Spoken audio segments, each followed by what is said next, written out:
to climb but for a single road that arced around its edge. The top of the mountain, though, was flat, wide, and massive. The whole area was considered sacred and a kind of natural shrine. Budget Lord of the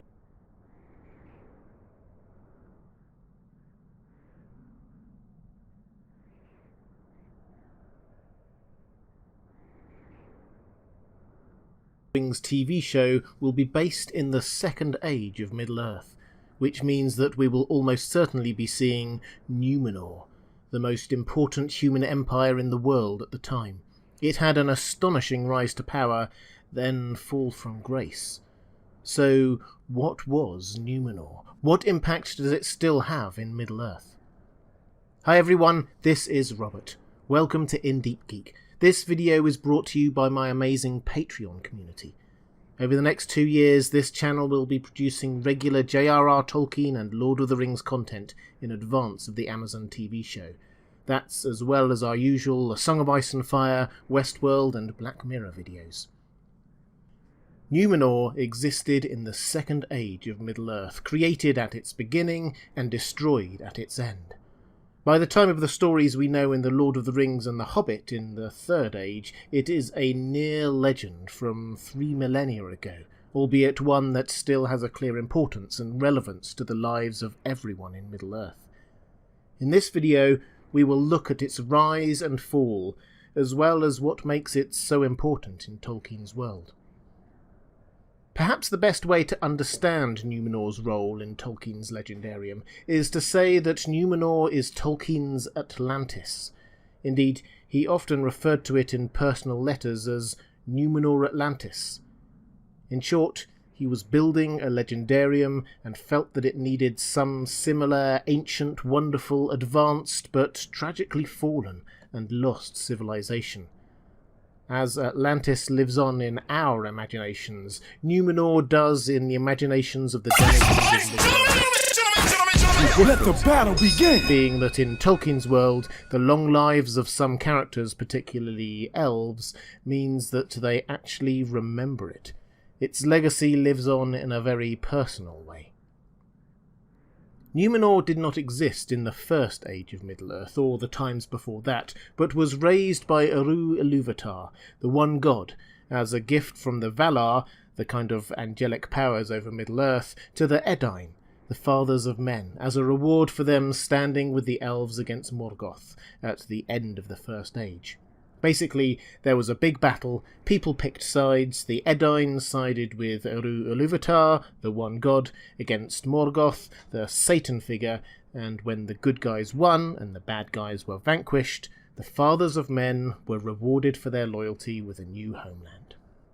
Their new home was a large island to the southwest of Middle-earth, shaped like a 5-pointed star or starfish. The central part was about 250 miles across, with each promontory another 250 miles long. In total, it was probably about twice the size of Great Britain, say. This unusual shape meant that it was split into 6 regions, the 5 peninsulas and the central area, which contained the capital Ar-Menelaos, and the great mountain at the centre of the island, Meneltarma. The 5 other regions each had their own character, the vineyards of the southwestlands, for example, and the extensive woodlands in the westlands. We can go into detail about the geography in the different regions in another video, but for now it's most worth noting the centre of the island and the civilization, in particular the mountain and the tree. The central region of Numenor was on higher ground than the promontories, and at the centre of that stood Meneltarma, or the Pillar of the Heavens.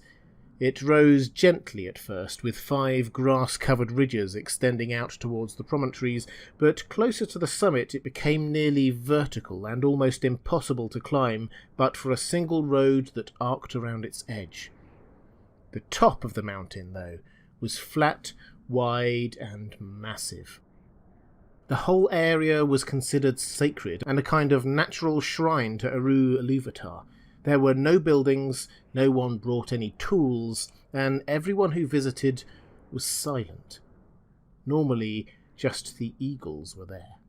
But 3 times a year the people would ascend en masse, and the king or queen, for Numenor had 3 ruling women, said a prayer. There was one prayer for the start of spring, for a good year, one in midsummer for a good harvest, and one in the autumn in thanks for the harvest. The prayer said, the people would then silently return back down the mountain and continue their daily lives.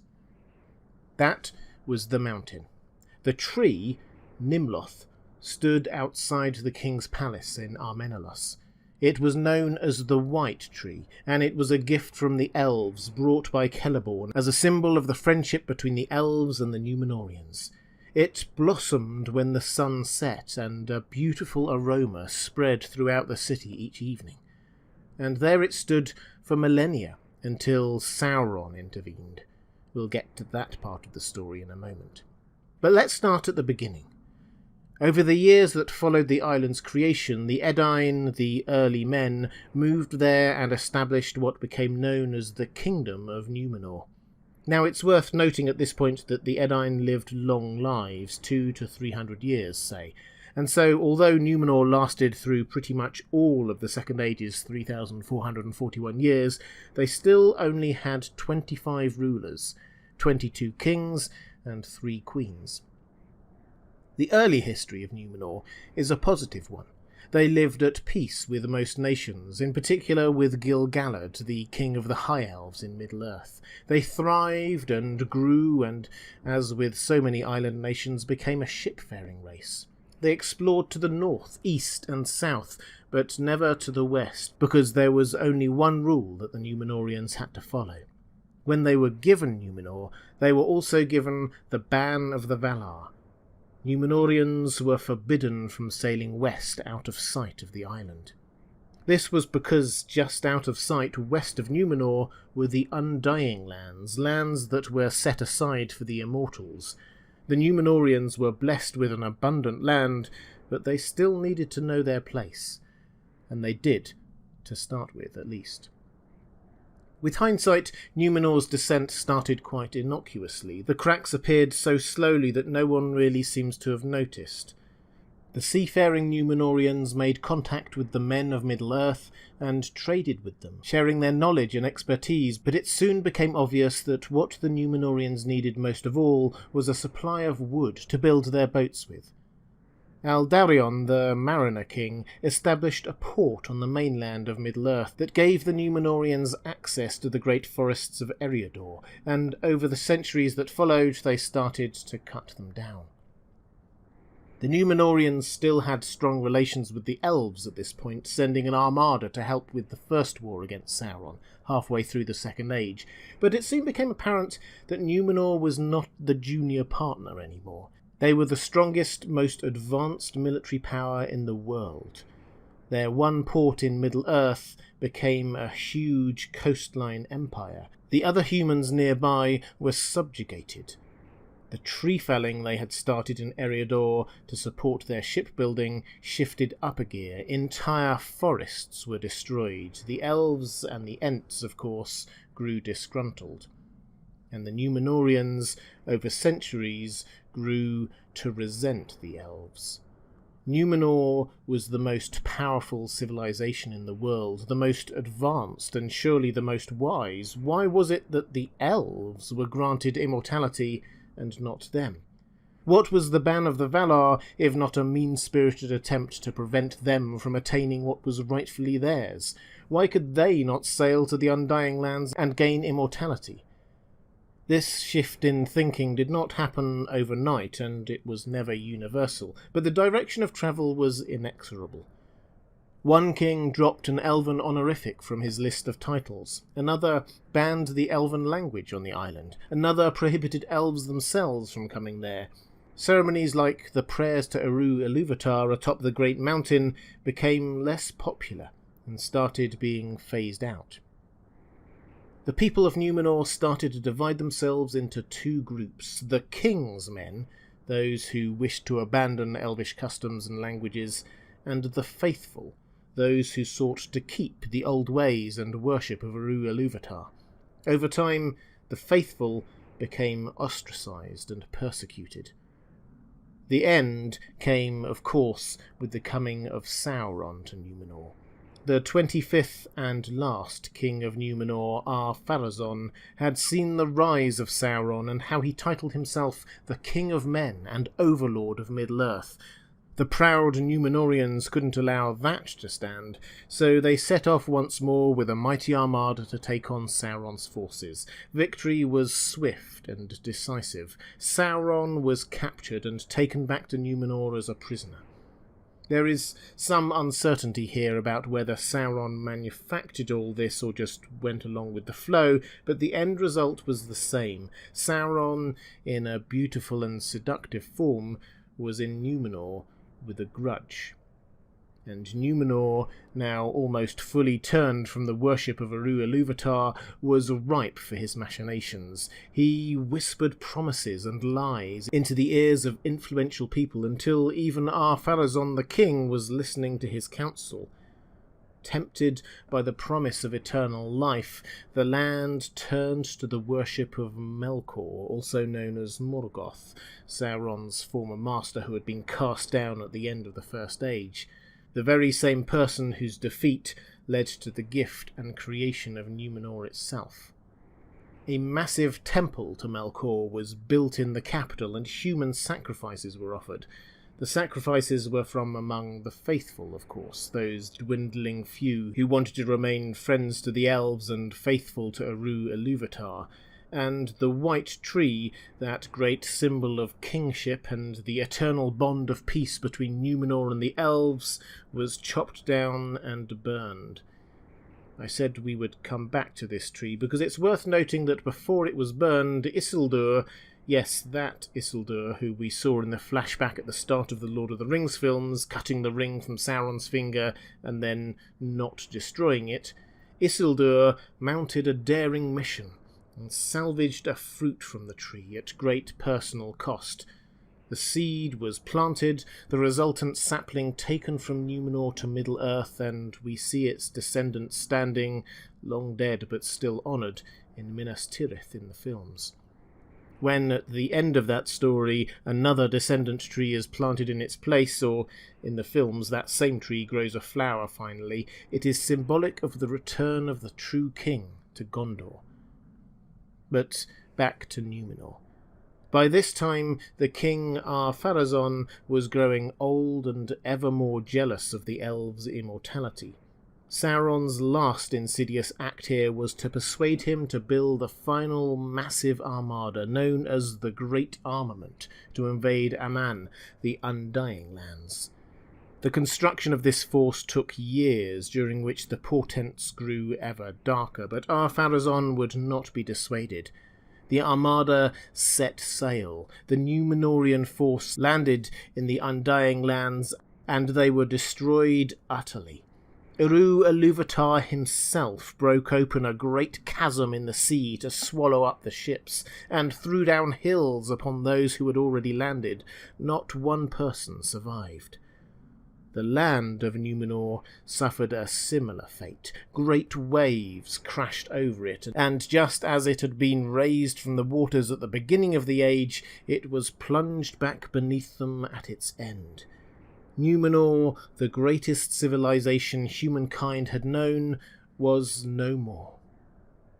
Some Númenóreans did survive. The faithful, who had foreseen this and escaped to Middle-earth in a small fleet, led by Elendil and his sons Isildur and Anarion. Isildur we already know, and it is from his line that Aragorn eventually comes. Numenor may have been destroyed, but its legacy lived on thousands of years later, through the White Tree and through Aragorn, descendant of Isildur. In Deep Geek, we'll be covering Lord of the Rings and the world of J.R.R. Tolkien in detail from now on, covering history, background, characters, and all you need to know about the forthcoming TV show. If you'd like to see those videos, please click on the playlist on the left of your screen.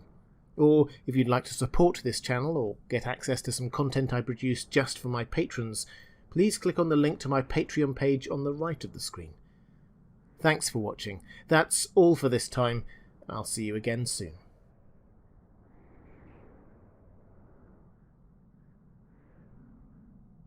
What actually is the One Ring? What powers does it have, other than turning people invisible?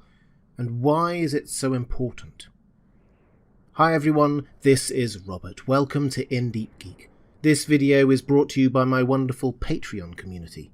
I am now creating regular J.R.R. Tolkien and Lord of the Rings content on this channel.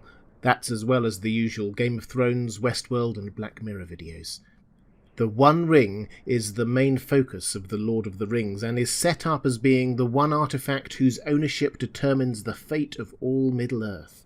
But despite making people invisible and giving them a kind of view of the astral plane, and obviously turning people greedy, we never actually see why or how it's so powerful. So what is the One Ring, and what makes it so important? Let's start with the history. At the end of the First Age, Morgoth, or Melkor as he is first known, the big baddie in Tolkien's Legendarium, was defeated. He was cast down into the void, the victorious faithful were rewarded, and all was well with the world. But Morgoth's most trusted lieutenant, Sauron, did not heed the call to surrender. Instead, he fled and hid in Middle-earth, eventually building himself an empire in Mordor, keeping his true identity secret. And after a long time, he emerged into the world with a master plan. A slow-burning master plan, it has to be said, but a master plan nonetheless. Sauron is patient, if nothing else positive. He re-entered society in disguise as Anatar, meaning the Lord of Gifts, an emissary of the Valar, and tried to ingratiate himself with the elves, who he had a massive grudge against.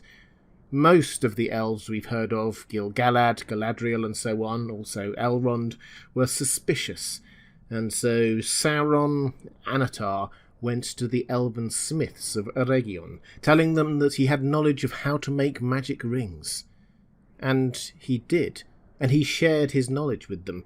For maybe 3 centuries he worked with them to produce lesser magic rings and the like, gaining their trust. We don't know what happened to those rings, but they're out there somewhere. Then Sauron Anatar worked with the elven smiths to forge some things much greater, the 9 rings and the 7. In truth, we don't have huge amounts of direct detail about the powers of either of these sets of rings. Tolkien didn't write a definitive list of powers, for example, but we have a lot of history about them and can see their impacts. The 9 rings that ended up with mortal men gave them great power and wealth. People followed these 9 men, and they each gained a reputation as powerful kings and sorcerers. They didn't age either. There was another side to that power, of course, but we'll get onto that in a moment. 3 of these ring holders were apparently Númenórean, so perhaps we'll see them in the TV show. But these rings seem to amplify magical abilities, make people charismatic, so others will follow them. Basically, it was all about power and control. The 7 rings, which went to the Dwarven Lords, seem to have had similar powers, in that they led to their bearers becoming hugely wealthy. However, the dwarves were already quite long-lived, and their newfound wealth simply attracted dragons and the like, eager to take what the dwarves had mined. Indeed, 4 of the 7 rings were destroyed by dragonfire, so the holders didn't really get to enjoy their longevity. And the dwarves seemed immune to other powers the rings might have had. There's no record of them ever turning their wearers invisible, and they all seemed completely impervious to Sauron's control later. So, well, it does make you wonder whether Gimli might have been a good person to entrust the ring to, but that's another video entirely. Because at this point, Sauron made what, with hindsight, was a bit of a strategic error. What he had been doing secretly all this time with the 9 rings and the 7 was to make sure that each of these rings was magically linked to him. What he now needed to do was create the Master Ring that controlled them.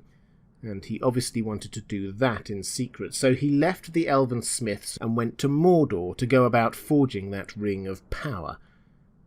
For Sauron's master plan was to forge a master ring that gave him all of the advantages of those lesser rings, more magical power and ability to control others and so on, but in particular control over those who wore those lesser rings, the 9 rings worn by mortal men, the 7 worn by dwarven lords, and the 3 he left the elves forging that would be worn by the elven lords.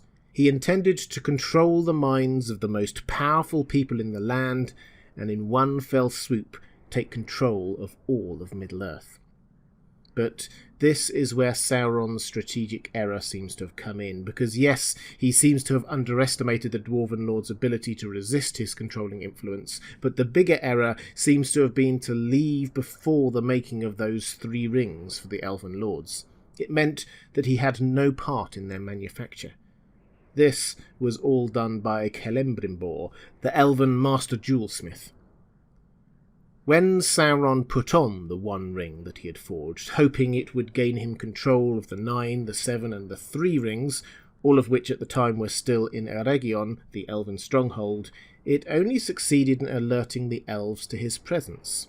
Sauron had not been involved in the creation of the 3 rings of the Elven Lords, so although they still seemed to have sensed the link to Sauron, his controlling influence wasn't there. In short, his plan hit a massive snag. His cover was blown, his hopes of controlling the elves shot to pieces, and on a very practical level, he didn't even have control of any of the rings he had tricked the elves into forging, just the one he had forged for himself. So he had to decide what to do, and what he decided was to just go all-out attack. He sent his forces out from Mordor, westward and northward, abandoning any pretense of anonymity. He was Sauron, disciple of Morgoth, and he didn't care who knew it. His forces overran Eregion, which was the part of Middle-earth just to the west of Khazad-dûm and the Misty Mountains. He got there just too late. He managed to salvage the 9 rings and the 7 rings, but not the 3 rings for the Elven Lords. They made their way eventually to Galadriel, Elrond, and Gandalf. Each were powerful, and each had their own distinctive powers. Celebrimbor did a good job with them. We'll talk about what each of those rings' powers were in a future video, but for now it's enough to know that they were out of Sauron's reach, physically and magically. Sauron had absolutely no control over the holders of those 3 rings. The 9, however, are a very different story. Sauron gave them to 9 humans who, with the power of the rings, became kings and sorcerers. Again, I'll do a full video on those 9 rings later because they each had names and seemingly different powers, much like the 3 elven rings, but the upshot was the same. The wearers gained long life, but it felt stretched and thin, and eventually they became wraiths. Undead in popular terminology, and completely under the power of Sauron and his 1 ring. So, enough history. Let's talk about the 1 ring. Clearly its main role was to control the other rings, or those who wore them, but as we've seen, this wasn't a complete success. The 9 mortal men, yes, but the 7 dwarves and the 3 elves, no.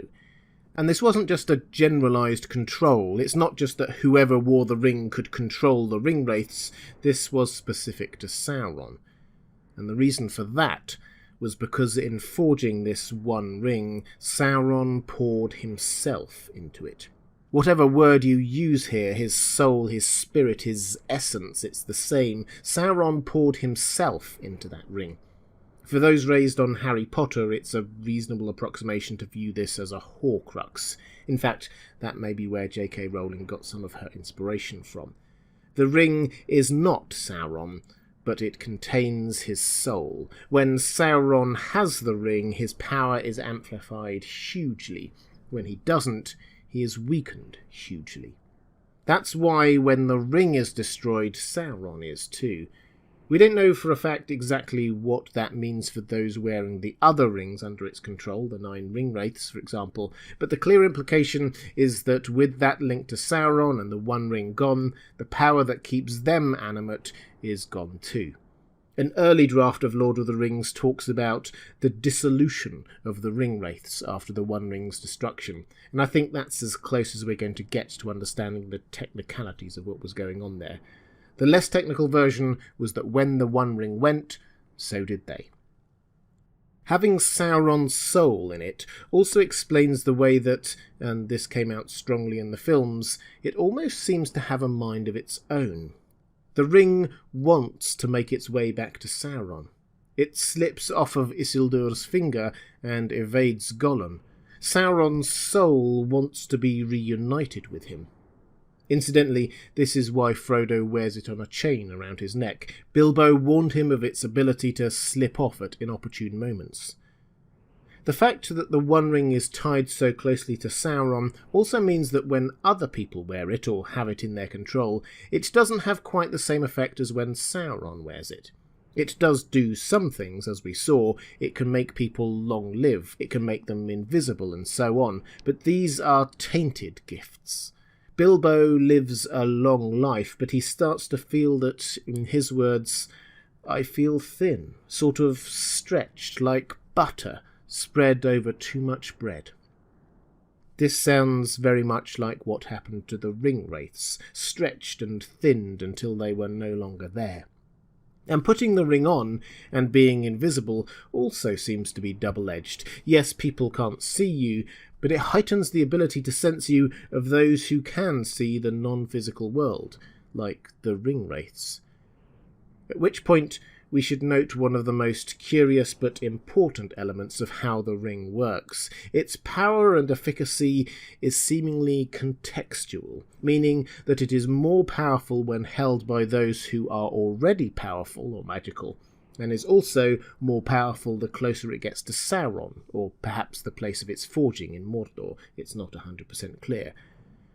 When we encounter the ring in the main stories, it is always held by hobbits, Bilbo, Frodo, and briefly Sam, or Gollum, who was apparently originally a hobbit-like creature.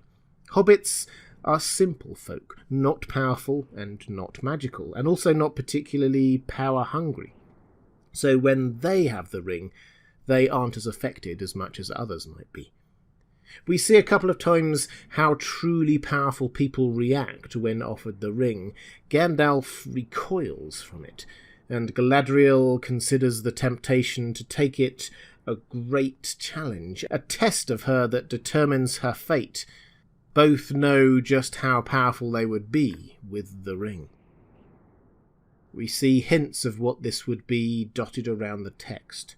Galadriel hints to Frodo that perhaps ring-bearers can read other people's minds. And then, even more impressively, Sam and Frodo both start taking on a more imposing appearance when they carry the ring. Frodo is once described as appearing like a figure clothed in white, holding a ring of fire. And Sam, humble Sam, appears to an orc in Mordor as a powerful warrior, cloaked in shadow, holding some nameless menace of power and doom. That's Sam the Gardener from the Shire, appearing to a hardened orc as having a nameless menace of power and doom. So scary and intimidating was Sam with the ring that the orc ran away. So, in the control of an already powerful person, the One Ring would not just render them invisible and long-lived, but also make them appear fearsome, able to read people's minds, have power and control of thousands and tens of thousands. If Sauron, a hugely powerful entity in his own right, had got hold of the ring, he would have been unstoppable. With humans divided, the elves diminished, and the dwarves unwilling to engage in alliances, all of Middle-earth would have fallen.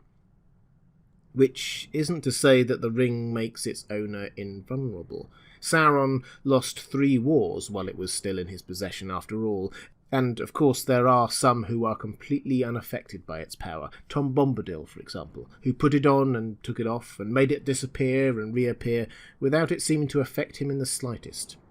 But Tom Bombadil is the exception to almost every rule. I'll do a video on him at some point. So that's how the One Ring can be simultaneously the most powerful magical artifact in Middle-earth and seem to have relatively few powers in Frodo's hands. It makes the already powerful more so and more evil, but its effect on the least powerful is small. It's why Gandalf was so keen for the humble and not at all powerful hobbits to have the ring. It kept its power, which would always and everywhere turn to evil, dampened down as much as possible for as long as possible. We talked earlier about Sauron's strategic error in leaving to forge the One Ring before the 3 rings for the Elven Lords were forged, but this perhaps was his greatest error. He made the One Ring to make the mighty mightier. He knew that other mighty warriors and sorcerers could wear it and challenge his power. It never even crossed his mind that it could be carried and destroyed not by the mighty, but by the powerless. That's why he left the path to Mount Doom so open, a complete inability to fathom the idea that some do not seek power. If you'd like to see more videos on the world of J.R.R. Tolkien and Lord of the Rings, please click on the link to the playlist on the left of your screen.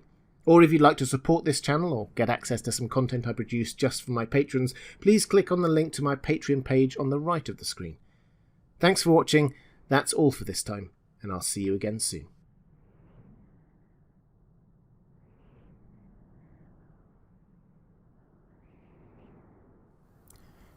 Who is Sauron? Is he just a two-dimensional bad guy, or is there something more going on there? What's his history, and what does he want? Hi everyone, this is Robert. Welcome to In Deep Geek. This video is brought to you by my wonderful Patreon community. I am now creating regular J.R.R. Tolkien and Lord of the Rings content on this channel. That's as well as the usual Game of Thrones, Westworld, and The Witcher videos. Sauron is quite literally the Lord of the Rings. We may think of the book as being about Frodo or the Fellowship or something else, but Tolkien decided to name it after a character who we never actually see in real corporeal form or experience anything from his perspective. He's a mystery. We're just always reminded that he is the bad guy. He can't be allowed to win. He seems the embodiment of evil and the antagonist of all that is good. But who really is Sauron? He has a long backstory in the appendices to The Lord of the Rings and in the Silmarillion. So who is he? What does he want? What drives him? Let's start at the beginning. Sauron was one of the Maiar, a sort of angelic being created to help shape the world. Maiar are magical, powerful, immortal, and spiritual, so not restricted to one physical form. Something which will become important later on in Sauron's story, as we'll see. We know a few other Maiar, actually, particularly the 5 wizards, Saruman, Gandalf, Radagast, and the Blue Wizards. They, too, were spiritual beings long before they were made flesh. And Sauron started out as actually pretty good. Then he was called Mairon, which means the Admirable. He was one of the most powerful Maiar and particularly skilled as a smith. He was a great craftsman. We don't know huge amounts about his character back then, other than that he was good and creative, and importantly, loved order and perfection. He was such a good craftsman because he didn't settle for second best, he always wanted better. I'm sure his workshop was immaculate, and the quality of his end products worthy of marvel. He hated waste. Of course, a love of order and perfection are all well and good when combined with an apparently incorruptible good nature, but it turned out that Mairon was not incorruptible.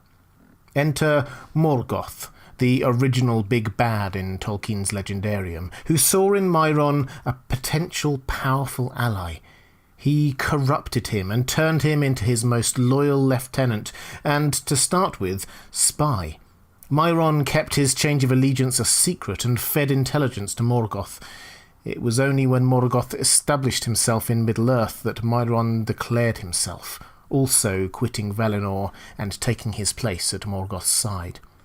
That's when Mairon became known as Sauron. Mairon, as we've said, means admirable. Clearly that was no longer an appropriate name for a traitor and rebel.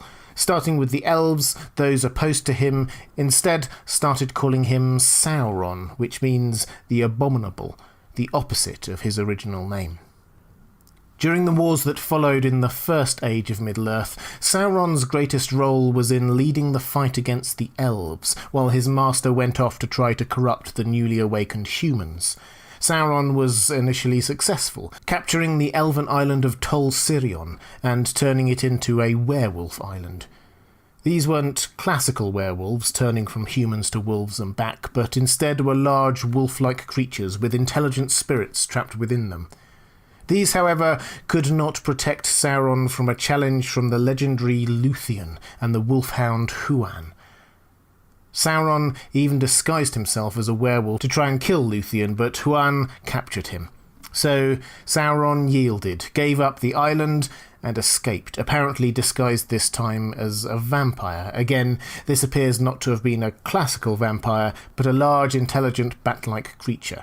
But our information is a bit limited here. Anyway, Sauron then goes a bit quiet. The wars continue, but Sauron isn't really involved. Perhaps he was keeping a low profile after he had failed in his task for Morgoth.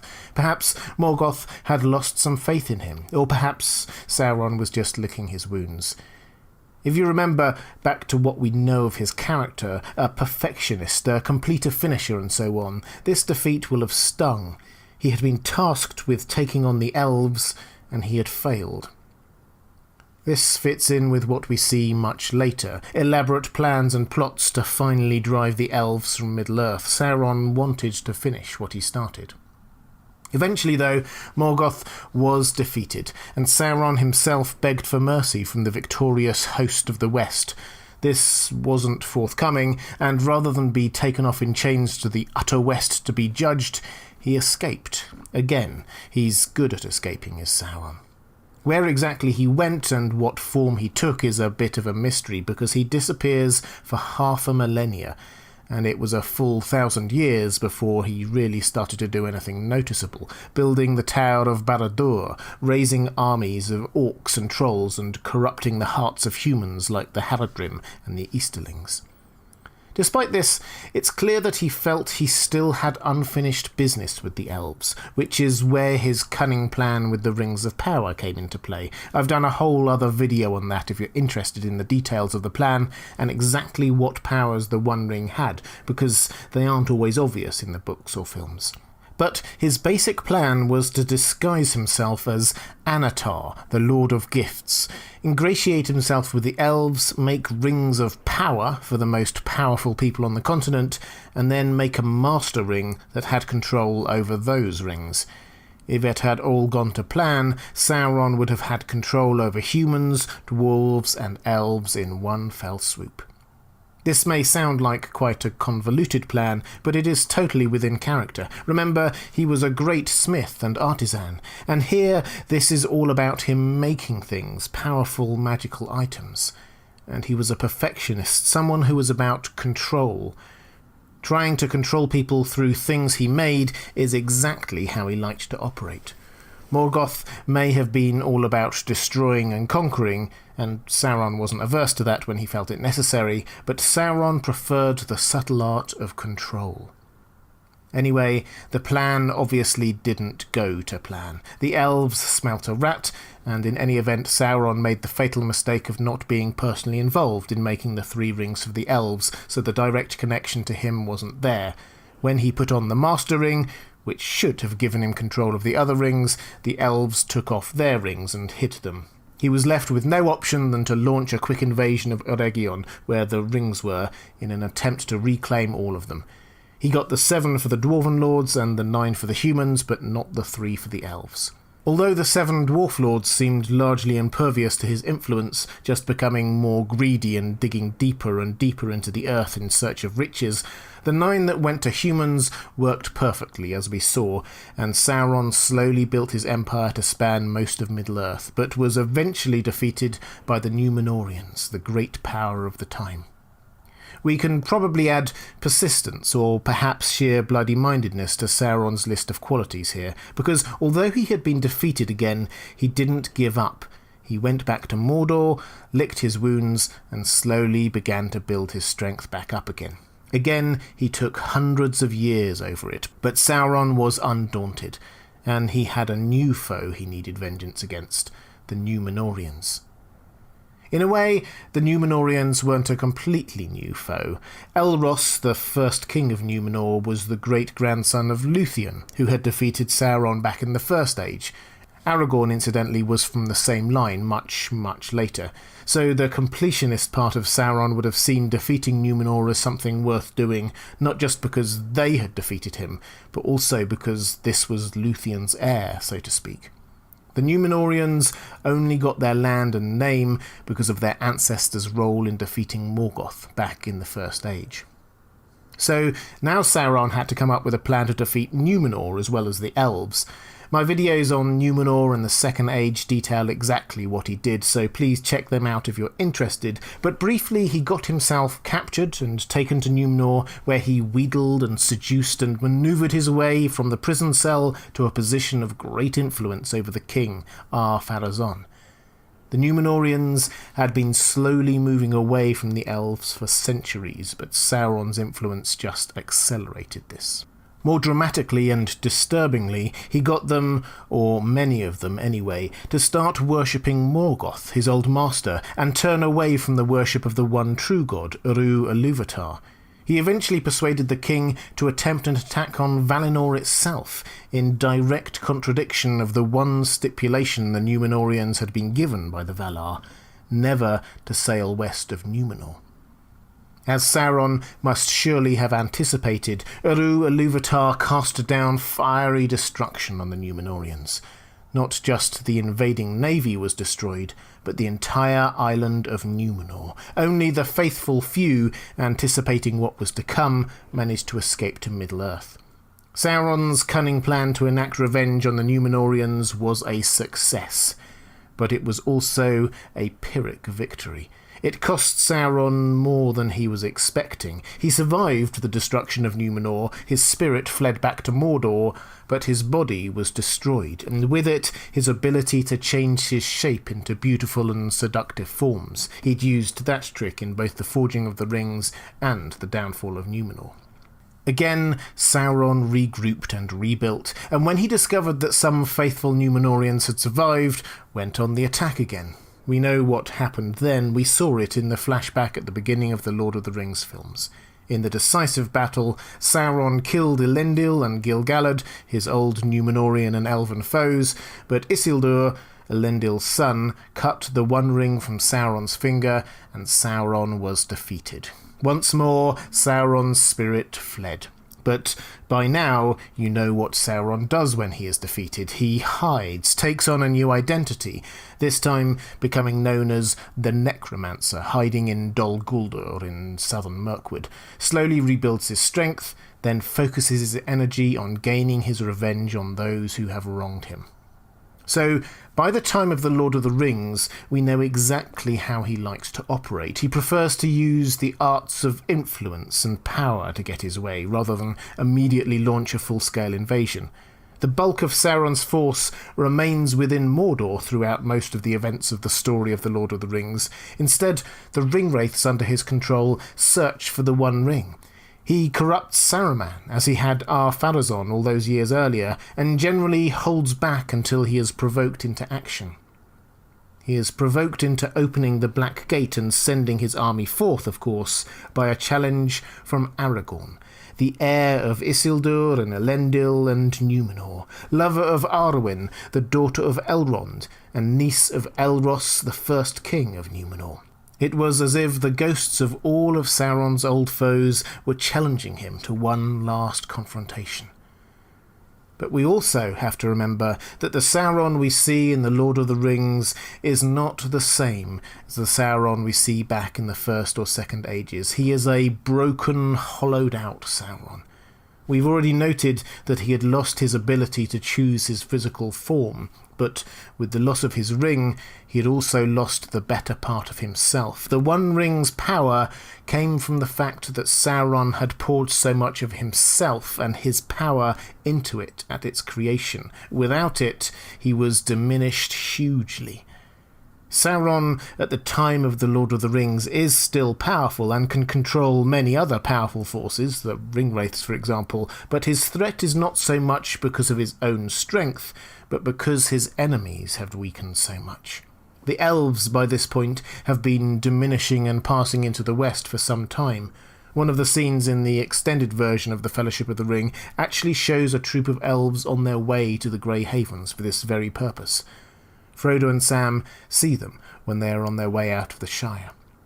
And the humans at the end of the Third Age are also weaker than they were. Numenor, the greatest civilization of its age, fell centuries ago, and its glory had never been regained. So here we have Sauron, a powerful but broken, hollowed-out figure at the end of the Third Age, just a shadow of his former self. In his younger or earlier days, he was not just incredibly powerful, but a craftsman of immense ability, a lover of order, patient and resilient, and preferring to use guile to brute strength to get his way, but also vengeful and uncaring, and dismissive of those of less power. He wanted control. The battles against Sauron are not therefore just a two-dimensional good guys versus bad guys scenario. They are just as much about those in favour of compassion and liberty against those in favour of uncaring power and control. It is a mark of Tolkien's great skill as a writer that Sauron's great strengths bring with them great weaknesses, blind spots and hubris. He is defeated in turn not by Beren, the great warrior, but by Luthien, the famed beauty. Not by Elendil, who he hated, but his son Isildur. And he was finally destroyed not by Aragorn or Gandalf or any of the mighty of Middle-earth, but by two humble hobbits. His greatest victory, causing the downfall of Numenor, was also a crushing defeat, causing him to lose a portion of his powers. Far from being a two-dimensional bad guy, it is Sauron's weaknesses and faults and contradictions that complete him and ultimately destroy him. If you'd like to see more videos in the world of J.R.R. Tolkien and the Lord of the Rings, please click on the link to the playlist on the left of your screen. Or if you'd like to support this channel or get access to some content I produce just for my patrons, please click on the link to my Patreon page on the right of the screen. Thanks for watching. That's all for this time. I'll see you again soon.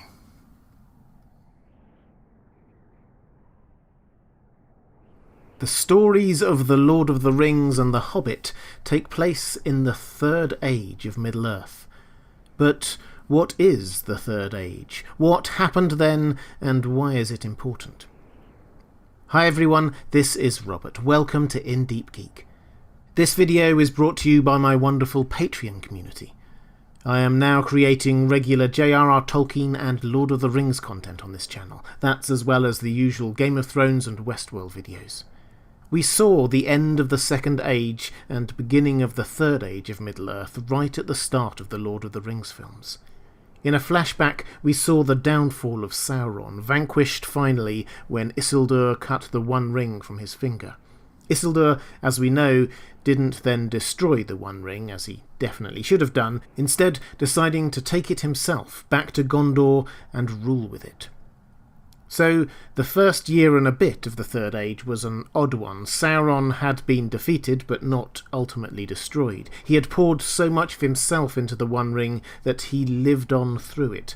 And Isildur, though still ruling as the heir of Elendil and closely allied with the elves through strong ties of friendship, was undoubtedly already being slightly corrupted by the ring. Otherwise, why not destroy it straight away? Anyway, Isildur spent some time re-establishing his kingdom in the south before heading back north. He dispatched the main bulk of his army to go ahead of him and went himself with a smaller force of perhaps 200 on a slightly longer route, aiming to go via Rivendell. He'd left his wife and youngest son there when the wars had started, and, perhaps fighting the power of the ring, had resolved to seek Elrond's counsel about what to do with it, wondering whether it should go to the keepers of the three elven rings instead of him. But of course, he never made it to Rivendell. The small force were ambushed by orcs who outnumbered them perhaps 10 to 1. Isildur, urged by one of his sons to save himself, put on the One Ring and raced down to the river Anduin, which was flooded and fast-moving. He swam to the other side, but tangled up with the reeds and rushes, the ring slipped from his finger. He then, having abandoned his armour before attempting to swim the river, and suddenly visible again after the ring fell off, was killed by orc archers. This is the One Ring, so of course none of this is quite as accidental as it might seem. The ring did not want to go to Rivendell, where Elrond would surely have cancelled its destruction. Instead, it abandoned Isildur and disappeared from history for almost 2.5 millennia. That 2.5 millennia saw many slow changes that had big impacts by the time of The Lord of the Rings. The elves, for example, continued their slow decline. The dominion of men had truly begun, and only a few elven realms remained, such as Lothlorien, Rivendell and Lindon. And over the centuries, many groups of them slowly, sadly, left Middle-earth to sail west to Valinor, the Undying Lands. Those who remained friendly with those who remained friendly with them and with nature around them, but increasingly became isolated, their strongholds places to be feared by men. The dwarves also had a slow decline during the Second Age, although theirs was more a series of dramatic falls followed by slow recoveries and then more dramatic falls. For nearly 2 millennia, though, they mined and crafted and lived full lives in Moria, but then dug too deep. They awakened a monster, a Balrog, an ancient and powerful being from the dawn of time. The Balrogs were servants of Melkor, Sauron's master. When Melkor fell, most of the Balrogs were destroyed, but a handful managed to hide themselves deep, deep down in the bowels of the earth.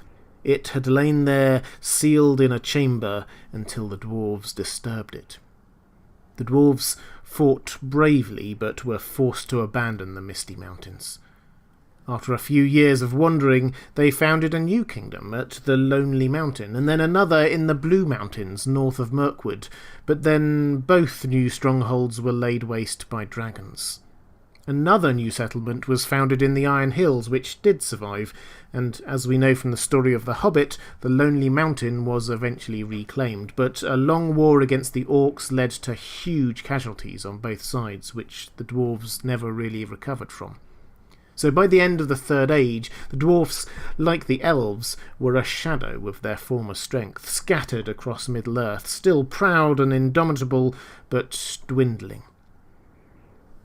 Another race of diminutive folk did rise to significance in the Third Age, of course. Their exact origins are a bit blurry, though they are probably some distant relations of humans. Hobbits seem to have originated in the Valley of Anduin, the land between Mirkwood and the Misty Mountains. Over time, they headed over the Misty Mountains, heading further west until the year 1601 of the Third Age, when they crossed the Brandywine River and settled in what is now known as the Shire. Although originally swearing allegiance to the King of Arnor, when that kingdom fell, they started ruling themselves, and by and large the world beyond Bree forgot them, until Bilbo and Frodo, of course, but we'll circle back around to them in a moment. Because the story of the Third Age, more than anything else, is the story of the rise in power and fragmenting of humanity. You'll remember that at the end of the Second Age of Middle-earth, there were some survivors of Numenor, the greatest and most advanced human civilization ever, that escaped its doom and made their way to Middle-earth. They became known as the Dunedain, and ruled over the twin kingdoms of Arnor and Gondor. Elendil and Isildur ruled over both, but after Isildur died, the kingdoms separated and were ruled independently, although the line of Elendil and Isildur technically were still the rightful rulers of both. Gondor, in the south, enjoyed something of a golden age for a millennium or more. Their rulers traced their lineage down through Elendil's younger son, Anarion, and they kept firm to their resolve to keep an eye on Mordor. Sauron may have been vanquished, but it remained a rallying place for those races who had followed him. Gondor kept fortifications and watchtowers manned for centuries, just watching Mordor. And in the meantime, Gondor grew rich and powerful. But as with Numenor before it, this glory did not last. Internal strife, invasions, and a great plague led Gondor to withdraw and reduce its watch over Mordor, and slowly fell creatures started to return there. The Witch King of Angmar himself, the Ringwraith, claimed the fortress of Minas Ithil, which was renamed Minas Morgul. He challenged the last king of Gondor to combat, and foolishly he accepted, marching to Minas Morgul with just a small detachment of knights. He was never seen again. That was 1,000 years or so before the time of the Lord of the Rings. Rulership of Gondor fell to the stewards, who ruled on a technicality all that time, claiming that as the last king had disappeared and never technically been pronounced dead, true kingship did still lie in the line of Elendil, but until a true king did come to reclaim the throne, the stewards would rule in their stead. So that was the southern kingdom, Gondor, rising and falling and waiting for a new king to return. The northern kingdom of Arnor was ruled by the heirs of Isildur for 2 millennia, with a bit of a break in the middle where it was split into 3 before being reunited. This was not such a golden age as it was in the south, though. When the kingdom had split into 3, the 3 new smaller kingdoms fought each other and bickered constantly. The end came again as a result of the Witch King of Angmar. Before ending the monarchy in Gondor, he had focused his attention up here, from his base in the north of the Misty Mountains, on the fractured kingdom of Arnor. 2 of the 3 kingdoms were corrupted, then destroyed by his forces, and the third, Arthedain, only survived after Elrond led a force of elves to the rescue. A second attack centuries later was also pushed back, and the Witch King forced to retreat all the way back to Mordor, and we already know what happened there. But the damage was done. Arthedain and Arnor were destroyed as kingdoms. The line of Isildur, though, survived. The remaining Dunedain of the north became a wandering people, patrolling their old lands and protecting them from forces of evil. They became known as Rangers, and the chieftain was the heir of Arnor, the broken kingdom, and Gondor, the kingdom awaiting the return of its king.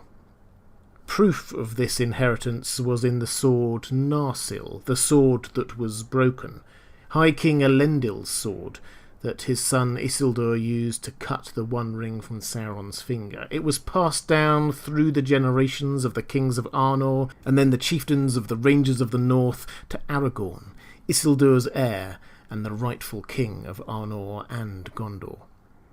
But enough of the good guys, because the Third Age is also a period of the slow return and rise of Sauron. He had been vanquished but not killed when the One Ring was cut from him, and it took him time to regain his strength.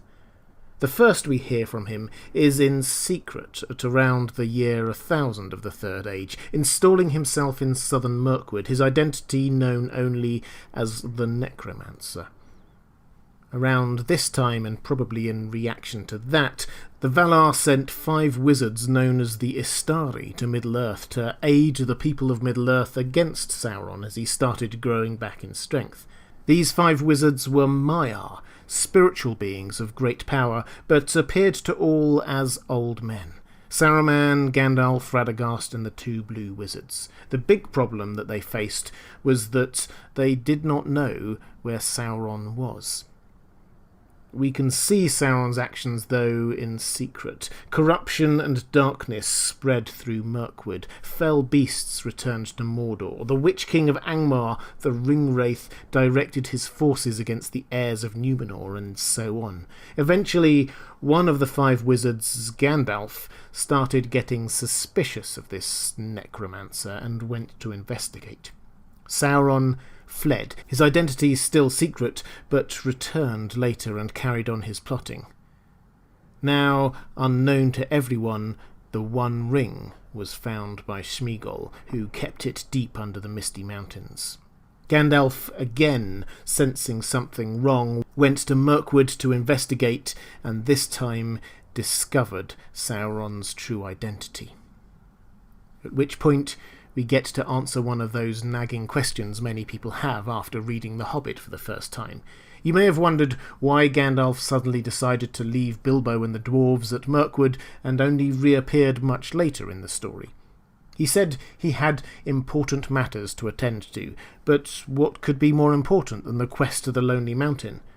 It turns out that the important matter was a full-scale assault on Sauron's fortress with the other wizards. Yes, all 5 of them together. They drove Sauron from Mirkwood and out into the open. The Dark Lord was once more directing his forces from Mordor.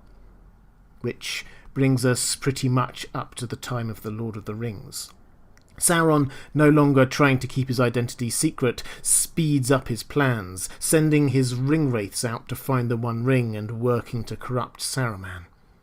The Third Age ends with his eventual downfall, or more precisely, when the Ringbearers leave Middle-earth to sail for Valinor. The age of Sauron, the Rings of Power, the elves and dwarves is past. Some legacies live on, though. Arwen marries Aragorn, the dwarves dig deeper and deeper underground, and the hobbits live on in peace. The Fourth Age, the true dominion of men, began. If you'd like to see more videos on the world of J.R.R. Tolkien and the Lord of the Rings, please click on the link to the playlist on the left of your screen. Or if you'd like to support this channel, or get access to some content I produce just for my patrons, please click on the link to my Patreon page on the right of the screen. Thanks for watching. That's all for this time, and I'll see you again soon. Who actually is Gandalf? Just how powerful is he? And what drives him as a character? Hi everyone, this is Robert. Welcome to In Deep Geek. This video is brought to you by my wonderful Patreon community.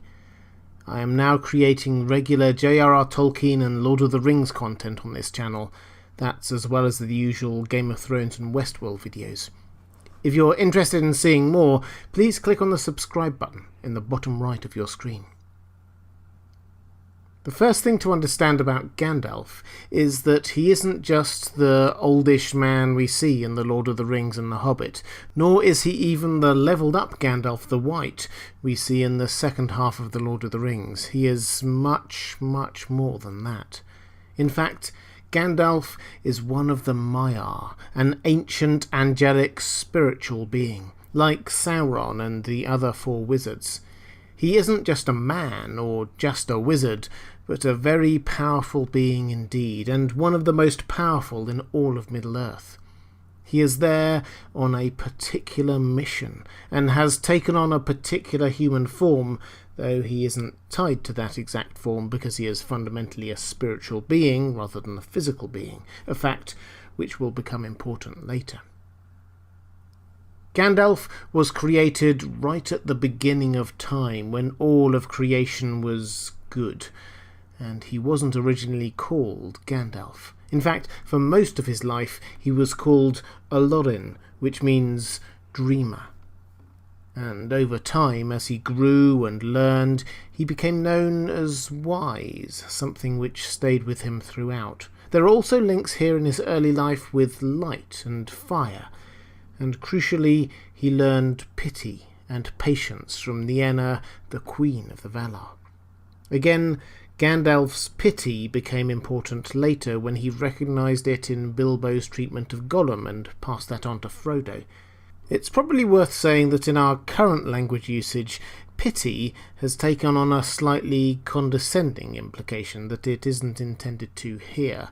Pity means empathy and sympathy for the plight of another. During this time, Gandalf also grew fond of roaming Middle-earth among the elves, and sometimes wandered among them, taking on the appearance of an elf himself, and sending them visions that made them wiser. Basically, the early years of his long life were quiet, gentle, and a blessing to the upright. He didn't do much by way of frontline fighting with the bad guys, for example. Until one day, about 1,000 years into the Third Age of Middle-earth, the Valar decided to send 5 Maiar into Middle-earth to aid and assist and counsel any who opposed Sauron. They called them the Astari. The timing here is interesting and probably not coincidental, because Sauron, having been vanquished at the end of the Second Age, had been silent for 1,000 years before slowly, undercover, starting to flex his muscles. The Astari, the 5 who were chosen, were deliberately picked not to be mighty warriors to rally forces and oppose Sauron, but advisors and counsellors. These angelic beings sent to Middle-earth weren't to fight themselves, but to advise and support the elves and the dwarves and the humans to fight, even when it became necessary. Sauron, as everyone knew, had been vanquished, but not ultimately destroyed, not as long as the One Ring he had poured so much of himself into was still there. And the One Ring was missing. Gandalf, Elrond, did not want to be a part of it. Of course not. Why would he? As well as giving up a nice life, he, and this is perhaps a surprise to any Lord of the Rings readers or viewers, he was scared. He was scared of Sauron. He thought himself too weak and not talented enough to take on the Dark Lord. But the Valar insisted, arguing that his humility was actually a strength. So Gandalf accepted his fate and travelled to Middle-earth. He was the last of the Astari to arrive, but had been placed second in rank only to Saruman. He was welcomed by Glorfindel, a character well worth a video to himself one day, and Círdan the Elf Lord. Círdan immediately saw something special in Gandalf and gave him the ring Narya, the Ring of Fire. This was one of the 3 rings Sauron had forged for the Elven Lords, but didn't quite get right, so he never actually had control of them. It was a powerful ring, though in subtle ways, so we never actually get to see Gandalf use the ring per se. It just gave him a bonus to his attributes as he went through life, if you'll forgive the gaming analogy. When Gandalf was wearing it, it inspired those around him to resist tyranny, despair, and oppression. In other words, it inspired hope. And it gave Gandalf himself a resistance to the weariness of time. Gandalf never grew weary in his quest. Whereas the Blue Wizards went east, and Saruman set himself up with a home at Orthanc, Gandalf never settled down. He roamed the land in the west of Middle-earth, indefatigable in his mission. Over the centuries that followed, he gained many names. Gandalf was the name given to him by the humans in Arnor, the Dunedain of the North. The elves called him Mithrandir, the Grey Pilgrim, and the dwarves Tharkon. He gained other names too, many of which were less flattering, like Stormcrow and the Grey Fool. Gandalf, during this time, the Gandalf we know, was, as his name suggests, different things to different people. This is how Tolkien describes him in the Book of Unfinished Tales. Warm and eager was his spirit, and it was enhanced by the ring Narya, for he was the enemy of Sauron, opposing the fire that devours and wastes with the fire that kindles and succours in one hope and distress.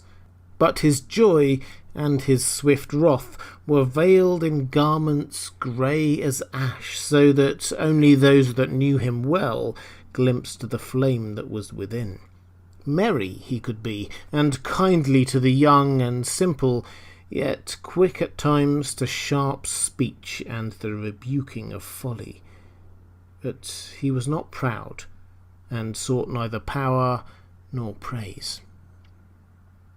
Perhaps the 2 words that describe Gandalf the best are wise and courageous. He was wise not just in providing sound counsel to the mighty, but in seeing and cherishing those whose hearts were purest. His care for the hobbits shines through the films. Almost everyone else dismissed them as insignificant and weak, but he saw not just the sincerity of their hearts, but how important that would be in defeating Sauron. Gandalf being courageous is something many people gloss over, because he presented such an implacable face to the world. But the truth is that he took on the task of opposing Sauron even though he was personally scared of Sauron. And more so than any of the other Istari, he stuck to his task with great zeal. He may have been frightened of Sauron, but when he became suspicious that Sauron may have been hiding in Mirkwood, he went to Mirkwood to investigate. He ran towards the thing that he feared because that was his duty. That is courage.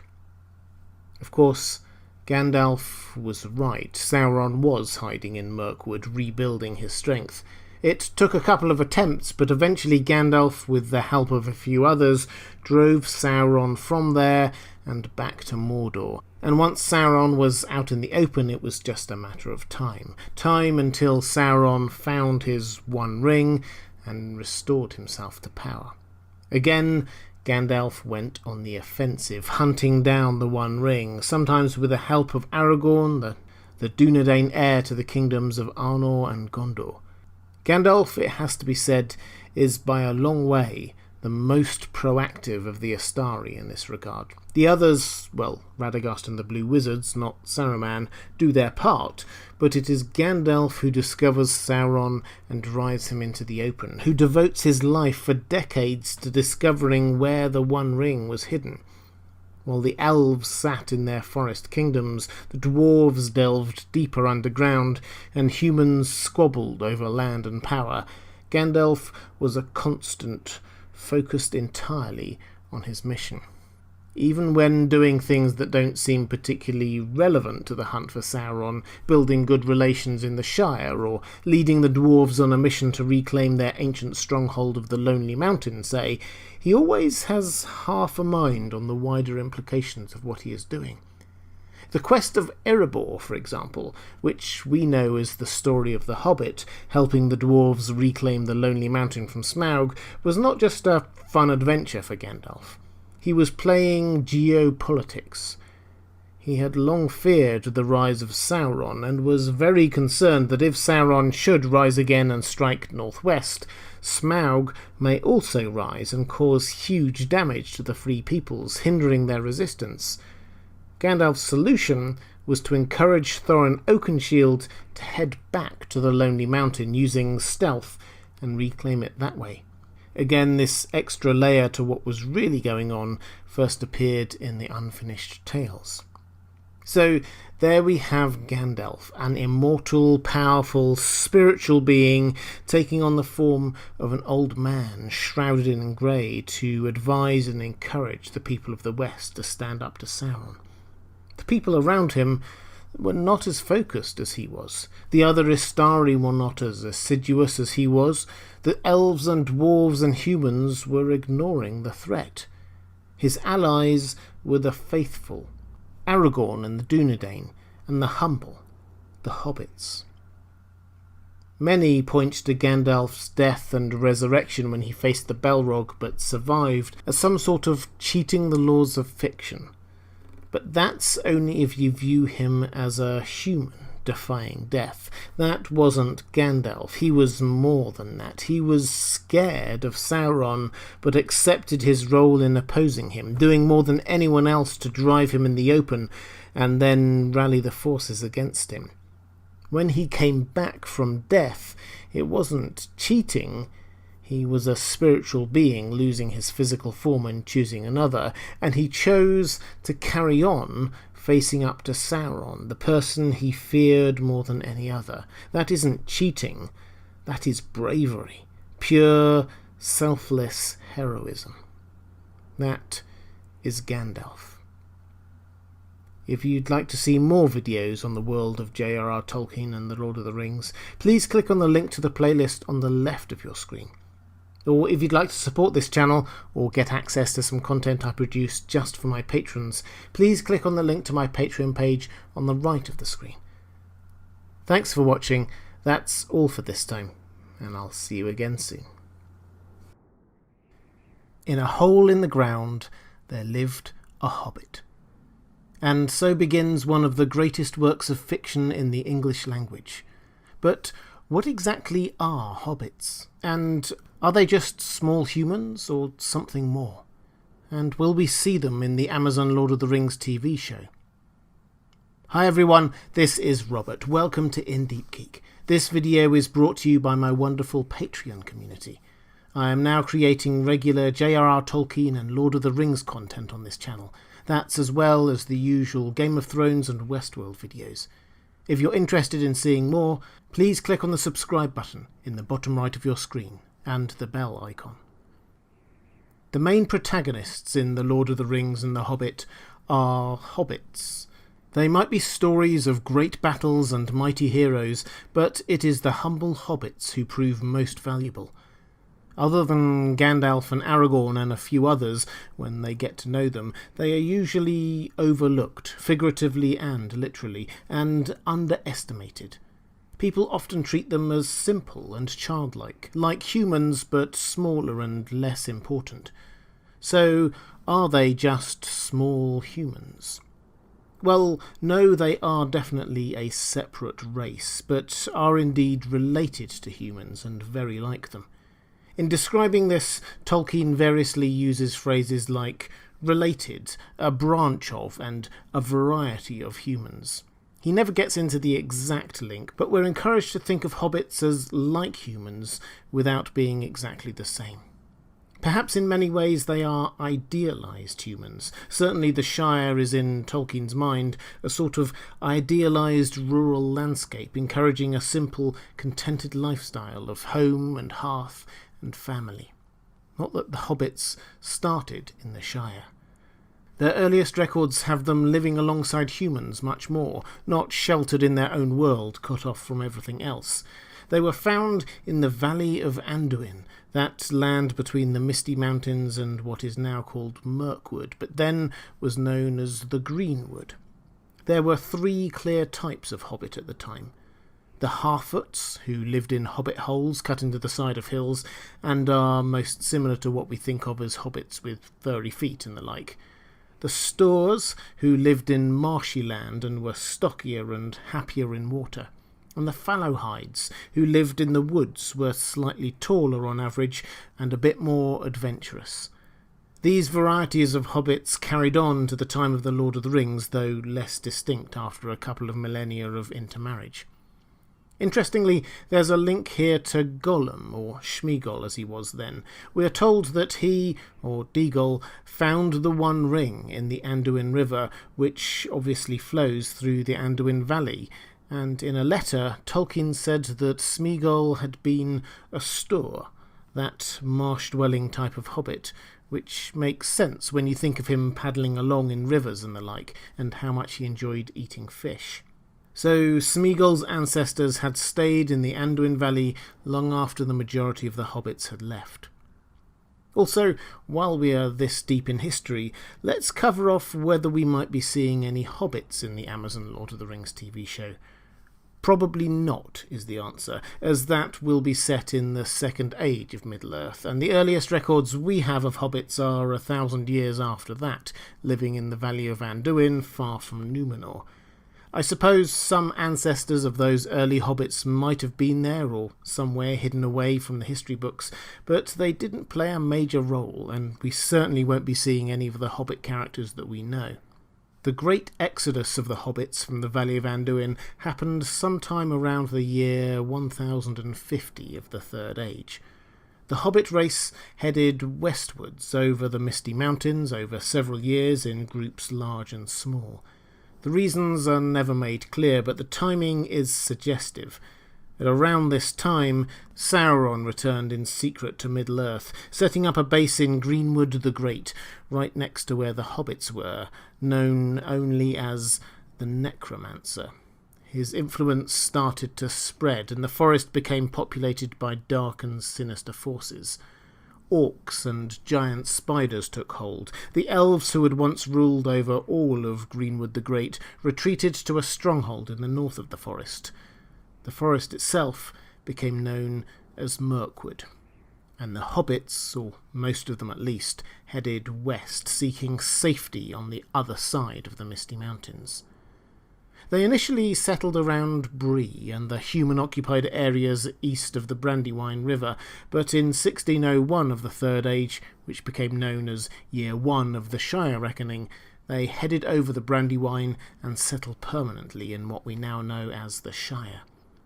During all this time, and for a few hundred years after that, they, nominally at least, paid allegiance to the kings of Arnor, the northern human kingdom. They sought permission from the king before moving into the Shire, for example. But in practice, they ruled themselves, and when Arnor was finally destroyed, they just appointed their own leaders, or thanes, and got on with their own business. I'll cover the Shire itself in detail in another video, but it's worth noting that although it is large enough to be self-contained, it isn't huge, perhaps 120 miles by 150. The land produces enough for all its inhabitants, and Hobbits' natural lack of wanderlust means that they don't really travel far, or trade much with anyone else. And although they were completely unaware of it, the Shire was being protected by the Dunedain, the Rangers of the North, descendants of the Kingdom of Arnor. The kingdom may have been destroyed, but the Rangers' sense of duty meant that they did not give up their responsibility to protect the free peoples of those lands. For centuries, Rangers were stationed around the outside of the Shire, and others patrolled the northern lands, hunting down and killing any threats. That's what Aragorn spent most of his life doing, incidentally, and why he knew that part of the world so well. But all this, the out-of-the-way location, lack of contact with the outside world, protection by the Rangers, all that meant that most people in Middle-earth had never heard of the Shire or of hobbits by the time of the Lord of the Rings. Hobbits had been isolated for over 1,000 years by then. Treebeard spends a long time trying to work out what Merry and Pippin are, because they don't fit into his memorised list of races. And even the Ringwraiths spent a lot longer than you might expect, quizzing people about where hobbits might be found and where the Shire might be. Of course, eventually there was no escape, and some hobbits took centre stage in the events at the end of the Third Age. It's tempting to think of all of this as rather accidental. Bilbo stumbled across the One Ring. Frodo was the compromise candidate to keep hold of it after Rivendell. Merry and Pippin were included in the Fellowship in order to make up the numbers to 9, and so on. But that's missing the point somewhat. The wise of Middle-earth, Gandalf, Elrond, Aragorn, and so on, deliberately put the hobbits centre stage. Bilbo would never have found the ring, or be found by the ring, if Gandalf hadn't dragged him out of the Shire on an adventure. Frodo may have offered to carry the ring to Mordor, but it was Elrond who agreed to it. Aragorn trusted Frodo and Sam to carry on the quest alone after the Fellowship broke up, and so on. Some of this seems to be a kind of magical foresight of the rightness of Frodo having the ring, for example. This is what Elrond says. "If I understand aright all that I have heard," he said, "I think that this task is appointed for you, Frodo, and that if you do not find a way, no one will. This is the hour of the Shire folk, when they arise from their quiet fields to shake the towers and councils of the great. Who of all the wise could have foreseen it? Or, if they are wise, why should they expect to know it until the hour has struck?" But this is also clearly a deliberate literary tool being used by Tolkien. The Lord of the Rings does not lend itself well to allegorization, but the theme of simplicity and humbleness being the answer to power and hunger for power is very clear.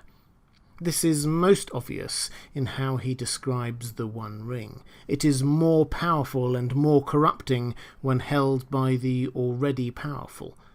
Boromir is corrupted by just being near it. Galadriel undergoes a time of testing just by being offered it. Gandalf wisely doesn't want to even touch it.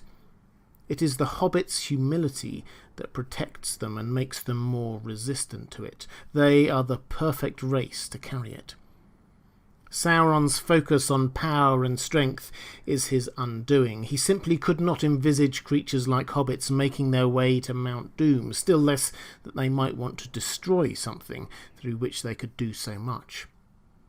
J.R.R. Tolkien deliberately uses hobbits as the best of humanity. They aren't perfect, not by any stretch of the imagination, but they are capable of astonishing acts of courage, loyalty, and friendship.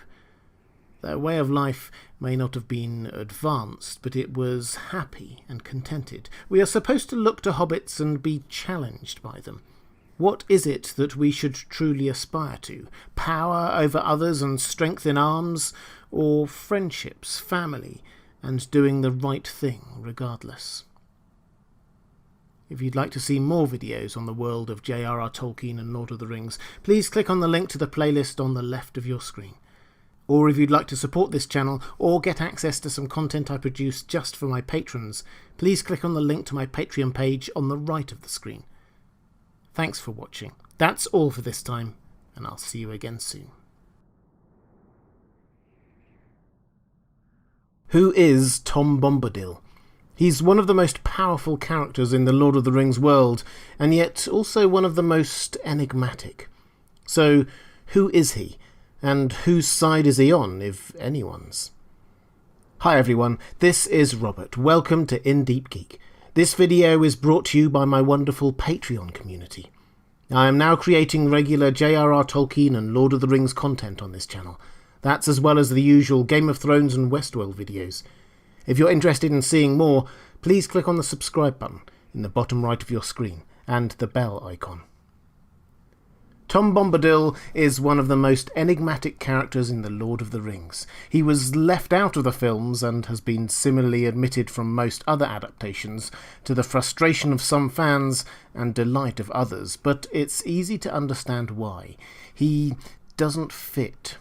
He almost always speaks or sings in silly rhyme, in 7-beat meter, dresses in ridiculous clothes and cares little about the outside world, but is as knowledgeable and powerful and generous of spirit as any other character we meet.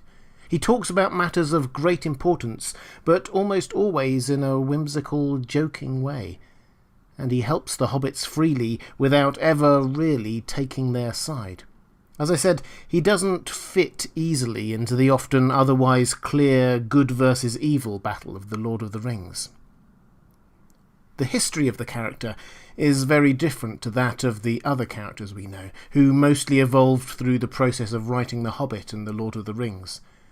Tom Bombadil was invented before either book. He was inspired by and named after a Dutch doll Tolkien's children had had, which had been accidentally flushed down the toilet. Tolkien wrote silly rhymes and poems about Tom Bombadil, in which he was some kind of nature spirit of the English countryside in which his family were growing up. The Adventures of Tom Bombadil, a poem, was published in 1934 and describes Tom wandering apparently aimlessly through the countryside as various characters, including some others who made it to Lord of the Rings like Old Man Willow and the Barrow Wight, try to capture him. Tom Bombadil is singularly not bothered by their attempts and defeats them with the power of his words. He ends up capturing Goldberry, the River Woman's daughter, who appears again as his wife in The Lord of the Rings. So Tom Bombadil, as some kind of expression of nature, as well as Goldberry, Old Man Willow and the Barrow Wights, were present in Tolkien's imagination well before the writing of The Lord of the Rings, or even The Hobbit. That early poem, and the later poem Tom Bombadil Goes Boating, present a picture of a being who is somehow above or outside normal laws of created beings. He commands those who get in his way to return to their natural existence, and they do. Tom Bombadil Goes Boating also includes him visiting Farmer Maggot in the Shire, placing it firmly in Middle-earth. Tom and Farmer Maggot's family drink and dance and generally enjoy life before Tom heads back home. Again, this is a tale of experiencing life and living in the moment, as we might say today. We'll come back to this, but this is a really important part of who he is, and it also sets up a nice little reference back to the poem in The Lord of the Rings, when Tom Bombadil mentions his friend, Farmer Maggot. As a complete aside here, Farmer Maggot really is one of the most underrated characters in The Lord of the Rings. As well as being high in Tom Bombadil's estimations, he actually faced down one of the Nazgul who came to his door, telling him to be off, or he'd call his dogs on him. Another example of how hobbits are capable of great courage when required. Anyway, it is in The Lord of the Rings that we learn the most about Tom Bombadil. The hobbits meet him when he rescues Merry and Pippin from Old Man Willow. He was apparently just passing by, collecting water lilies for his wife Goldberry, and, as in the poems, he commands Old Man Willow to let them go, and sings it to sleep. Tom then shelters the hobbits for a couple of days before sending them on their way, refreshed and reinvigorated. During those couple of days, though, lots of odd things happen. Frodo, for example, has a couple of dreams which seem like true dreams. One is of Gandalf, where he has been captured by Saruman, and the other appears to be a premonition of him sailing into the west from the Grey Havens. Tom tells them stories and sings to them, and shows an astonishing ability to be unaffected by the One Ring, the only person we ever see who is completely unaffected by it. He can still see Frodo when Frodo wears it, and when Frodo gives it to him, Tom puts it on, and he doesn't disappear. He then does a little magic trick with it, making it disappear and then reappear in his other hand. Tom rescues them again when they fall prey to the Barrow-wight and sets them on their way once more, and that's the last we see of him. The Council of Elrond briefly consider him as a keeper of the ring. It doesn't affect him after all, but Gandalf counsels against it. Tom wouldn't understand the importance of what he is being asked to do, and would most likely forget about the ring or lose it quickly. So, who is Tom Bombadil? Well, he certainly grew in power and significance from the character Tolkien first wrote about in The Adventures of Tom Bombadil. By the time of The Lord of the Rings, he seems to be above petty squabblings like the War of the Ring, happily unaffected by the power of the one thing everyone is fighting over. And it's made clear that he is old, very old, perhaps the oldest being Middle-earth. Elrond calls him older than the old, and Tom Bombadil himself calls himself the eldest. He isn't God, or any kind of representation of that.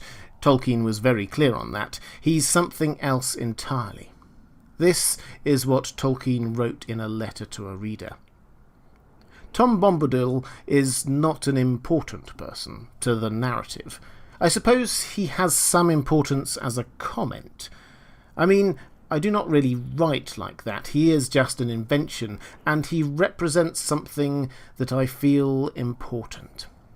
So perhaps the reason why Tom Bombadil feels so odd a character is precisely because he is a comment by Tolkien, or a representation of something he thinks is important, rather than being there purely as a part of the story. He explains what this comment he is making through Tom Bombadil might be in another letter. I might put it this way. The story is cast in terms of a good side and a bad side, beauty against ruthless ugliness, tyranny against kingship, moderated freedom with consent against compulsion that has long lost any object save mere power, and so on. But both sides, in some degree, conservative or destructive, want a measure of control. But if you have, as it were, taken a vow of poverty, renounced control, and take your delight in things for themselves without reference to yourself, watching, observing, and to some extent knowing, then the questions of the rights and wrongs of power and control might become utterly meaningless to you, and the means of power quite valueless. In other words, Tom Bombadil is an expression of delight in things as they are, the natural world, people, life, things as they are on their own terms, not just thinking about how you could use them. Tom Bombadil is an expression of delight and wonder in what is around us, and enjoying it in the moment. This conclusion, I think, is underlined by the last time he is mentioned, by Gandalf at the end of The Lord of the Rings.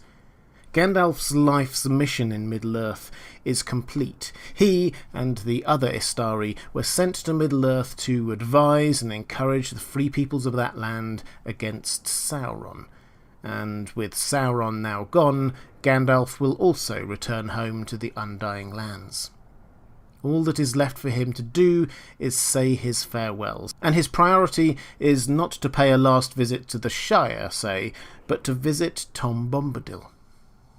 I am going to have a long talk with Bombadil, such a talk as I have not had in all my time.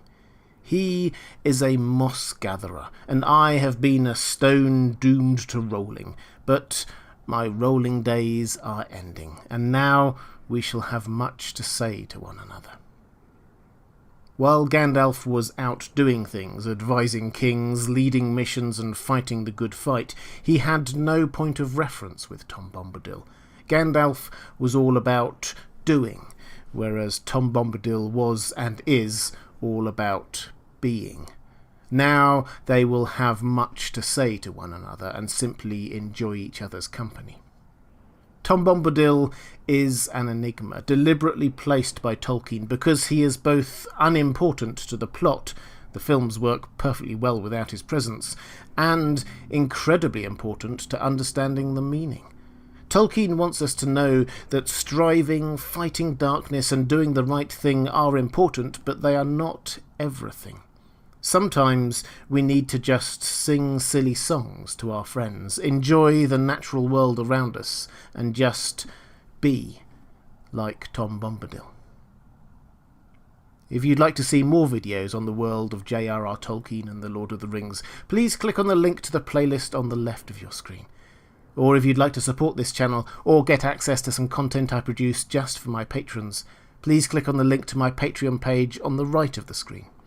Thanks for watching. That's all for this time, and I'll see you again soon. Who actually is Gollum? Yes, we know his history, but should we be repulsed by him, as most seem to be, or have pity on him, as Frodo and Bilbo did? Is he good or evil, or something else entirely? Hi everyone, this is Robert. Welcome to In Deep Geek. This video is brought to you by my wonderful Patreon community. I am now creating regular J.R.R. Tolkien and Lord of the Rings content on this channel. That's as well as the usual Game of Thrones and Westworld videos. If you're interested in seeing more, please click on the subscribe button in the bottom right of your screen, and the bell icon. Lord of the Rings is often labelled as being a simple story of good versus evil, but at its heart is a character who defies those labels. Our heroes wouldn't have succeeded but for his help, and yet he betrays them. The Dark Lord uses him, but then he causes the Dark Lord's downfall. He is dismissed and reviled by almost everyone, and yet some of the most important characters in the story feel an overwhelming sense of pity for him. Gollum is not easy to categorise, which is probably the point. As we see again and again when we dig into the characters of the Lord of the Rings, there is a lot of grey there, and layers of character that often get ignored when rushing to label this as a battle of good versus evil. Gollum was born over 500 years before the story of the Lord of the Rings, hailing from the Anduin Valley, nestled between the Misty Mountains and Mirkwood. Centuries before that, that was where the hobbits lived before migrating west to the Shire. Gollum, or Smeagol as he was called then, was a Storish hobbit from one of the few families that had stayed in the area. The Stors were great swimmers and fisher people, characteristics we see in Gollum when we encounter him much later. One day, on Smeagol's birthday, he and Deagol, his cousin, went on a fishing trip to the Gladden Fields, around the area where, 2.5 millennia earlier, Isildur had been killed and lost the ring in the reeds of the river. Deagol caught a large fish on his line which dragged him into the water, and while underwater he found a ring. The One Ring, of course, but there's no reason to think that he or Smeagol had any idea of that. The ring's power was strong, and Smeagol demanded it from Deagol. Deagol refused, and they fought, and Smeagol strangled Deagol to death, claiming the ring as his own. His later repeated assertion that it was his birthday present is seemingly a self-justification for why he had to kill his cousin. We'll get on to his apparent dissociative personality disorder in a little bit. In the short term, though, the ring's power over Smeagol grew. He was disowned by his family and turfed out of the family home by the matriarchal grandmother. He was forced to hide in a cave in the Misty Mountains, eating raw fish, and growing to hate both the sun and the moon.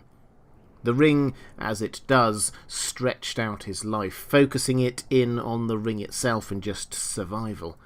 He developed that hacking cough that sounded a bit like Gollum, which gave him his new name. He became the character we know in the stories, obsessed with the ring, his birthday present, his precious. We know the story of how Bilbo found it and escaped with it from the Misty Mountains, thinking it just a magic ring that could make him invisible. But it's probably worth reminding ourselves of the fact that none of this, Deagol, Smeagol, Bilbo, was coincidence. The ring, as Gandalf said, wanted to be found. It wanted to be rescued from the riverbed. Then, when a traveller passed by who was heading east out of the mountains towards Mirkwood, it chose to move to him, abandoning Gollum. Why choose a traveller heading to Mirkwood? Because that's where Sauron was at the time, and the ring always wanted to get back to Sauron. It's no coincidence, I think, that Sauron set up his secret base in Mirkwood during that time. He will have been able to sense the ring's presence, and Dol Guldur was probably about as close as he could get while remaining secret and secure. Bilbo, of course, did take the ring through Mirkwood, although Sauron could do little about it, because that was when Gandalf left the dwarfs and Bilbo to lead an attack on Dol Guldur, throwing Sauron back to Mordor. We'll never know what Sauron would have done when the ring passed so close to him. Anyway, let's return to Gollum. He lingered under the Misty Mountains for a while longer, mainly out of fear of the goblins and the sun and the moon, but eventually he ventured out to try to find Bilbo and the ring. He failed, but his wanderings eventually brought him to Mordor, where he gained all that knowledge of the backroutes in and out. Sauron was now out in the open and calling the rings and his allies to him. No doubt some magical trace of the ring led Gollum there. And when he was there, he was captured and tortured and interrogated for information on where the ring might be. He gave up the only information he had: Baggins, the Shire. These clues were what the Nazgul rode forth searching for. And then Sauron released him. There's a throwaway line in The Return of the King where the orcs in Cirith Ungol admit that they'd seen him before when he was escaping Mordor, and that they'd instructions to let him go. It's never explicitly stated why Sauron let him go, but the clear implication is that Sauron didn't see him as a threat, and knew that he would keep hunting for the ring regardless. And if he found it, unlike someone like Boromir, say, he definitely wouldn't use it to try to gain power, just to return to a cave and hunt fish.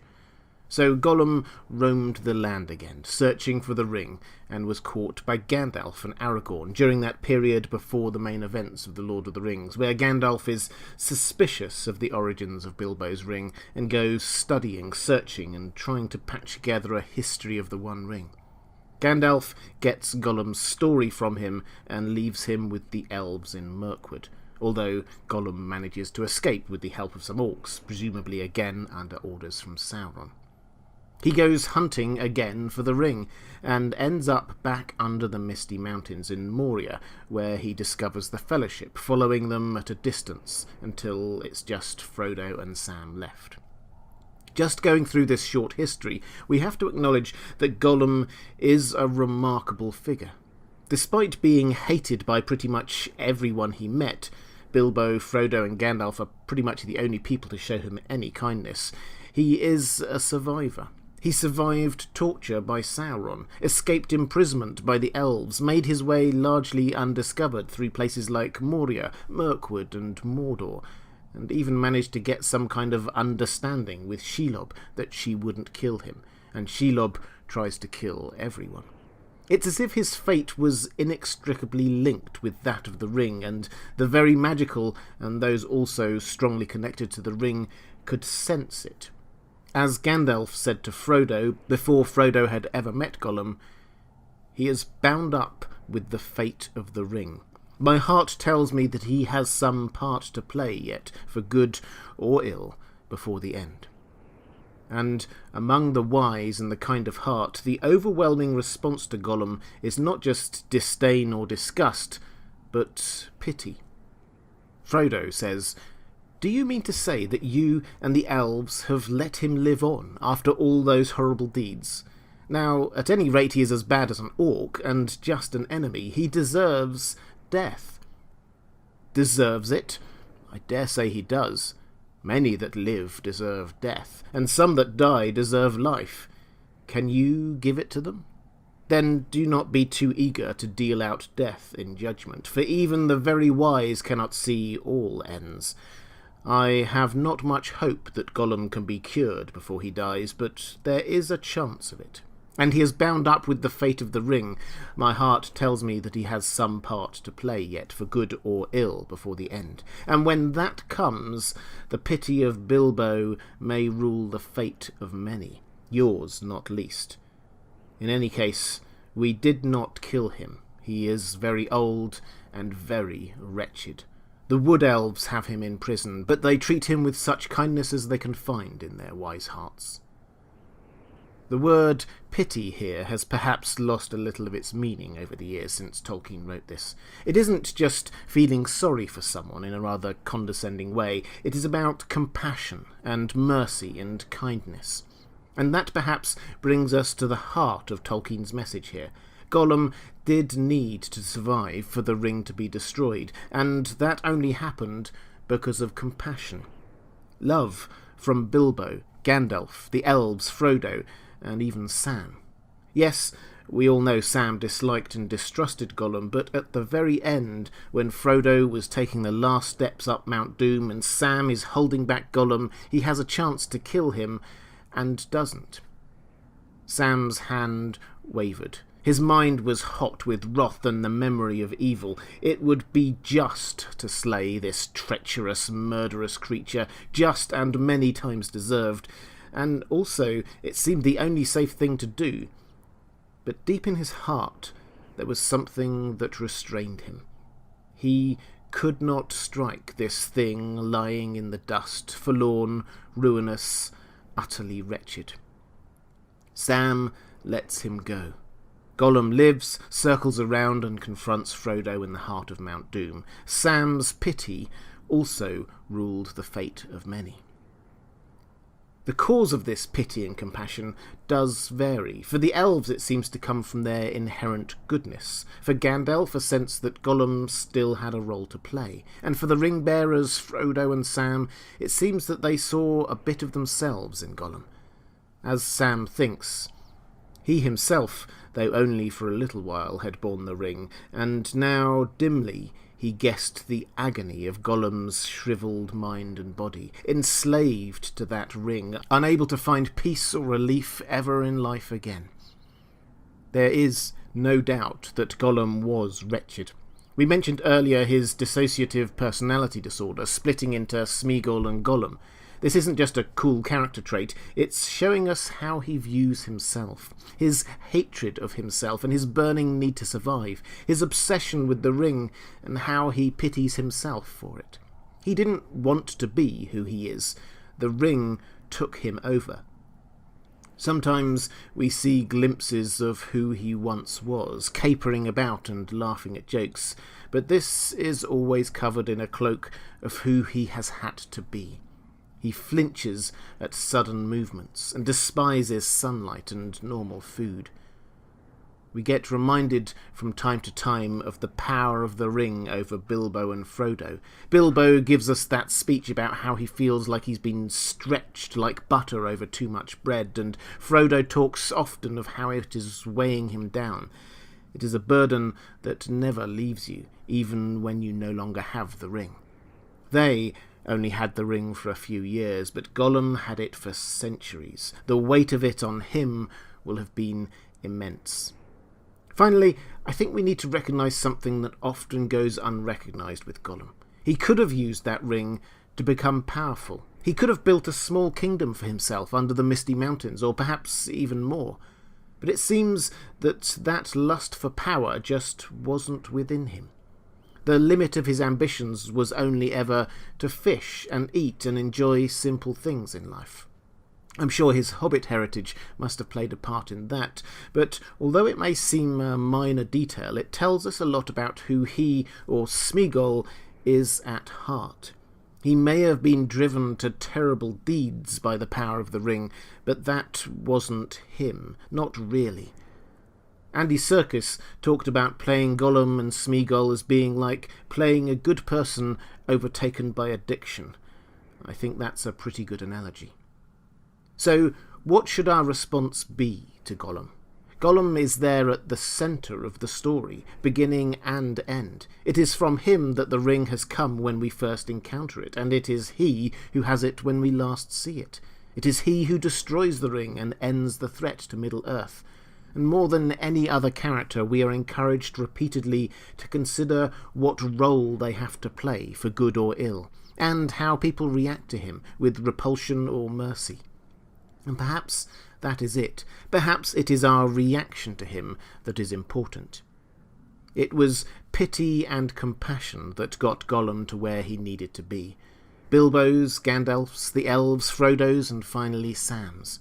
So perhaps our reaction to Gollum should echo theirs, and this is what Frodo says when the ring is gone and he and Sam are at the end of all things. "Do you remember Gandalf's words?" says Frodo. "Even Gollum may have something yet to do. But for him, Sam, I could not have destroyed the ring. The quest would have been in vain, even at its bitter end, so let us forgive him." Compassion, pity, and forgiveness. Yes, that is how we should respond to Gollum. If you'd like to see more videos in the world of J.R.R. Tolkien and the Lord of the Rings, please click on the link to the playlist on the left of your screen. Or if you'd like to support this channel, or get access to some content I produce just for my patrons, please click on the link to my Patreon page on the right of the screen. Thanks for watching. That's all for this time. I'll see you again soon. Sam Gamgee is one of the most loved characters in The Lord of the Rings. But what makes him so dear to our hearts? Why did Tolkien include him in the story? Hi everyone, this is Robert. Welcome to In Deep Geek. This video is brought to you by my wonderful Patreon community. I am now creating regular J.R.R. Tolkien and Lord of the Rings content on this channel. That's as well as the usual Game of Thrones and Westworld videos. If you're interested in seeing more, please click on the subscribe button in the bottom right of your screen, and the bell icon. Let me start with a disclaimer. Sam Gamgee is my favourite character in my favourite story ever. In many ways, this character study is as much an exploration of why I feel such an affinity for the character as anything else. But the fact is, I know I'm not alone. Sam Gamgee is lots of people's favourite character. Part of this is, I'm sure, because he is a very sympathetic character. Pure and simple and salt of the earth. He does what he has to do, but he is always yearning for the simple things of life. A well-kept garden, Rosie, a family, friends, and a good night down at the Green Dragon Inn. He does what he needs to do in this story because it is the right thing to do, and out of love, not for any idea of personal gain. Tolkien encourages us to think like this about Sam. He gives him some of the most emotionally engaging speeches and moments in the whole story. And at a slightly deeper level, Tolkien, a professor of language and literature, let's not forget, so he knew what he was doing here, made Sam the hero of The Lord of the Rings. I use the word hero here in the technical sense. Classically structured stories can distinguish between the hero and the protagonist or protagonists. The protagonist is the person whose actions drive the story forward. In The Lord of the Rings, this is generally Frodo, and when the story divides with the breaking of the Fellowship, Aragorn, Gandalf and others take on the role of sub-protagonists. But the protagonist is not the person who the story is fundamentally about, or whose side we are on. Most of the time, Sam is not the protagonist in this story. He goes along with what Frodo wants to do, but he is the hero, the person the story is technically about. Let me explain. The story only really begins when Sam appears, and it ends when his character arc is complete. Yes, there are a couple of chapters before Sam's real introduction, but these are effectively prologue. We meet some of the characters and the scene is set, but the problem that will drive the story, what to do with the ring, is not introduced until Sam properly is. That's when the story starts, when Gandalf tells Frodo what the ring is and what must be done with it. And this moment, not coincidentally, is when Sam comes in. He is literally dragged into the story from the background through the window by Gandalf. So Sam is there at the beginning of the story, and crucially, the story only ends when his story ends. It is a cause of much amusement or frustration for some how many sort of endings The Lord of the Rings has. Tolkien could have chosen to end it when the ring is destroyed, when the hobbits are recognised for their heroism, after the scouring of the Shire, or when Frodo leaves Middle-earth. Tolkien clearly thinks all of these beats in the story are important, that's why he included them, but the actual story doesn't end until Sam finally returns home to his rural idyll with his wife and family and garden. The last words in the whole book are his. Well, he says, I'm back. The story literally only ends when Sam is home. To truly understand the character, you do need to delve into the murky world of early 20th century class-divided Britain. Sam is working class, employed by the more obviously middle-class Bagginses to tend to the garden of their rather spacious, in Hobbit terms, house. Frodo and Bilbo employ him, view him paternalistically as under their care, and are friends with him, and in return Sam offers them service, loyalty, and love. It's why Sam can both call Frodo Mr. Frodo, sir, in a kind of deferential way, and love him like a dear friend. It was a dynamic Tolkien knew well. Although he had grown up in often humble circumstances, being an academic and an officer during the First World War put him firmly in that middle-class world. During the war he had a Batman, a name which obviously has different connotations now, but then it meant an orderly who was the personal servant of an officer, running errands, cooking and the like. Sam is very much in this role, a link that comes out really clearly, incidentally, in the Tolkien biopic. We shouldn't get the wrong end of the stick here, though. We shouldn't be looking down on Sam at all. Far from it. In fact, Tolkien's view was that these kind of characters were actually to be more admired than those in positions of privilege. One of his reflections on his time in the army was that the privates and the batmen were, in his words, far superior to myself. In a letter, he called Sam the chief hero of his story. Tolkien's admiration for salt-of-the-earth working-class heroes is not, of course, unique in English fantasy literature. In Narnia, for example, for all the adventures of the very middle-class Pevensey children, we're often encouraged to focus on the simple bravery of characters like Mr. and Mrs. Beaver, or the working-class cabbie in The Magician's Nephew. Even in the Harry Potter books, there's an argument to be made that our heartstrings are pulled more by the love and strength of Mr. and Mrs. Weasley and their family than by Harry himself. And if there's anything that Sam embodies, it is bravery. Sam is incredibly ill-suited to the task of saving the world. He is no fighter or magic user, knows little to nothing of the world outside the Shire, isn't particularly fast or strong or clever, and he knows all that. He brings the skills he does have, cooking, carrying pots and pans, tying knots, and an optimistic spirit, and he uses them to the best of his ability.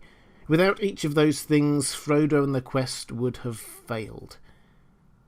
Perhaps his greatest moment is when, believing Frodo dead, Sam decides to take the ring and go on alone. "What am I to do, then?" he cried again, and now he seemed plainly to know the hard answer. See it through. Another lonely journey, and the worst. What? Me alone go into the crack of doom and all? He quailed still, but the resolve grew. I wish old Gandalf was here, or somebody. Why am I left all alone to make up my mind? I'm sure to go wrong, and it's not for me to go taking the ring, putting myself forward. Sam doesn't think it's his place to take the ring. He doesn't think he is the right person to do it. He thinks he will fail, but he takes the ring anyway and keeps going because it is the right thing to do. It's all he could do, but it is more than anyone could expect of him. It's actually one of the few moments I was personally disappointed in the film adaptations, that they chose to focus on Frodo thinking the ring was lost and Sam producing it, rather than Sam's agonies about deciding to take the ring and abandon Frodo's body. The other thing we really do have to talk about with Sam is how he is representative of the Shire throughout the story. The simplicity, beauty and purity of it is reflected in Sam's character. It is the Shire that they are symbolically fighting to save, as exemplified by Sam's ability to settle down, tend his garden and raise a family. These are the things worth fighting for. Sam does fight for them. He fights for them with everything he has. He is the chief hero of this story, in Tolkien's words, not because he is capable, but because he is brave and true-hearted and loving.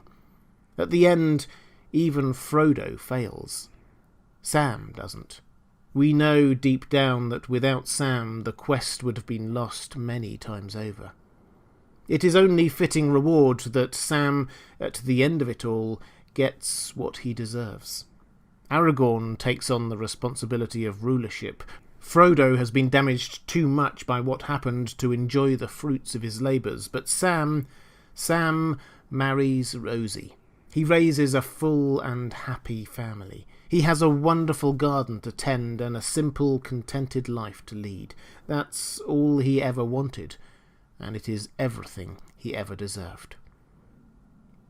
If you'd like to see more videos on the world of J.R.R. Tolkien and the Lord of the Rings, please click on the link to the playlist on the left of your screen. Or if you'd like to support this channel, or get access to some content I produce just for my patrons, please click on the link to my Patreon page on the right of your screen. Thanks for watching, that's all for this time, and I'll see you again soon.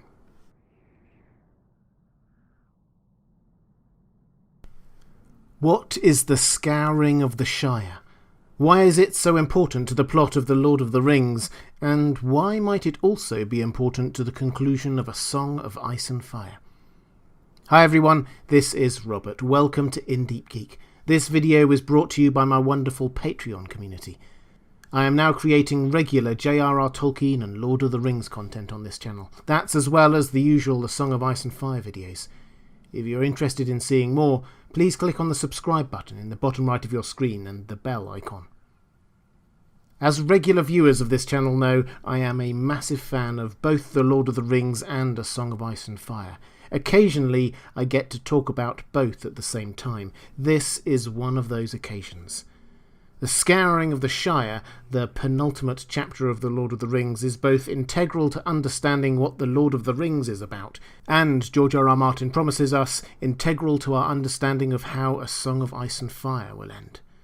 So in this video, I will start out by explaining why the Scouring of the Shire is so important to a proper understanding of The Lord of the Rings. Then, later on, I will turn to what this means for the ending of A Song of Ice and Fire. The Scouring of the Shire is the penultimate chapter of The Lord of the Rings. It doesn't appear in the film versions other than a brief image when Sam looks into the Mirror of Galadriel, and is often removed from adaptations more generally. This is understandable from a dramatic perspective. Modern audiences are used to stories ending when the big baddie is defeated, but classically stories didn't end until the safe home environment is secured. As I've argued before, the whole story revolves thematically around saving the rural idyll of the Shire as an expression of all that is good and right about the world.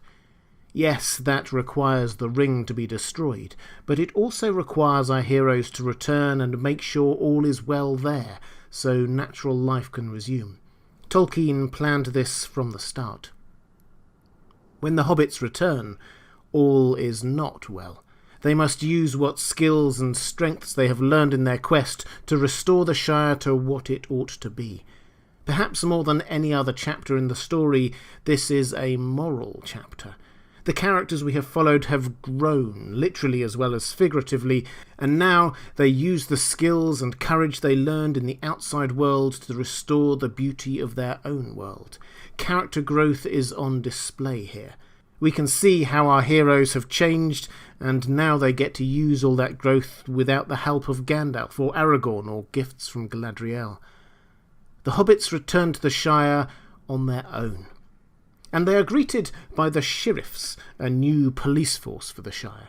It's immediately clear that there are new powers in control here, new rules and a new way of living. In particular, the old rural life has been destroyed and replaced by a new industrial heartland. The beloved watermill has been replaced by a loud, polluting monstrosity, and the people are living in fear. The hobbits decide to raise the Shire, calling all right-minded hobbits to their cause. Pippin gathers the large Took clan, and they take on the ruffians in the Battle of Bywater. Finally, they head up to Bag End, where this whole adventure started, and find Saruman and Grima Wormtongue. Saruman had come here seeking revenge and taking on the name Sharky, doing his best to destroy the Shire and their way of life.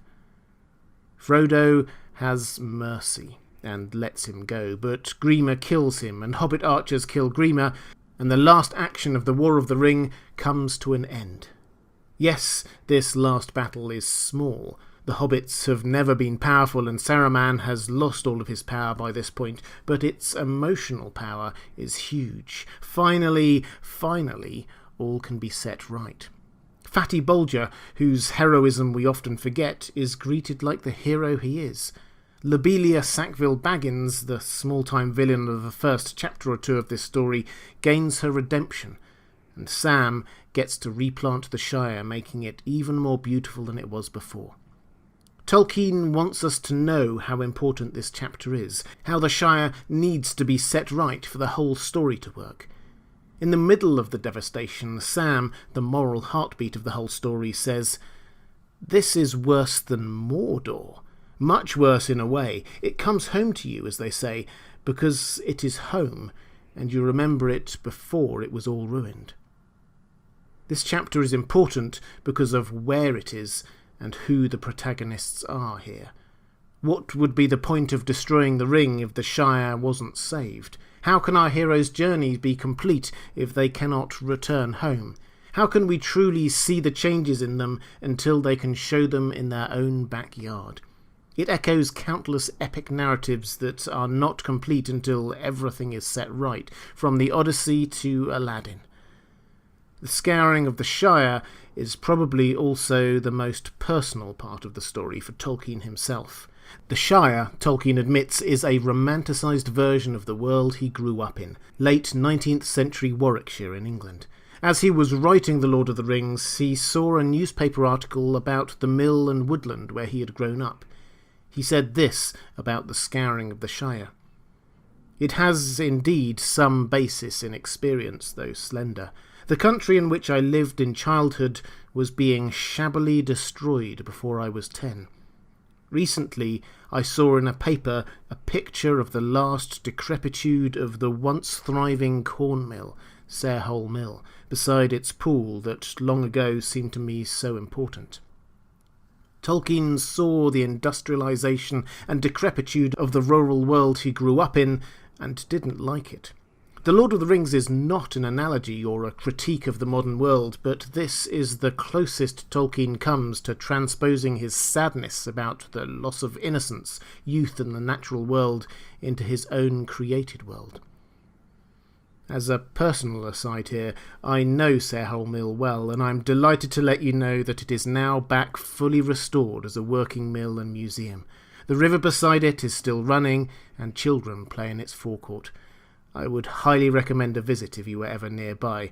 I suspect Tolkien himself would have smiled at this news. I hope so. Anyway, this chapter, The Scouring of the Shire, is about making things whole again after everything that has happened before. It is about reclaiming home, not just gaining the plaudits of faraway peoples. It's about setting things right, not just back to how they were before, perhaps, but as good as they can be, given all that has happened. And that is why it is so important to an understanding of The Lord of the Rings. It is not just a story of great people doing great deeds, but a story of ordinary folk doing extraordinary things, so that ordinary life can continue in all its magnificence. I said at the start of this video that an understanding of this chapter of The Lord of the Rings is also important for gaining an understanding of the ending of A Song of Ice and Fire. We often repeat back the mantra that the ending of A Song of Ice and Fire will be bittersweet. George R.R. Martin did say that, but this is the full quote. I've said before that the tone of the ending that I'm going for is bittersweet. I mean, it's no secret that Tolkien has been a huge influence on me, and I love the way he ended Lord of the Rings. It ends with victory, but it's a bittersweet victory. Frodo is never whole again, and he goes away to the Undying Lands and the other people live their lives. And the Scouring of the Shire, brilliant piece of work, which I didn't understand when I was 13 years old. Why is this here? The story's over. But every time I read it, I understand the brilliance of that segment more and more. All I can say is that that's the kind of tone I will be aiming for. Whether I achieve it or not, that will be up to people like you and my readers to judge. So, when George R.R. Martin talks about a bittersweet ending, he means like the ending of The Lord of the Rings, particularly the Scouring of the Shire. This full quote has confused some people, partly because the Scouring of the Shire wasn't in the films, so many people don't get its importance, and partly because people tend to think of The Lord of the Rings as having a happy end, not a bittersweet one. And on the face of it, it is very happy. Most of the good guys survive, and most of the bad guys are defeated. The great quest is completed, and everyone returns home to great acclaim. How can this be like A Song of Ice and Fire, where experience tells us not all of the good guys will survive, and so many terrible things have already happened that an ending anything like The Lord of the Rings seems unlikely? Well, George R.R. Martin has given us two specific examples in that quote we just heard of how the endings will be the same. The first is the example he gives of Frodo, who, he says, is never whole again. He's right, of course. Frodo is never the same after the completion of the quest. Frodo is the one who, as ring-bearer, literally carried the burden of saving the world around his neck for the entire story. It, figuratively as well as literally, hung heavy on him. He was physically broken. Gollum bit off his finger at the end, and he was mentally and emotionally broken too. He was never again the same hobbit he was before. He used to be joyful and happy and optimistic. But everything that had happened meant that he couldn't enjoy the fruits of the victory he had won. He was never whole again. George R.R. Martin is definitely using this concept in A Song of Ice and Fire. Many of those who win the victory, saving the world from the twin threats of ice and fire, will be broken by it. The fandom has picked up on a phrase that Tyrion uses to Robb and Bran, saying that he has a tender spot in my heart for cripples and bastards and broken things. Bran is a cripple, Jon a bastard. Tyrion himself claims bastardy in saying that all dwarves are bastards in their father's eyes. Theon is described as a broken thing, as is Jorah. Plenty of other characters are clearly damaged and changed by what has happened. Sansa, Arya, the Hound. These characters may survive and may claim victory of sorts in the story, but they will never be whole again, like Frodo was never whole again. I've said it many times before, but Jon Snow is the Frodo character in this story. He is being written of as if he were the Aragorn character, but he is the Frodo character. His is the burden of leading the quest to save the world, but he will be broken by this. I'm sure the ending of the books won't be exactly the same as on the show, but Jon leaving the Seven Kingdoms at the end of it all, having been scarred and broken by it all, is very reminiscent of Frodo leaving Middle-earth at the end of that story. To bring it back to Tolkien, Sam Gamgee summarises this idea of a bittersweet victory in his speech at the end of The Two Towers. He says, It's like in the great stories, Mr. Frodo. The ones that really mattered. Full of darkness and danger they were, and sometimes you didn't want to know the end.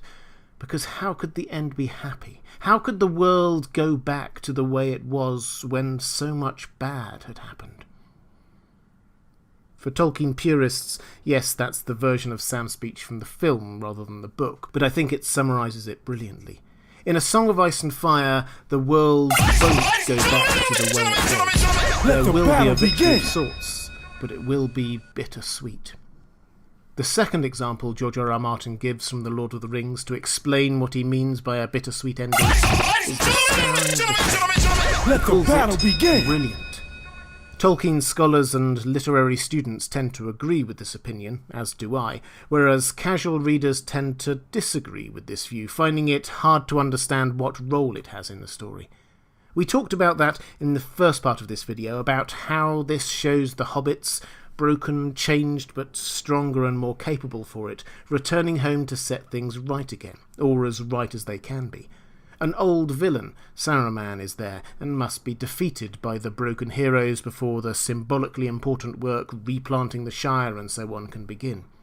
We don't get a 20 years later style flash forward, but we see the shape of how the world will start to repair itself. So what does this mean for A Song of Ice and Fire? First, I think it means that the story will not end in the Hollywood moment, when the others are defeated, or the twin threats of ice and fire are turned back. There will be another few chapters after that where things are set right in the aftermath. This will be done by the cripples, bastards, and broken things, the survivors who are never going to be whole again.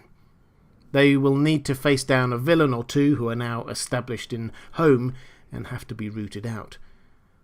I think it's a fair bet that these villains will be Euron and Cersei, establishing themselves in King's Landing. The Game of Thrones TV show was obviously, in my view, rushed, and a lot of the iteration of events around King's Landing will have had to be changed by the omission of Fagon, young Griff, or King Aegon VI if you prefer. There looks to be a good chance that he will take King's Landing first in the Winds of Winter, then Daenerys will take him on before she has to face the threat of the others, and then finally Euron and Cersei may well take advantage of the chaos to reclaim the throne, leading to the scouring of King's Landing, so to speak. What we saw at the end of Season 8 of the show is, in my view, a contraction of all of this action, 2 books worth into 2 or 3 episodes. But the sequencing of the confrontation with the others happening first and then sorting out King's Landing afterwards will probably still happen. And it won't just be King's Landing that needs to be scoured or made new. Winterfell will also need to be made new. There's a chance that much of the Stark's ancestral home will be destroyed, and even the purpose that seems to have led to its founding, the fight against the others, will now be obsolete. Everything will have to be rebuilt. Sansa seems the obvious choice to do this. But it's probably best not to get into too much speculative detail. What George R.R. Martin wants is for the ending of his story to reflect the feel of the ending of The Lord of the Rings, one where victory is achieved, but many of those responsible are not able to enjoy it to its full. They are changed, they are never whole again. They are the cripples, bastards, and broken things.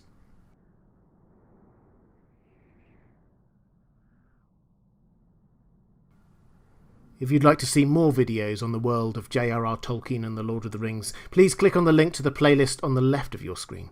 Or if you'd like to support this channel, or get access to some content I produce just for my patrons, please click on the link to my Patreon page on the right of the screen.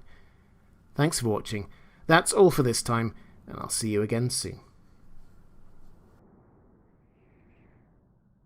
Did Gandalf want the Fellowship to fly to Mordor?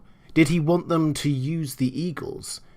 It's a huge fan theory, but when you analyse the text, does it actually work? Hi everyone, this is Robert. Welcome to In Deep Geek. This video is brought to you by my wonderful Patreon community. I'm now creating regular J.R.R. Tolkien and Lord of the Rings content on this channel. That's as well as the usual Game of Thrones and Westworld videos. So if you're interested in seeing more, please click on the subscribe button in the bottom right of your screen and the bell icon. It is the best known and most widely shared fan theory about The Lord of the Rings ever. Starting with a simple if detailed Reddit post, this theory identifies an apparent plot hole in Tolkien's otherwise impeccably planned masterpiece and fills it with a solution. Why send hobbits overground all the way to Mordor when you have eagles on your side? Perhaps Gandalf had planned all along to use the giant eagles who had helped him out several times before to fly the ring there. Had he really told them to fly? On the face of it, this seems like a great idea, which is why the theory has taken off so much.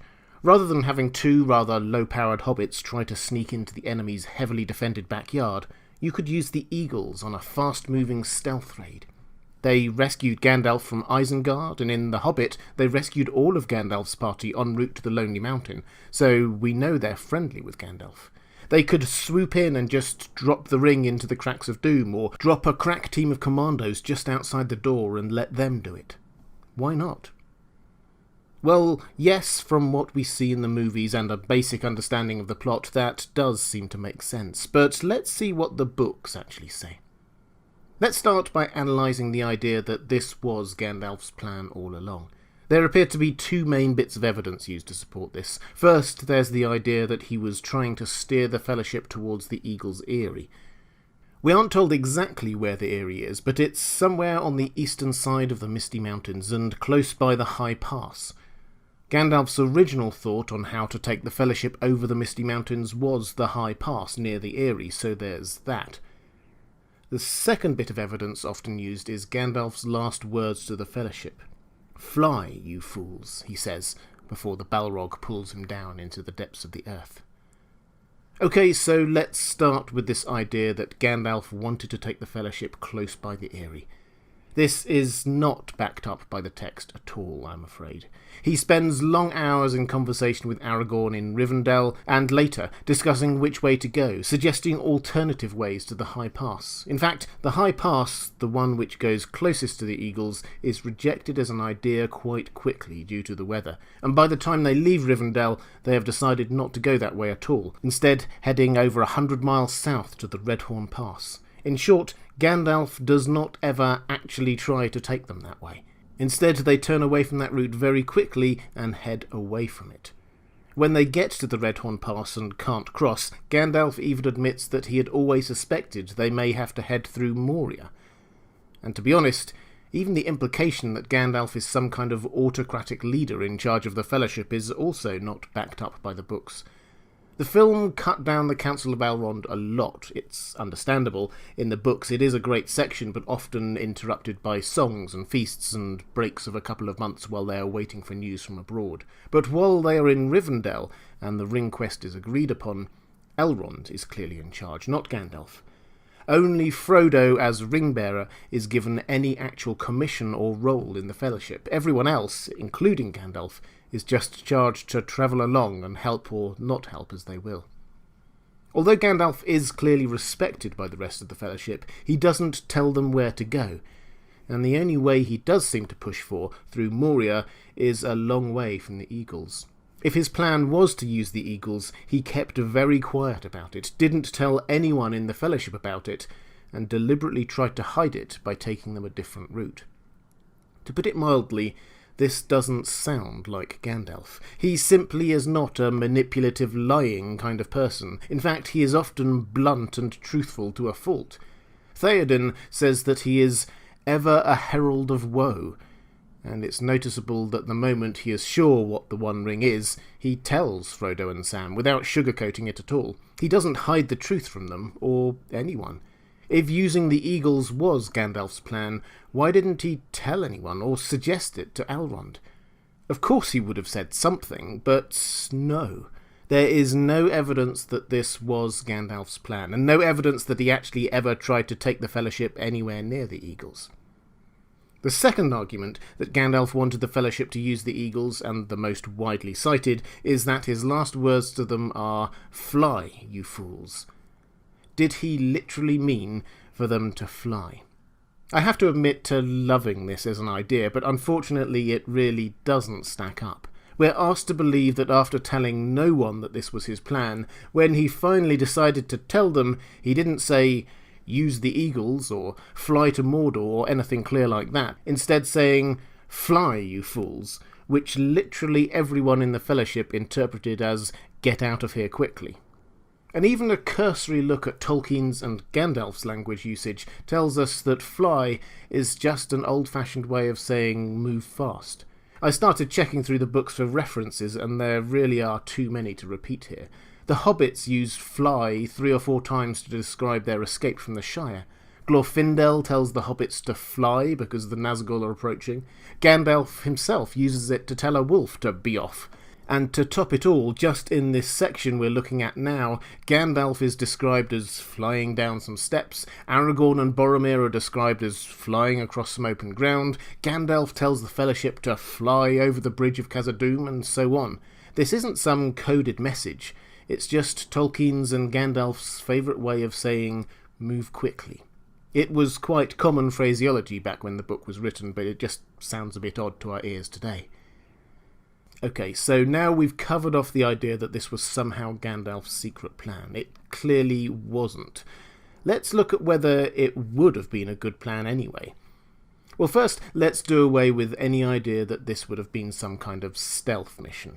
They are called Great Eagles for their size as well as their magnificence, and although they do vary a bit in size in Tolkien's writings, they are always large, and sometimes enormous. The largest we hear of is Throndor, who had a wingspan of 55 metres. That's half the length of a football pitch.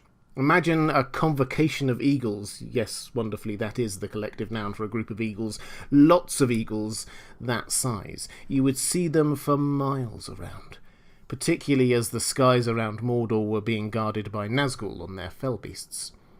But maybe they could speed in, catch everyone by surprise and drop the ring in the cracks of doom.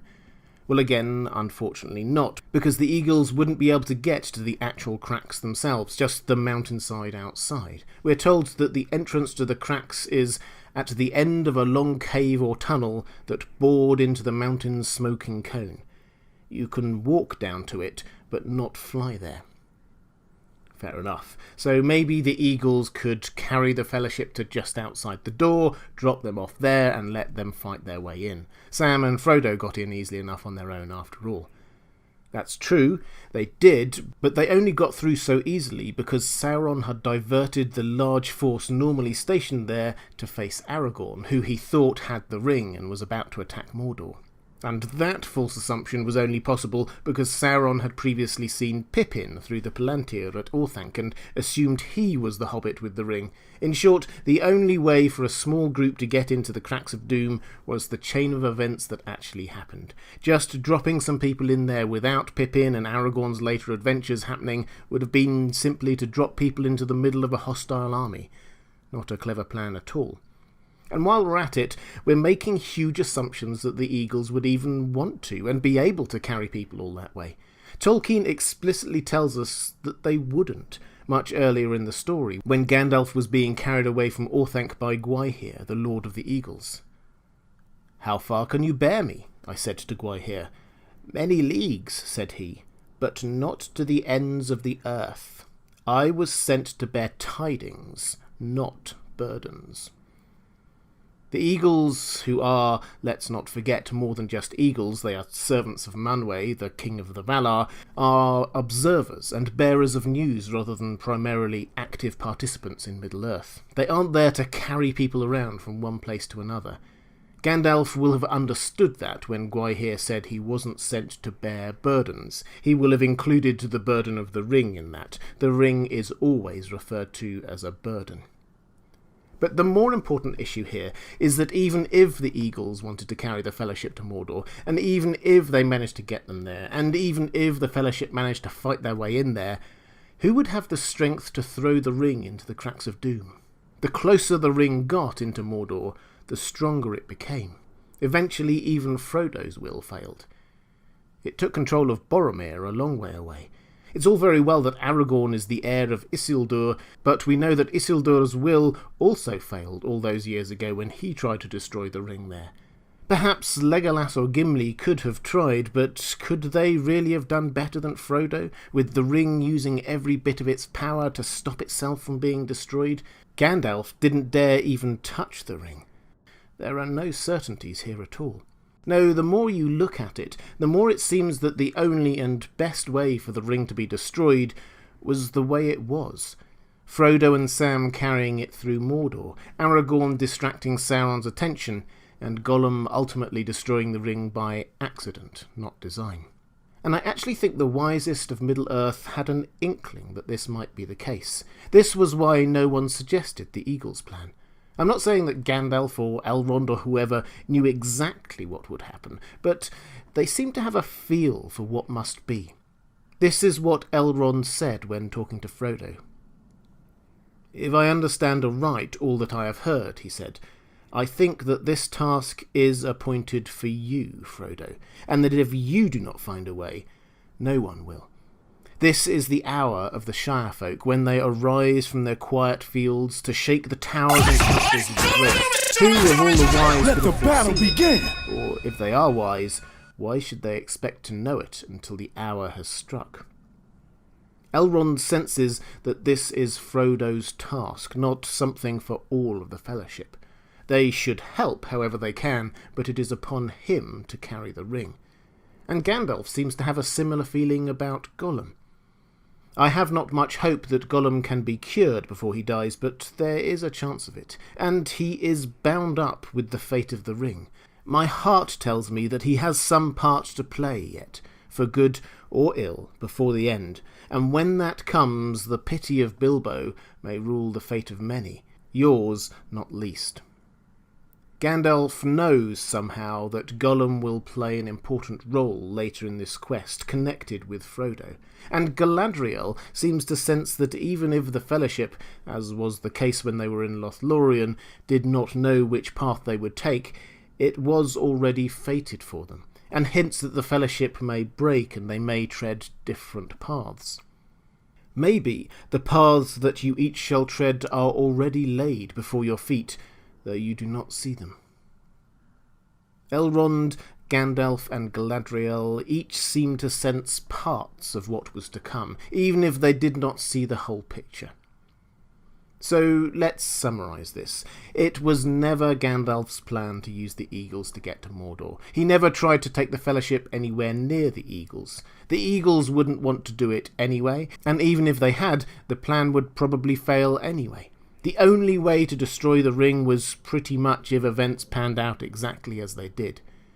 Gandalf, Elrond and Galadriel saw parts of this and helped events on their way. The way to destroy the Ring of Power was never going to be through clever power games with angelic-like eagles and using the Fellowship like a commando squad. It was through simplicity, humility and pity, and we were told that right from the beginning of this story. If you'd like to see more videos on the world of J.R.R. Tolkien and the Lord of the Rings, please click on the link to the playlist on the left of your screen. Or if you'd like to support this channel or get access to some content I produce just for my patrons, please click on the link to my Patreon page on the right of your screen. Thanks for watching. That's all for this time, and I'll see you again soon. Where did the Entwives go? It's one of the most enduring mysteries of the Lord of the Rings. Treebeard's sadness and longing for them is heartbreaking, so where are they?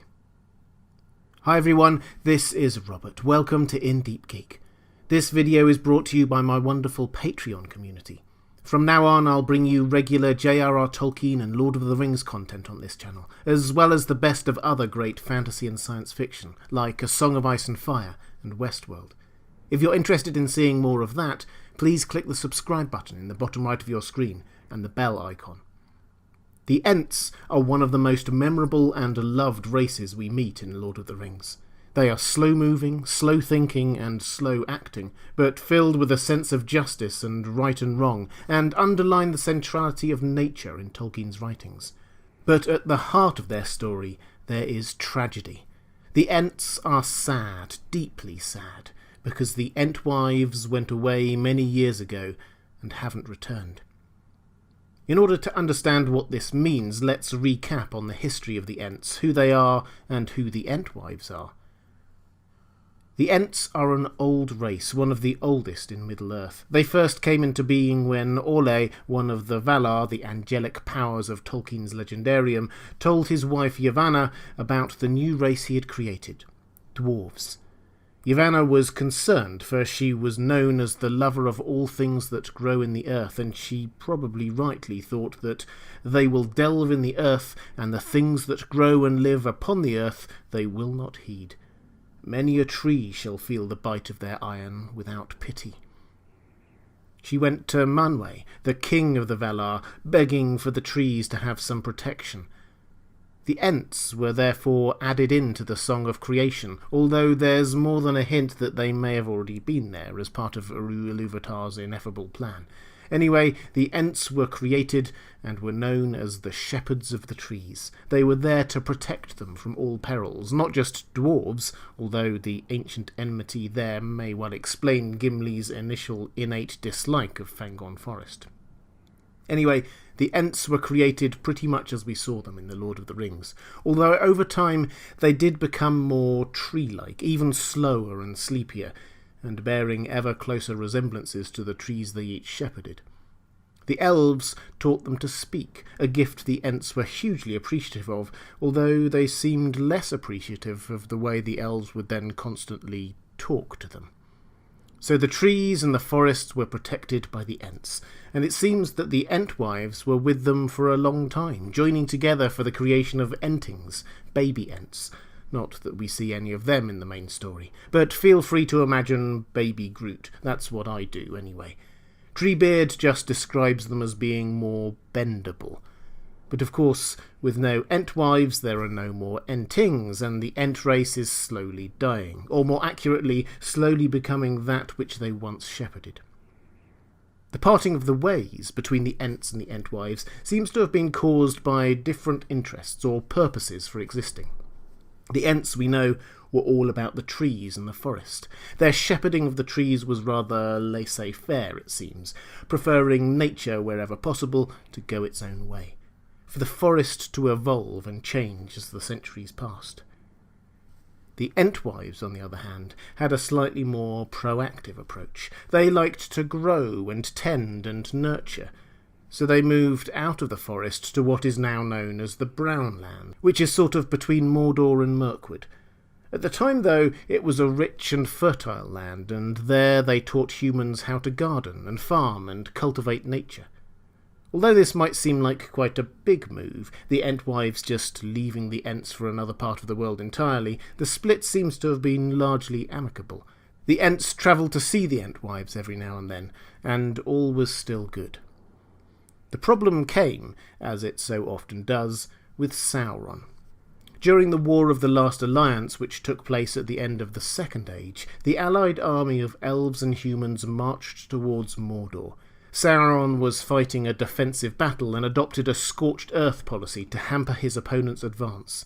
He destroyed the land of the Entwives completely. It's called the Brown Lands now because nothing grows there still. Millennia later, the Fellowship see it in passing while paddling down the river Anduin in those boats. And the Entwives disappeared. Treebeard went looking for them and couldn't find them. The elves sang for them as they sing for the dead, but we never have any conclusive evidence that they did die. In a sense, the Ents seem to blame themselves. Treebeard says that we lost them. In fact, this is Treebeard's own sad account. It goes on for some time, as you'd expect from an Ent, so I've edited it down a bit, but I've tried to keep the spirit of it in my own hasty way. I remember it was long ago, in the time of the war between Sauron and the Men of the Sea. We crossed over Anduin and came to their land, but we found a desert. It was all burned and uprooted, for war had passed over it. But the Entwives were not there. Long we called, and long we searched, but nowhere that we went could we find them. Our sorrow was very great. Yet the wild wood called, and we returned to it. For many years we used to go out every now and again and look for the Entwives, walking far and wide and calling them by their beautiful names. But as time passed we went more seldom and wandered less far. And now the Entwives are only a memory for us, and our beards are long and grey. So what happened to them? Well, perhaps they were simply killed by Sauron's forces. This, to be honest, is the most likely solution. The least satisfying, perhaps, but the most likely. Treebeard doesn't believe this, though. When Pippin asked how the Entwives died, Treebeard seems quite angry with this idea. "They didn't die," he said. "I never said they died." "We lost them," I said. "We lost them, and we cannot find them," he sighed. Maybe this is Treebeard just being optimistic or naive, but perhaps some of them did survive, and went off in search of new places to garden. We're told that their gardens were destroyed, not them. And we hear that the Ents asked the people they met in the Brownlands where the Entwives had gone, and some said that they went south, some west, and some east. The Ents looked, but perhaps not far enough. Perhaps the Entwives are still out there somewhere. So if they did move on somewhere, where might that have been? Well, we don't know definitively, but we do have a few clues. When Merry and Pippin talk to Treebeard, he makes them repeat over and again the description of the Shire, a pleasant, simple land of agriculture and gardens. He asks them if they have ever seen any of the Entwives there, because he thought they would like it there. Clearly, the Ents had never been there, he didn't know the land, and had never heard of hobbits, so it wasn't one of the places that he had searched. And there's this curious conversation between Sam and Ted Sandyman, the miller's son in the Green Dragon Inn near the beginning of the story. It's obviously a pub conversation and has a narrative purpose in setting up Ted Sandyman as an unlikable rationalist compared to Sam the Dreamer, which will play out much later in the Scouring of the Shire. But despite those caveats, when taken in combination with those other hints we had about the Entwives, it's intriguing. "All right," said Sam, laughing with the rest, "but what about these tree men, these giants, as you might call them? They do say that one bigger than a tree was seen up away beyond the North Moors not long back." "Who's they?" "My cousin Hal, for one. He works for Mr. Boffin at Overhill and goes up to the North Farthing for the hunting. He saw one." "Says he did, perhaps. Your Hal's always been saying he's seen things, and maybe he sees things that ain't there." "But this one was as big as an elm tree, and walking 7 yards to a stride if it was an inch." "Then I bet it wasn't an inch. What he saw was an elm tree, as like as not." "But this one was walking, I tell you, and there ain't no elm tree on the North Moors." So, if, and it's a big if, the Entwives survived Sauron's attack, then the most likely place does seem to be in the lush land somewhere north of the Shire. At this point, we would normally turn to Tolkien himself for an explanation. He was generally very open about his writing ideas and the background to his world, answering literally hundreds of letters from friends and fans alike in surprising detail and so on. But in this instance, Tolkien himself is actually not as much help as you might think. In one letter, responding to the question of whether the Ents ever found the Entwives, he simply says, "I do not know," because he had not written the future of Middle-earth beyond the first few years of the Fourth Age, which seems to imply that he didn't necessarily think that they were dead, just that he hadn't written that far in the story. And if you search the internet hard enough, you will find people who swear blind that Tolkien told them in person where the Entwives may be. But in another letter, he says quite categorically that, "I think that in fact the Entwives have disappeared for good, being destroyed with their gardens in the War of the Last Alliance." So, what is it? Did Tolkien simply not know, or not make up his mind? I think on reflection the answer is that all this was deliberate. He didn't want to provide an answer, because the answer to where the Entwives are actually distracts from the much more important point he is trying to make. The Entwives are lost. Their absence has left an indelible mark on the Ents, and it makes them sad. Many things in Middle-earth are lost and found again. Aragorn, as the lost heir to the thrones of Arnor and Gondor, is chief among them.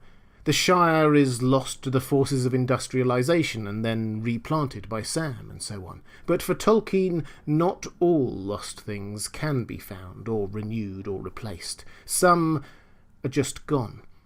It is a part of our world, and was a part of his. He speaks movingly of his sense of loss of the rural idyll of his youth. He felt it lost forever to the forces of modernization and industrialization. And even more tragically, as a young man he took part in the First World War and the horrendous Battle of the Somme.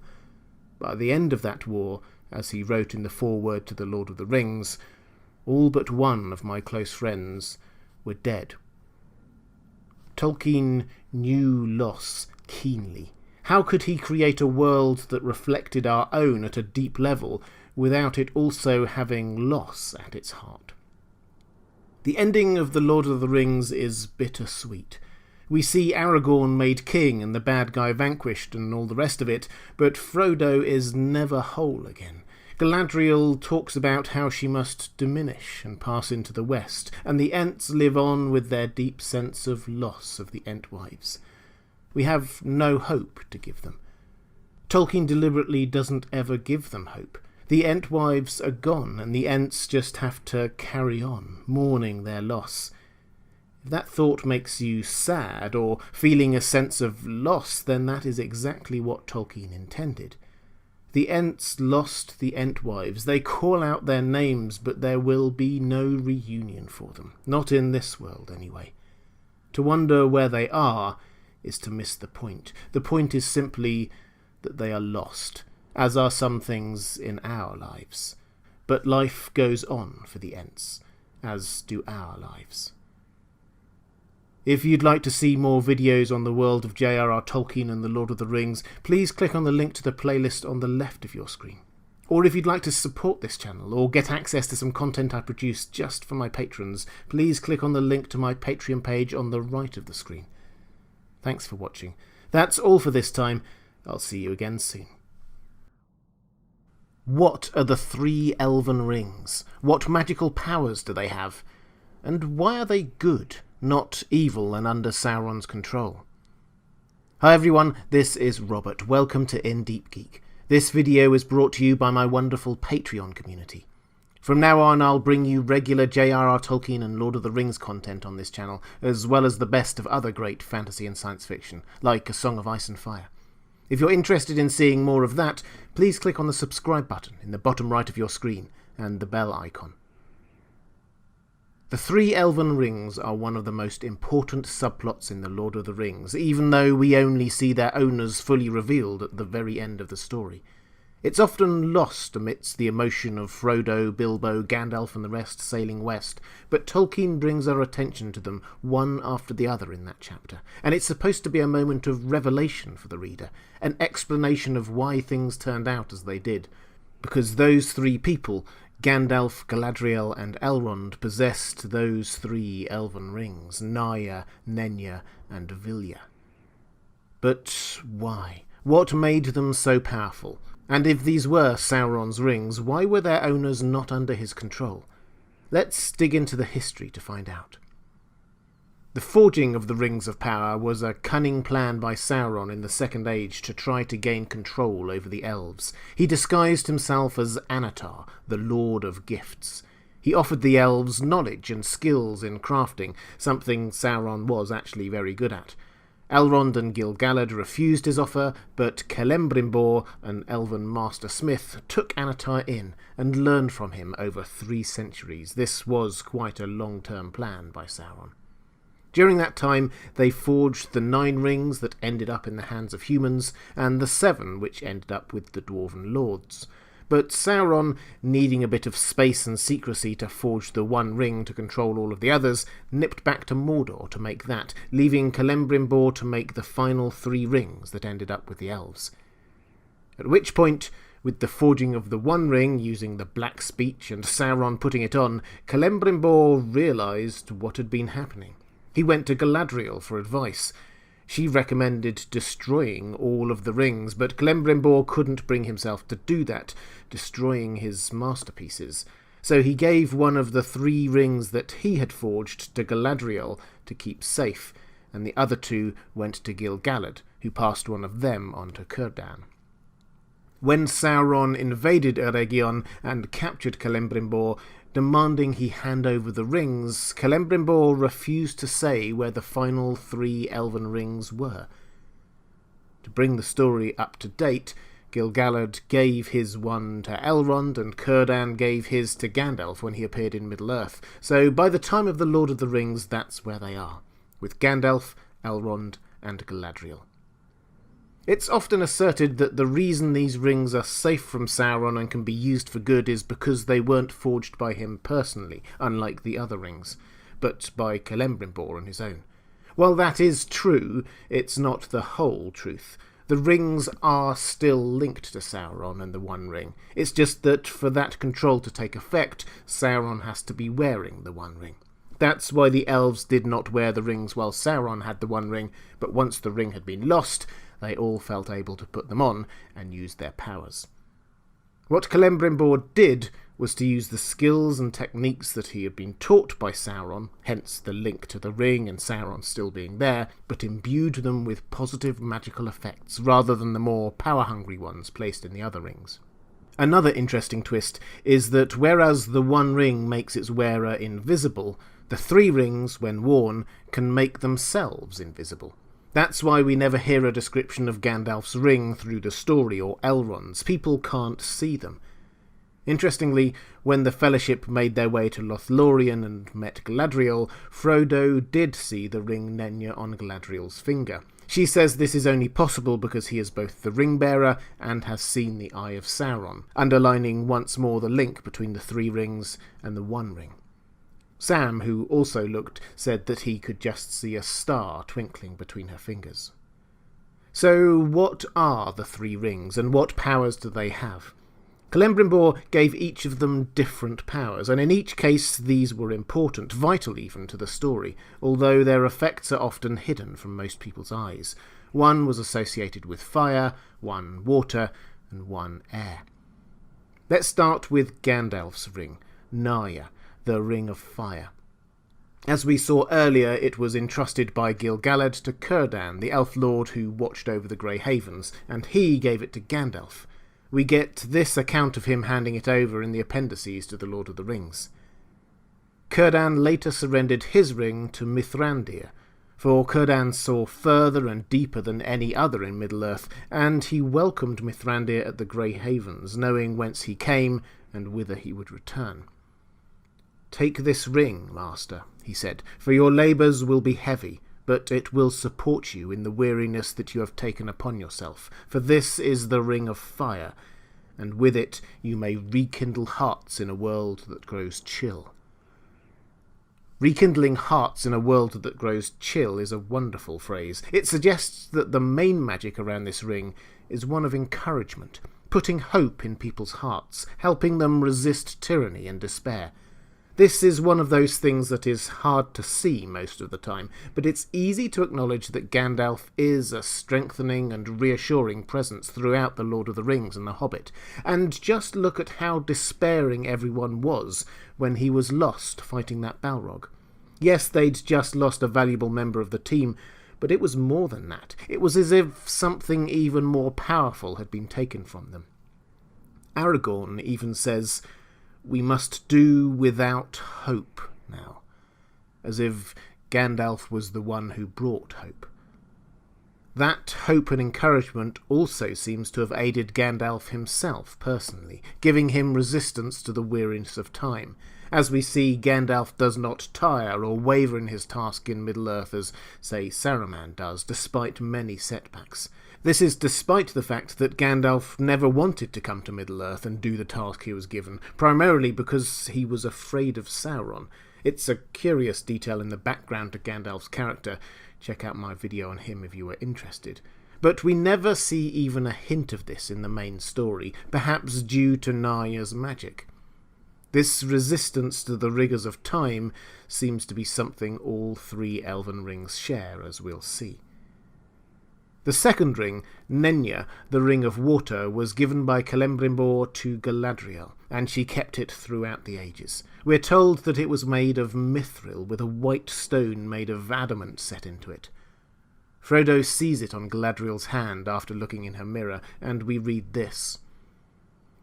So bright was the star above that the figure of the elven lady cast a dim shadow on the ground. Its rays glanced upon a ring about her finger. It glittered like polished gold overlaid with silver light, and a white stone in it twinkled as if the even star had come down to rest upon her hand.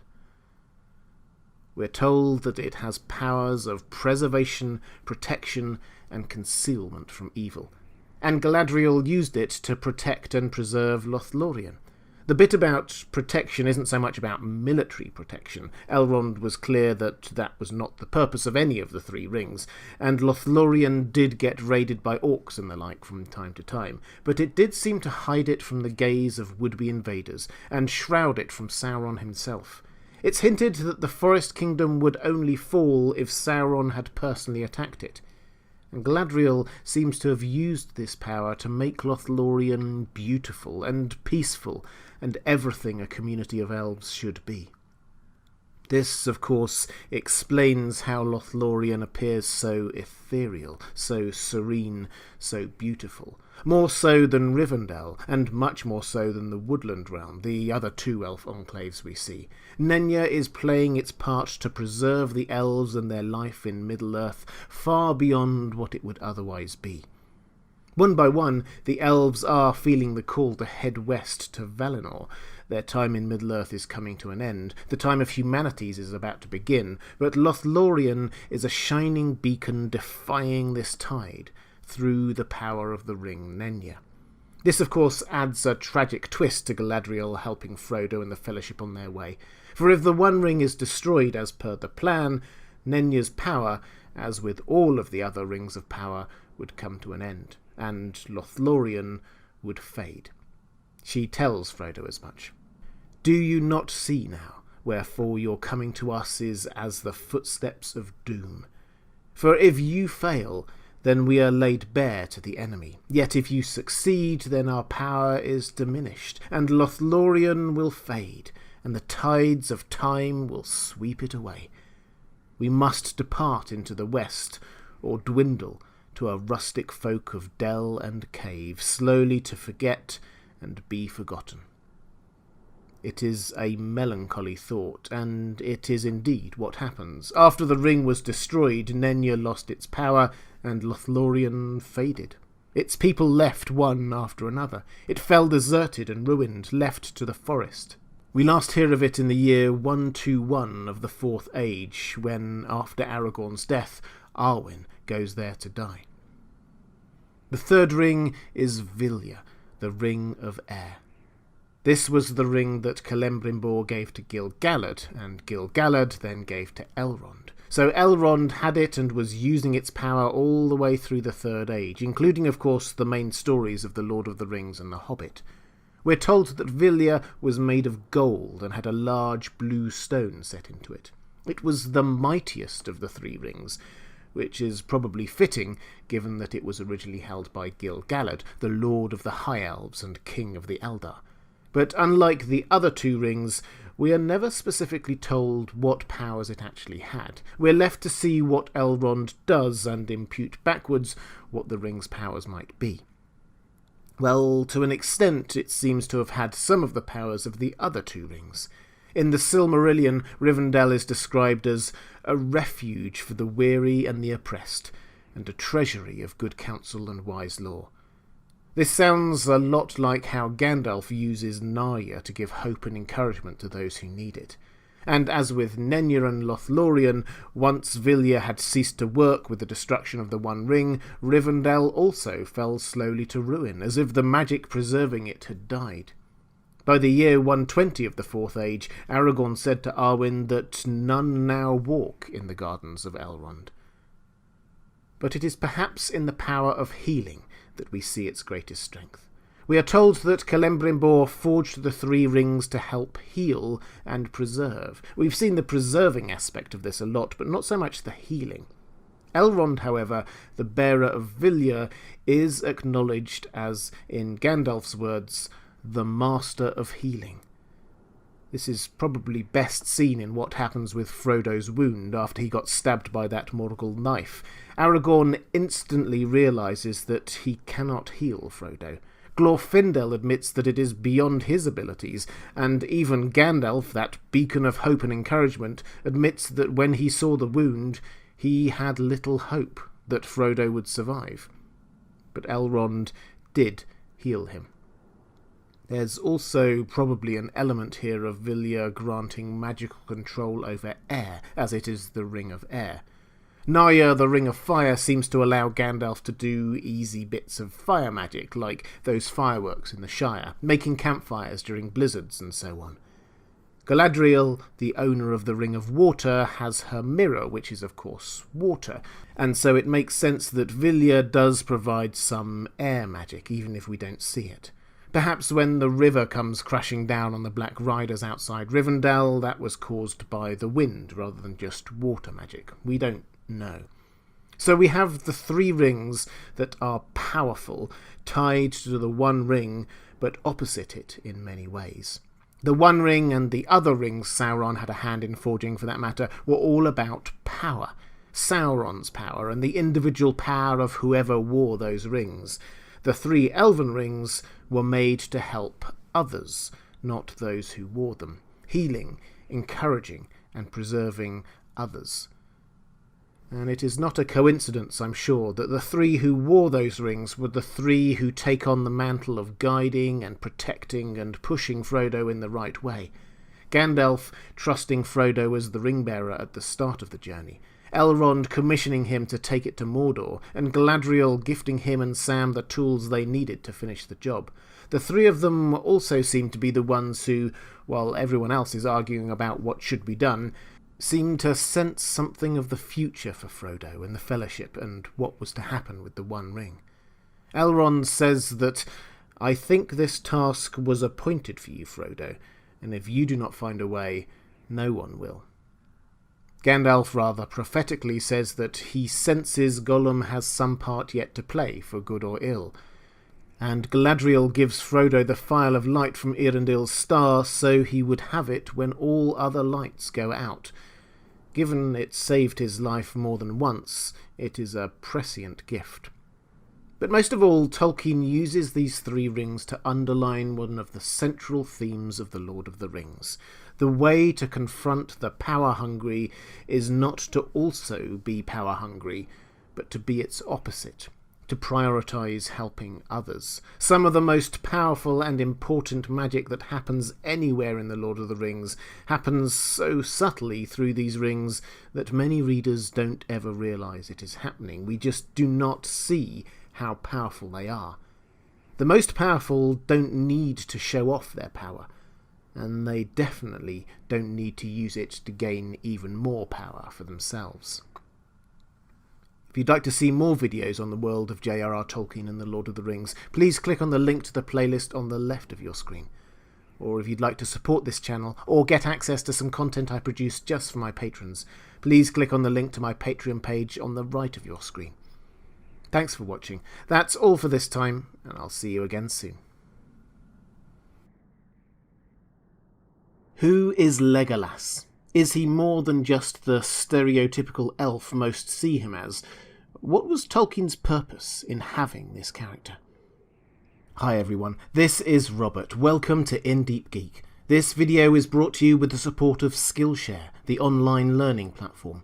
And I have a special offer for you from them at the end of this video, so please stick around for that. Legolas was one of the most popular characters in the movie adaptations of The Lord of the Rings, partly I'm sure due to Orlando Bloom's performance. So successful was he that they brought him back for the Hobbit movies, even though he doesn't technically appear in the book. So what was it about the character? Who is Legolas? Let's start with some background. Legolas Greenleaf, to give him his full name, is a Sindarin elf. Although we might think of all elves as being quite similar, in Tolkien's world there are subtle differences and groupings, and, as you would expect from a philologist, quite a few different elvish languages. I'll do a video on that at some point, but as far as Legolas is concerned, he is a Sindar, but lived among predominantly sylvan elves in the woodland realm, what we would now call Mirkwood. Exactly how long he has lived there is a matter of some conjecture, because elves don't age like humans do. Tolkien doesn't tell us exactly, but we do know that he is very old by human standards. He refers to the other members of the Fellowship, Gandalf aside, as children, talks about having seen trees grow from seeds to death, and so on. The official movie guide to The Lord of the Rings has him down as 2,931 years old, although the writers freely admit that they made this number up. What we can say is that by human standards he has lived a very, very long time, although elves still consider him youthful. In all likelihood he has lived through a large portion of the Third Age of Middle-earth. What this means is that for most, if not all of his life, Legolas will have lived in northern Mirkwood, with limited contact with the outside world. The woodland realm had once covered all of that great forest, but when Sauron installed himself in Dol Guldur, disguised as the Necromancer, the elves abandoned the southern part of the forest. Their new home was a cave system under a wooded hill on the eastern end of the forest. Those elves mostly kept themselves to themselves, being distrustful of dwarves, but trading amicably with the humans living around Dale and the Lonely Mountain. They still spent some time out in the forest, but even the northern parts were slowly coming under the influence of Sauron. Orcs and giant spiders were spreading their nests through the woodland.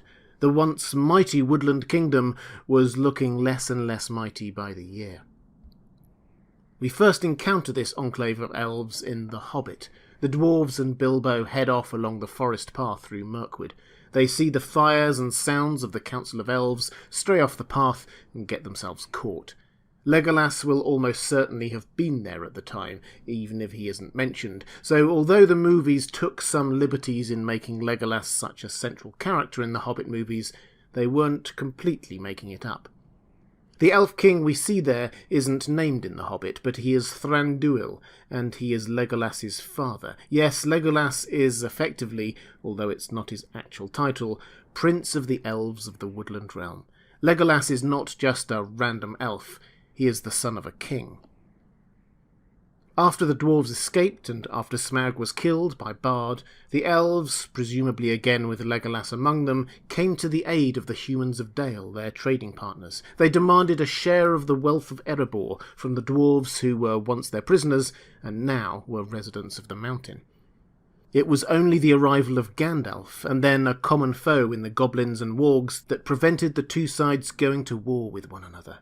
I say this not just to remind you of what happened in The Hobbit, but to point out that when Legolas and Gimli meet, and don't get on initially, this is more than just an ancient grudge between two races. Legolas's father imprisoned Gimli's father, and the two of them were very nearly at war with one another. The elves of Mirkwood reappear in the story before the main events of The Lord of the Rings. You'll remember that Gandalf and Aragorn, in tracking the history of the ring, capture Gollum and question him before leaving him in the care of the elves. The elves in question were the elves of Mirkwood. Gollum, however, escapes with the help of an orc raid. Those elves are clearly not very good at keeping their prisoners actually in prison. And that is why Legolas is at the Council of Elrond in the first place, to report in that they have lost Gollum. Of course, after that, Legolas becomes a part of the Fellowship, and from then on Tolkien largely uses him as what he is, a representative of the elves. He does all the things you would expect an elf to do. He sees things from afar, Edoras, birds in flight, and so on. He's light on his feet, remembers things from long ago, is good with his bow. All the things that have become a part of every elf trope in countless epic fantasy series ever since. Tolkien does put his own twist on it, of course, although when you think about it as the father of modern high fantasy, perhaps it's all his own twist. But Legolas changes through this story, which for someone as many centuries old as he is pretty impressive. First, there is his fate. When Gandalf returns as Gandalf the White, he doesn't just reappear in Fangorn Forest. He starts up on the mountaintop, then is taken by Gwaihir, the Great Eagle, to Galadriel, and then to Fangorn to meet Aragorn, Gimli and Legolas, and he brought with him messages for the three of them. This is what she had to say to Legolas. Legolas Greenleaf, long under tree, in joy thou hast lived, beware of the sea. If thou hearest the cry of the gull on the shore, thy heart shall then rest in the forest no more. Mysterious. But then Legolas does hear the cry of a seagull at Pelagir, and this happens. And now Legolas fell silent while the others talked, and he looked out against the sun, and as he gazed, he saw white seabirds beating up the river. "Look," he cried, "gulls! They are flying far inland. A wonder they are to me, and a trouble to my heart. Never in all my life had I met them until we came to Pelagir, and there I heard them crying in the air as we rode to the battle of the ships. Then I stood still, forgetting war in Middle-earth, for their wailing voices spoke to me of the sea. The sea! Alas, I have not yet beheld it, but deep in the hearts of all of my kindred lies the sea longing, which it is perilous to stir. Alas, for the gulls! No peace shall I have again under beech or under elm." As Legolas says, this is the fate of all elves, to feel that longing to head west, leave Middle-earth for Valinor.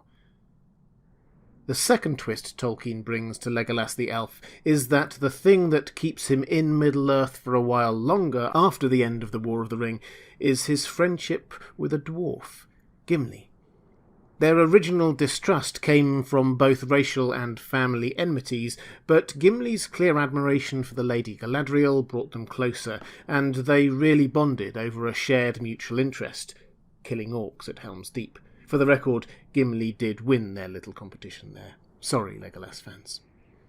After the War of the Ring, the two of them travelled together, as they had agreed, through Fangorn Forest and the glittering caves of Aglarond, each showing each other what they loved and inspired them. Later, Legolas brought elves with him, and Gimli brought dwarves with him, and together they helped repair and improve Minas Tirith for humanity. The friendship of an elf and a dwarf helped repair a millennia-old grudge between two races. And, legend has it, when Aragorn died, the two of them travelled together westwards to Valinor. So in typical Tolkien fashion, he uses Legolas to both create and live up to the stereotype of an elf, and then subvert it. Elves keep to themselves in the forests, we know. Legolas did. But then he travelled to the caves and spent years helping build a home for humanity. Elves hate and distrust dwarves. Legolas did, but his greatest friend was a dwarf. Legolas is both a platonic template of an elf, and he isn't. He's an example of how elves can be amazing, immortal, running across snowdrifts and shooting down Nazgul on their flying fellbeasts in one shot, and yet the end of his life in Middle-earth was heralded by that most humble of birds, the seagull. Yes, Legolas is a trope of an elf, but Tolkien invented that trope and subverted it within the space of one book. Every elf we see in every fantasy story after The Lord of the Rings is an homage to Legolas, one way or another.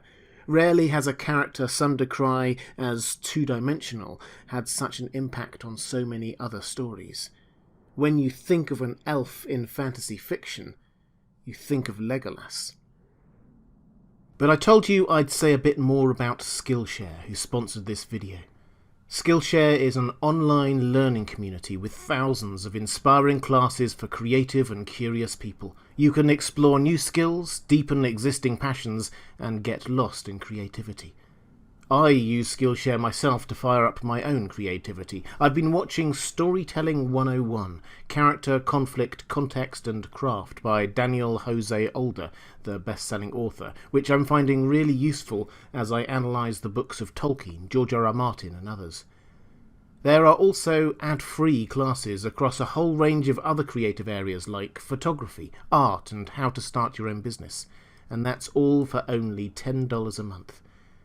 And as I said, I have an offer for you. The first 1,000 of my subscribers to click the link in the description will get a 2-month free trial of premium membership, so you can explore your creativity.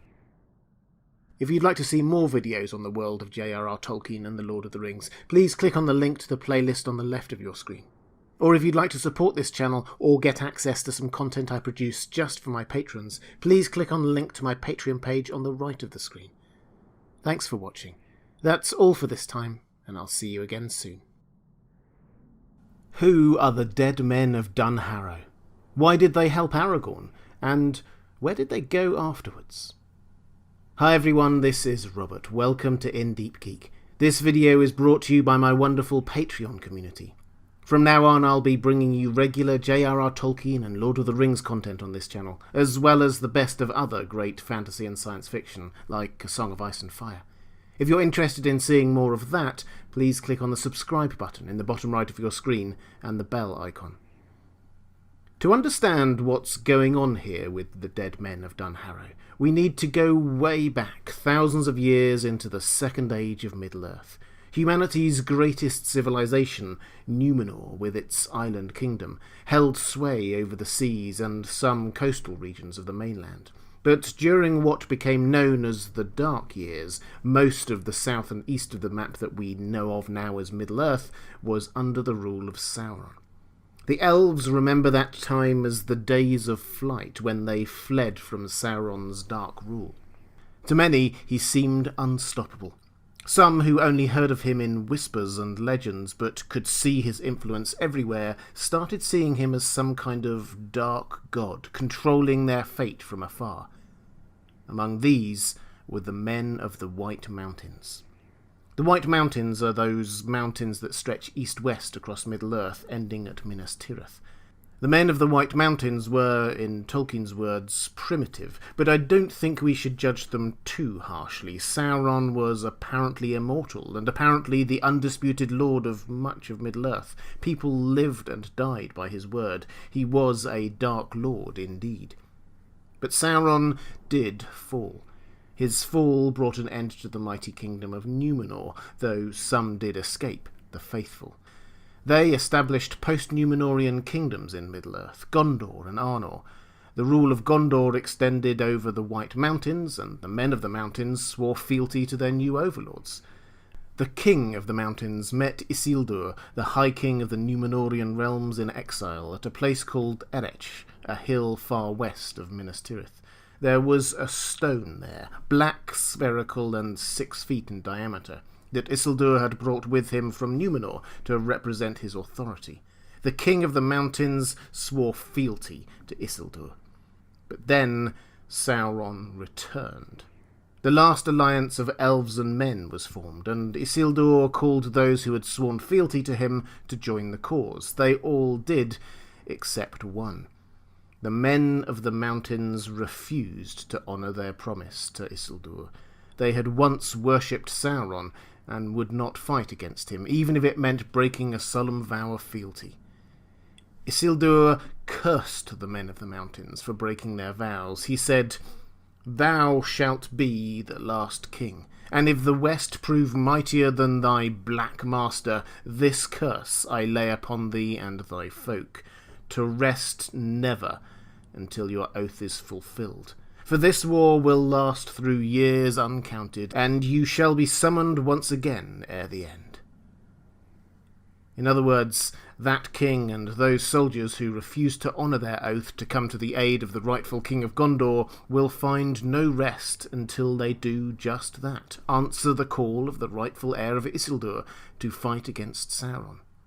Of course, Sauron was defeated in that battle. We saw it in the flashback at the beginning of the movies. The ring was cut from his finger, the forces of darkness were pushed back once more, and Isildur's curse became operational.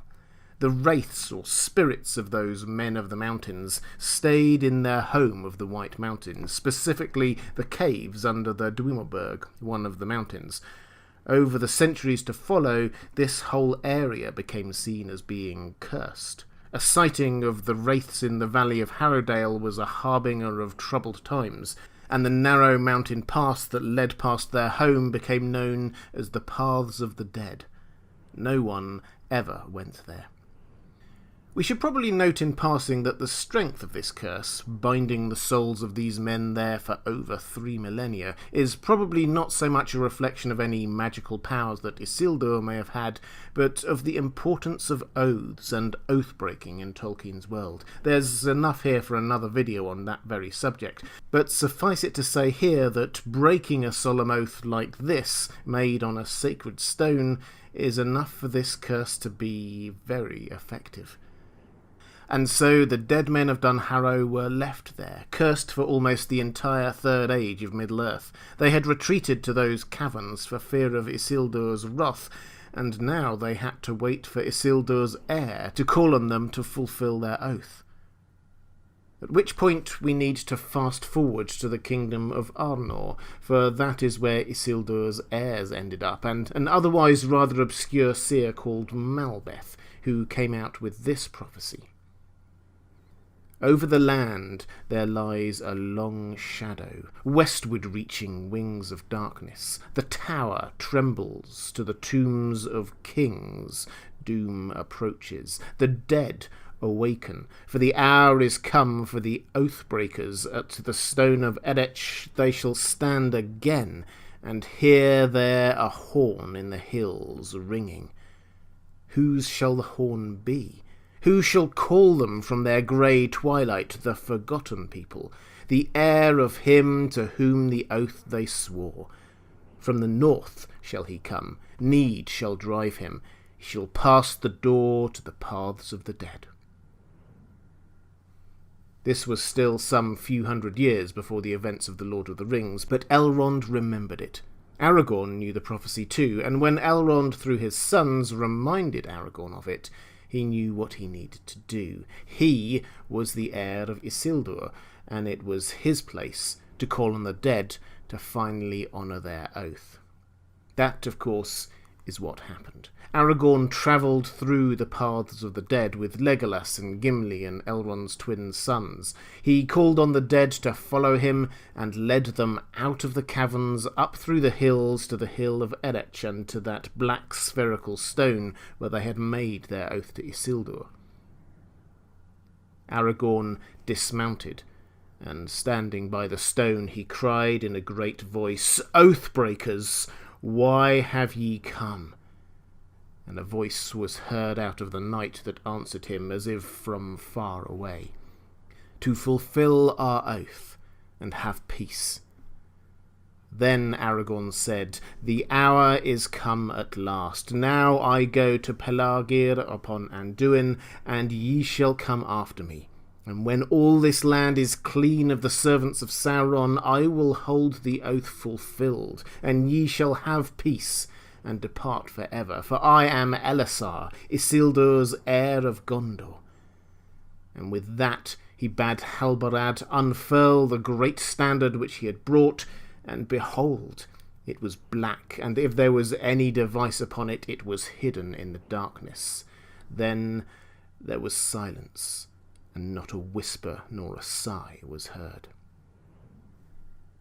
This was a serious moment undertaken in darkness and fear, and when Aragorn marched on, the dead followed him. This was the moment he finally truly embraced his role and destiny as the rightful king, the heir of Isildur. The evidence was here that the dead followed him, the dead who could only be freed by Isildur's heir. Aragorn did not take them direct to Minas Tirith, though. One of the reasons for him going this way was to counter the threat of the Corsairs of Umber, a bunch of sea raiders with a long history linked to the Númenóreans, but here playing a role effectively in support of Sauron's attack on Minas Tirith. They were raiding the south coast of Gondor, causing huge amounts of damage and preventing much of the host of Gondor from actually defending the capital. Aragorn brought the army of the dead to Pelargir, where the attack was happening. He called on the army of the dead to fulfill their oath there, and they did. They charged over the water and across the boats of the Corsairs with fear as their weapon, dread fear. The Corsairs fled, jumping into the sea or running for their lives. The victory there allowed Aragorn to capture the raiding boats and head with the Gondorian army who had been defending there and the Grey Company of Dunedain Rangers to head up to relieve the siege of Minas Tirith. The dead men of Dunharrow had finally fulfilled their oath, answering the call of Isildur's heir to defend Gondor and face up to the forces of their former master Sauron. We talk a lot about redemption arcs in fantasy fiction, but this truly is redemption for them. Long, slow, and terrible, but redemption. And Aragorn spoke in a loud voice to the dead men, crying, "Hear now the words of the heir of Isildur. Your oath is fulfilled. Go back and trouble not the valleys ever again. Depart and be at rest." And thereupon the king of the dead stood out before the host and broke his spear and cast it down. Then he bowed low and turned away, and swiftly the whole grey host drew off and vanished like a mist that is driven back by a sudden wind.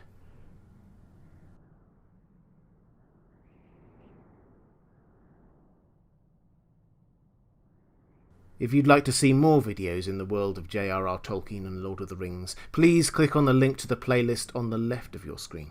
Or if you'd like to support this channel or get access to some content I produce just for my patrons, please click on the link to my Patreon page on the right of the screen. Thanks for watching. That's all for this time, and I'll see you again soon.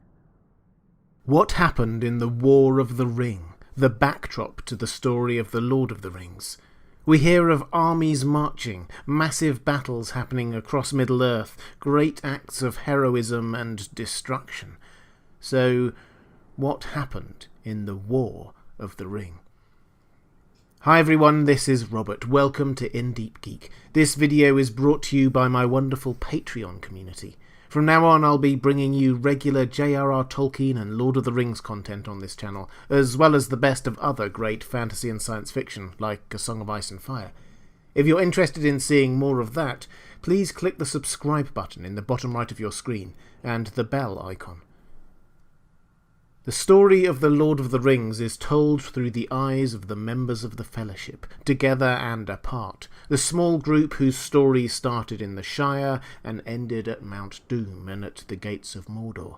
We follow Frodo and Sam under Gandalf's advice as the Fellowship grows, taking in Merry and Pippin, Aragorn at Bree, Legolas, Gimli and Boromir at Rivendell, before splitting at the end of the Fellowship of the Ring.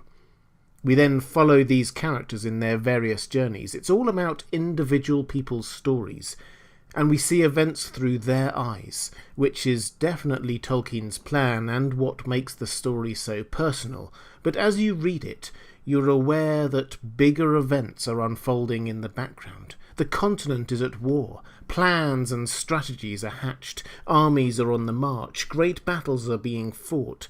Sometimes we see them, and sometimes we just hear about them happening somewhere else. The story of the Lord of the Rings is the story of a war, the War of the Ring, with all the tragedy and horror and heroism that brings. This video will tell the story of that war, one in which there were dozens of battles, tens of thousands died, and perhaps 1 million or more took part. First, let's look at the build-up to war. Over the years, Sauron had tried to subjugate Middle-earth several times. We saw the last of these occasions in the flashback scene at the very beginning of the Lord of the Rings films. That was the War of the Last Alliance between elves and men. At the end of that, the One Ring was cut from Sauron's finger and subsequently lost, and Sauron himself was vanquished but not gone for good. The elves and humans kept a long, watchful vigil for his return. Gondor built a series of defences and watchtowers around Mordor just in case, and Gandalf was dispatched by the Valar, along with the other Istari, to help support, encourage and lead this effort. And eventually Gandalf did manage to track down Sauron. He had been hiding in southern Mirkwood in the ancient stronghold of Dol Guldur under the disguise of the Necromancer. He had been regathering his strength for 2 millennia on and off. There's a bit of a history here about Gandalf's growing suspicions and previous expeditions to Dol Guldur, but the decisive moment was in the year 2941 of the Third Age, when Gandalf finally persuaded the White Council, himself, Elrond, Galadriel, Saruman, Círdan, and perhaps some others, to join him to attack Dol Guldur. Sauron was forced to flee to Mordor and formally re-announced himself to the world a few years later. Gandalf had long suspected war was coming, but this was what finally drew Sauron out into the open. If the year 2941 of the Third Age sounds vaguely familiar, that's because it's the same year as the events of The Hobbit. We may think of that story as a rather fun adventure, but at a macro level it was clear that Gandalf was using the expedition as cover for some high-level strategic moves. He wasn't just taking Bilbo on an adventure, or even just helping the dwarves reclaim their home. He was making preparations for the war to come with Sauron. When he left the party to traverse Mirkwood on their own, it was because he was heading to South Mirkwood to attack Dol Guldur with the White Council, and even his support of the dwarven mission seems to have had an ulterior motive.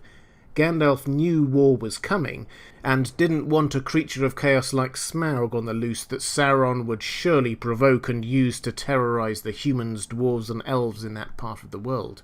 Much better, thought Gandalf, for the doughty dwarves to be back in control of Erebor, and Smaug to be gone for good. Of course, the most important thing that happened on that quest was the One Ring passing into the hands of Bilbo Baggins.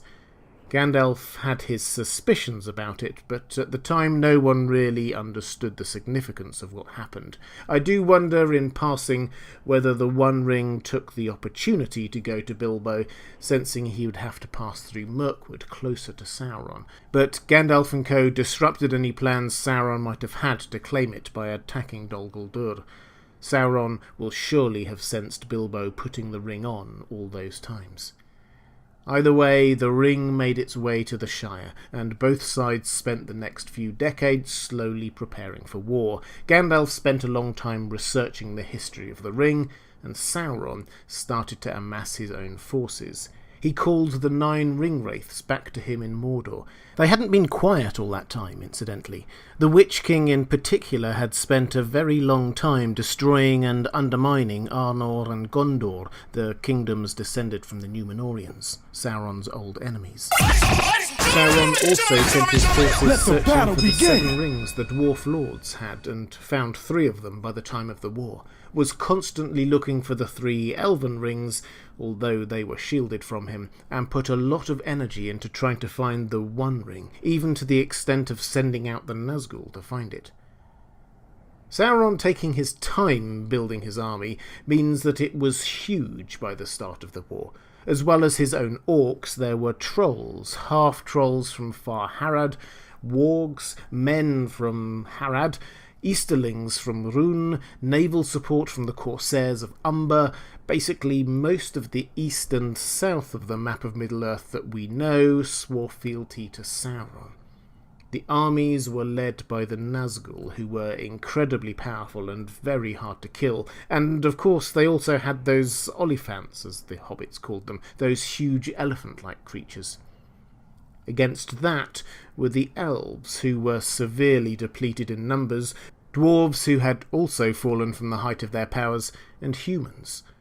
Of the 2 great successor powers to Númenor, Gondor and Arnor, Arnor had been destroyed in a long campaign by the Witch King of Angmar centuries earlier, and Gondor, though still powerful, was not exactly under strong leadership with Denethor, and had pulled back a lot from its former defensive structures against a possible attack from Mordor. All told, Sauron's army was better prepared, more united, and several times the size of their opponents. We can say with quite a lot of certainty that had this come down to just one army against another, then Sauron would have won. This clear disparity in army sizes played into both sides' strategies for the war.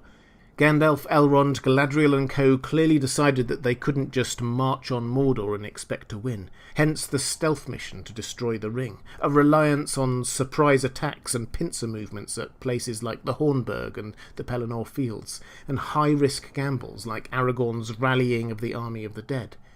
Sauron, on the other hand, seems mostly to have relied on brute force and sheer weight of numbers. Breaking that down a little bit more, his plan was to focus first with the bulk of his forces on eliminating Gondor as a threat. They were the largest single force opposing him, and try and prevent the allies of Gondor from rallying to their cause by launching a wide series of smaller attacks along the Gondorian coast against Lothlorien, Dale and so on, and trying to prevent the famed Riders of Rohan from getting to Minas Tirith in time. Sauron didn't mind losing troops in this, he had plenty to spare, and he even kept most of his forces back in reserve right until the very end of the war, but it was subtlety, stealth, and nimble tactics that won the day in the end, not sheer weight of numbers.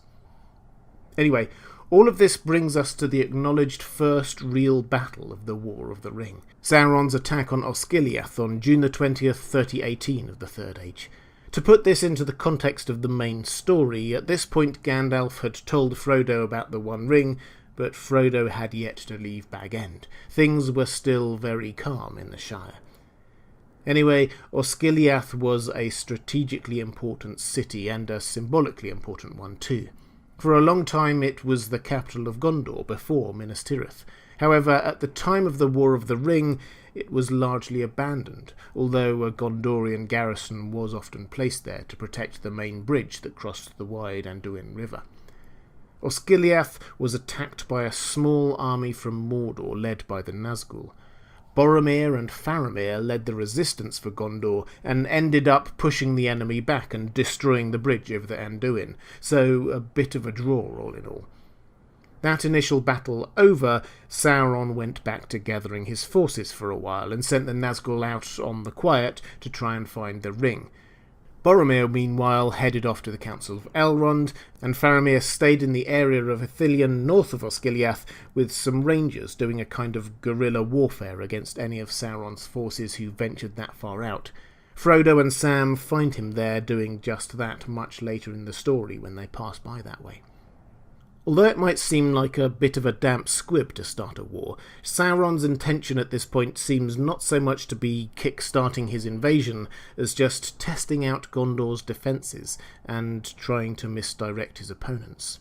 By attacking with just a fraction of his forces and committing the Nazgûl there, he probably bought them a bit of time when he immediately sent them out incognito, or as incognito as they could ever be, to hunt for the ring. Sauron also seems to have concurrently launched a small raid against the elves of northern Mirkwood, freeing Gollum. So this first phase of the war was actually relatively low-key, just one notable battle and a few skirmishes, and then everyone settled down to a sort of phony war that lasted for a few months. Frodo and then the Fellowship made their way eastwards. The Ring-Wraiths went out searching for the ring until they got washed away outside Rivendell, and everyone was marshalling their forces and defences. At which point we should turn our attention to the third and unexpected actor in this drama, Saruman. Saruman is a fascinating figure in this war. He seems for a while to have been playing both sides, and it was only with the outbreak of hostilities that he was forced out into the open. We know how he captured Gandalf in Orthanc, and when Gandalf escaped, he told the Council of Elrond about Saruman's betrayal. But that same month, the Black Riders also came to visit Saruman, seeking Baggins and the Shire, and he lied to them, saying he'd never heard of the place, obviously hoping to find the ring himself first. The Black Riders rode off, but soon found one of Saruman's spies who admitted everything, and the Black Riders reported Saruman's treachery back to Sauron. Saruman tried to pretend to be working for Sauron for a while after that, but the game was up. Exactly how and when Saruman became corrupted is something I will cover in another video, but by the time of the War of the Ring, and for some time earlier, it is very clear Saruman was trying to get the ring for himself, playing one side off against the other. But once he knew his treachery was discovered by both sides, he had little option than to go it alone, and he immediately launched into a flurry of activity. First of all, he raised an army. A lot of this seems to have been done at remarkable speed, although I'm sure he had made lots of preparations beforehand. What we saw in the movies of Gandalf arriving at Orthanc while it was still peaceful, and then seeing the destruction of nature and amassing of a huge orc or Uruk-hai and wolf army during the couple of months he was captured there, is pretty accurate to the books. Saruman also seems to have struck an alliance with the Dunlendings, the humans from Dunland, just north of Isengard and to the west of the Misty Mountains. They had an historical grudge against the Rohirrim, so seem to have been more than happy to join any cause that brought them into conflict with them. Saruman also sent out spies and search parties looking for the Ring and the Fellowship. Given the unique geography of Middle-earth, with mountain ranges and deep rivers making east-west travel so difficult, Saruman really could cover all the passes and possible routes of travel. We encountered a few of these sets of search parties along the way, most significantly the Uruk-hai party that attacked the Fellowship and captured Merry and Pippin after the breaking of the Fellowship. It was around the time of Saruman's amassing his army that he also sent a bunch of ruffians, probably Dunlendings, to the Shire to rough things up a bit. This will become important again right at the end of the war with the scouring of the Shire, but it's worth noting that Saruman had been planning ahead even at this stage. But let's return to what Saruman's plan actually was. Yes, like everyone else, he was hunting for the ring. He knew that that was the single most important factor in this conflict, but while he was trying to find that, he also embarked on a major military offensive. Most of the battles in this middle section of the war weren't Sauron's forces on the offensive, but Saruman's. His target was Rohan, and looking back at the map, it's easy to see why. If you ignore treacherous mountain passes and abandoned dwarven mines, the only route between the west and east of Middle-earth for hundreds of miles was the Gap of Rohan, that stretch of land between the bottom of the Misty Mountains and the north of the White Mountains. If you controlled that, you would have a huge tactical advantage over everyone who wanted to control all of the continent. So Saruman went all out to destroy the current holders of that land, the Rohirrim. He sent the bulk of his forces out to attack the army of Rohan, which was under the control of Theodred, the king's son, at the fords of the river Isen. This attack wasn't entirely unexpected. The Rohirrim had become aware of Saruman's swift army building, but the speed of the attack and the tactics were a surprise. Saruman had instructed his forces not to try to break the army or gain control of the fords, but focus all their energy on killing Theodred, and they succeeded. The king's son was killed, and as soon as that blow had been struck, a horn was blown and Saruman's army withdrew once again, leaving the Rohirrim confused, badly damaged, mourning the loss of the heir to their throne, but still in control of the fords of Isen. So what was Saruman up to? It seems that his strategy wasn't so much about securing a military victory over the Rohirrim as gaining control over them. As we know, Grima Wormtongue, King Theoden's chief advisor, was working for Saruman and poisoning and dulling his mind against any action against Saruman. Grima was controlling Theoden, and Grima was working for Saruman, so Saruman had his control. The plan was working perfectly, but for two people who were resisting and who Grima hadn't yet managed to fully poison Theoden's mind against, his son Theodred and his nephew Eomer. So Saruman's plan was to kill both of those people. The first battle of the Fords of Isen that we've just looked at was all about killing Theodred. Once that was done, his forces could withdraw, as they did. Eomer, meanwhile, was in Edoras with Theoden and Grima. Grima's plan for him seems to have been to put him into a place of opposition to his uncle, so that he could be arrested. This opportunity arose when Eomer heard of an orc troop entering their lands. He sought permission from the king to ride out and confront it, but Theoden, under Grima's influence, refused. Eomer went anyway. It's good that he did, because those orcs were the ones that had captured Merry and Pippin. Eomer and his men attacked the orc band, killing them, with some losses, and unbeknownst to them, Merry and Pippin escaped into Fangorn amidst the chaos. Eomer returned to Edoras, encountering Aragorn, Gimli and Legolas along the way, and allowing them free passage.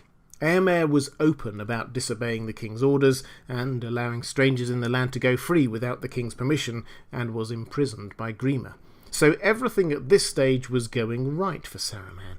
And it got even better when Erkenbrand, the new commander of Rohan's Western Army, decided to take the battle back to Saruman by attacking the Fords of Isen once more in what became known as the Second Battle of the Fords of Isen. It was a valiant attempt on his part, but his 2,000 men were scattered by the overwhelming force of numbers from Saruman's army. And that really was the apex of Saruman's war effort, because that very day 2 crucial events were taking place. Gandalf healed King Theoden, casting Grima Wormtongue out of Edoras, and in Fangorn the Entmoot was happening, which obviously culminated in the Ents deciding to march on Isengard. With most of Saruman's army out at battle, he clearly hadn't expected the Ents to take up arms against him. Isengard was not particularly well defended, and the Ents destroyed it and flooded it, all except the main tower of Orthanc, where Saruman and then also Grima took up refuge. While that was all happening, Saruman's forces were also being annihilated at the Battle of the Hornburg, or Helm's Deep as we know it from the movies. Helm's Deep is technically the valley or gorge, and the Hornburg is the actual fortress. I have to say that although the Battle of Helm's Deep on screen was an astonishing piece of cinema worthy of every accolade it receives, it's also one of the parts of the film that veers the most away from the story in the books. In the Two Towers movie, Theoden had his most vulnerable people taken there, the young, the elderly, and so on. There were just 300 trained fighters to defend it. Children were pressed into action in ill-fitting armour. The very future of the Rohirrim was at stake. The elves sent some archers to help out. Eomer led the relief force, and so on. None of that happened in the book. In the book, Theoden, newly healed by Gandalf, decided to take the fight away from his people by leading a force of about 1,000 cavalry to the Fords of Isen, where he'd last heard of Saruman's army being. En route, he learned the defeat of the second battle at the Fords of Isen and changed his plan, instead taking his 1,000 soldiers to help fortify the Hornburg, an ancient fortress considered the strongest point in Rohan. Saruman's army, tens of thousands strong, made up of Uruk-hai and Dunlendings, arrived during the night and started to attack the fortress immediately. They broke through the outer earthworks defence, known as Helm's Dyke, easily, then proceeded to assault the huge wall, known as the Deeping Wall, that ran right across the deep valley. After a few attempts of trying to climb over it or sneak under it, they eventually decided to just blast a hole through it, and Saruman's forces poured through. Theoden and Aragorn, for he, Gimli and Legolas were there, decided to make a break for it, leading a charge out from the fortress, cutting right through Saruman's army and making it to the other side. In the movie this was a heroic do-or-die charge, but there's no doubt in the books that this was a calculated escape attempt. There were no women or children in the fortress to protect. This was just a bid for freedom. They made it through to the other side, and then they noticed 2 things. Firstly, a group of Huorns, a kind of lesser Ent, had positioned themselves so as to prevent any of Saruman's forces from escaping the valley, and secondly, Gandalf had returned with Erkenbrand and the 1,000 or so members of his army that had regrouped after being scattered by the second battle at the Fords of Isen. They charged, and the Dunlendings surrendered on the spot, and the Uruk-hai fled the field, only to be massacred in the forest. Saruman's army was destroyed utterly. All told, Saruman's involvement in the war was significant. Thousands died, but very brief. From first sending out his forces at the first battle of the Fords of Isen to destruction at Helm's Deep and Isengard took just 9 days. In the context of the wider War of the Ring, the most meaningful moment actually came right afterwards, when Pippin, accidentally, then Aragorn purposefully, gazed into the Palantir that had been at Isengard. Seeing Pippin made Sauron think that Saruman must have captured the Ring-bearer and that the ring must still be far from Mordor, and seeing Aragorn, the heir of Isildur, will have prompted Sauron to act quickly before the true king could rally opposition. Whether that was the plan or not, Sauron did now move quickly. He sent his naval allies, the Corsairs of Umber, to harry and raid the south coast of Gondor, so the Gondorian troops based there couldn't come to reinforce Minas Tirith. He sent a force from Mordor of around 6,000 orcs to capture the river island fortress of Caer Andros. We talked earlier about the strategic importance of Osgiliath's bridge over the Anduin. Caer Andros was the other way for an army to cross the river. The idea here seems to have been to prevent the Rohirrim from joining the coming battle at Minas Tirith. The Orc force then moved on to march up the road that went between Rohan and Gondor, hoping to engage the Rohirrim as they headed southeast. If so, the plan sort of succeeded. The riders of Rohan were delayed. They had to find another way to Minas Tirith to avoid a conflict along the way, but as we know, they did make it just in time. So all is set up now for Sauron's big push. His main target will be Minas Tirith, although he has sent smaller forces elsewhere to prevent any other armies coming to Gondor's aid. The elves and dwarves do not have enough soldiers to send armies to Minas Tirith. Rohan has been battered by Saruman's failed attempt to join the war, and hope is in short supply. We'll look at what happened next in the Battle of the Pelennor Fields next time. If you'd like to see more videos on the world of J.R.R. Tolkien and the Lord of the Rings, please click on the link to the playlist on the left of your screen. Or if you'd like to support this channel, or get access to some content I produce just for my patrons, please click on the link to my Patreon page on the right of the screen. Thanks for watching. That's all for this time, and I'll see you again soon. What happened in the Battle of the Pelennor Fields, that epic battle outside Minas Tirith at the end of the Return of the King? How close were Sauron's forces to taking the city, and how important was it in the context of the overall war? Hi everyone, this is Robert. Welcome to In Deep Geek. This video is brought to you by my wonderful Patreon community. From now on, I'll be bringing you regular J.R.R. Tolkien and Lord of the Rings content on this channel, as well as the best of other great fantasy and science fiction like A Song of Ice and Fire. If you're interested in seeing more of that, please click on the subscribe button in the bottom right of your screen and the bell icon. This is the second of 3 videos looking at the War of the Ring, the battles that raged across Middle-earth in the backdrop to the story of the Lord of the Rings. We left things in the aftermath of Saruman's brief but impactful foray into the war. He and his forces had been vanquished. We will encounter him again at the end of all of this, but for now he is a prisoner in Orthanc. That freed up Rohan to come to the aid of Gondor, which they did when they received the ceremonial red arrow from Minas Tirith seeking help. It's at this point that Sauron launches attacks on several fronts. Although we, the readers, are shown what happens down in Gondor and Mordor, because that's where the Fellowship congregates, Sauron's offensive ranged a lot wider than that. As might be expected, the big invasion attempt started with dark magic. Dark fumes emanated from Mordor on the 10th of March, covering the sun. It became known as the Dawnless Day. Under cover of this darkness, Sauron sent out a large host from Minas Morgul, heading west towards Minas Tirith. We'll pick up on them in a moment, because further north Sauron had a second base of operations in the south of Mirkwood, Dol Guldur. This ancient fortress had in fact been his secret base for centuries while he was regrouping himself under the disguise of the Necromancer. He had a large force of orcs and other fell beasts there. One force from there headed south into Rohan, presumably to try to take advantage of the Rohirrim abandoning their plains and heading south to Gondor. That army did not last long, though. The Ents, having returned from Isengard, let the battle another begin! attack was launched on nearby Lothlorien, although that was repulsed by the Wood Elves and the power of Galadriel's ring. 4 days later, the Orcs tried again. Let the battle begin! Again they were repulsed. At the same time, another force headed into the north of Mirkwood to take on the Elves of the Woodland Realm under Thranduil, Legolas. This became known as Let the battle begin! Trees, with orcs and elves engaged in a particularly bloody battle.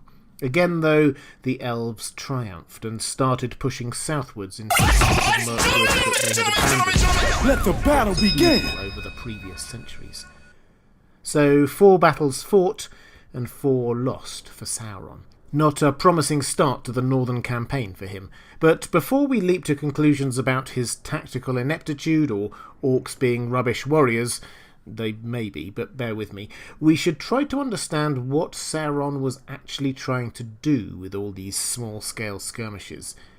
He didn't care about casualties or short-term losses. If it took him a dozen or more attempts to defeat the elves or Ents, reducing their numbers by just a little each time, that was fine. The elves were diminishing in numbers all the time, leaving Middle-earth, as were the Ents, slowly turning into the trees they herded. If Sauron was just patient, he would defeat them in the end. No, the point of these battles was not to win victory then, per se. It was to keep the elves and Ents occupied where they were, defending their own lands, preventing them from coming to the aid of the 2 battles he actually did care about. The Battle of the Pelennor Fields and the Battle of Dale. We'll talk about the Battle of Dale next time, but it's time now to look at the single largest battle in the entire war, the Battle of the Pelennor Fields. As I said, Sauron's strategy was to divide and conquer, keeping his enemies separate so he could take them on one at a time. His biggest and strongest enemy was Gondor, so that was where he concentrated his largest force, an attack direct on Minas Tirith. Key to victory there was to prevent the large numbers of Gondorian soldiers on the coast from coming in to Minas Tirith to aid in its defence, and also in preventing Rohan from sending its cavalry. We looked last time at how he sent a force of orcs over the river Anduin by the island fortress of Caer Andros to try to intercept the Rohirrim heading southeast, and also the Corsairs of Umber to harry the coast of Gondor so forces there couldn't head north to aid Minas Tirith's defence. So everything is set up for the dawnless day and all the black smoke from Mordor while his army marched out. It might have covered the army's exact movements, but it did also give Denethor, the steward of Gondor, a clear heads-up that Sauron's forces were on their way. So he sent Faramir, his son, to lead a small force against the army of Mordor, which was being led by the Witch King, the leader of the Ringwraiths. The 2 armies met at Osgiliath, where the first battle of this war took place. That time it had been a bit of a draw. This time Faramir's forces never really stood a chance. They were outnumbered hugely. Yes, the bridge across the river Anduin had been destroyed, but the army of Mordor just built boats and swarmed over onto the western shore of the river. Faramir himself was poisoned by the Black Breath, a favourite weapon of the Nazgul, and in a nail-biting rescue taken back to Minas Tirith. It was the sight of this that finally pushed Denethor over the edge, and thereafter Gandalf and then Aragorn took the lead in the defence of Gondor. Faramir recovered, but played no further part in the war. The army of Mordor did not stop after their victory over Faramir's forces. They advanced and dug in outside Minas Tirith. They used catapults to hurl flaming boulders at the city, and the Nazgul soared overhead, dispiriting the defenders. A huge battering ram called Grond was pulled forward to smash against the great gate of Minas Tirith. It broke through, and the army rushed into the gap. The Witch King himself rode through to be faced with Gandalf. The fall of the city seemed inevitable. But then a cock crowed, and the horn of Rohan was heard, and that epic cavalry charge happened. The Witch King turned his attention to the battle outside the city walls. that became known as the Battle of the Pelennor Fields. Soon after, Aragorn arrived with the Gondorian soldiers from the coast and the Grey Company of Rangers. Sauron's army, which had appeared on the verge of a crucial victory, was now surrounded, taken by surprise, and were routed. It was a victory for the realms of men.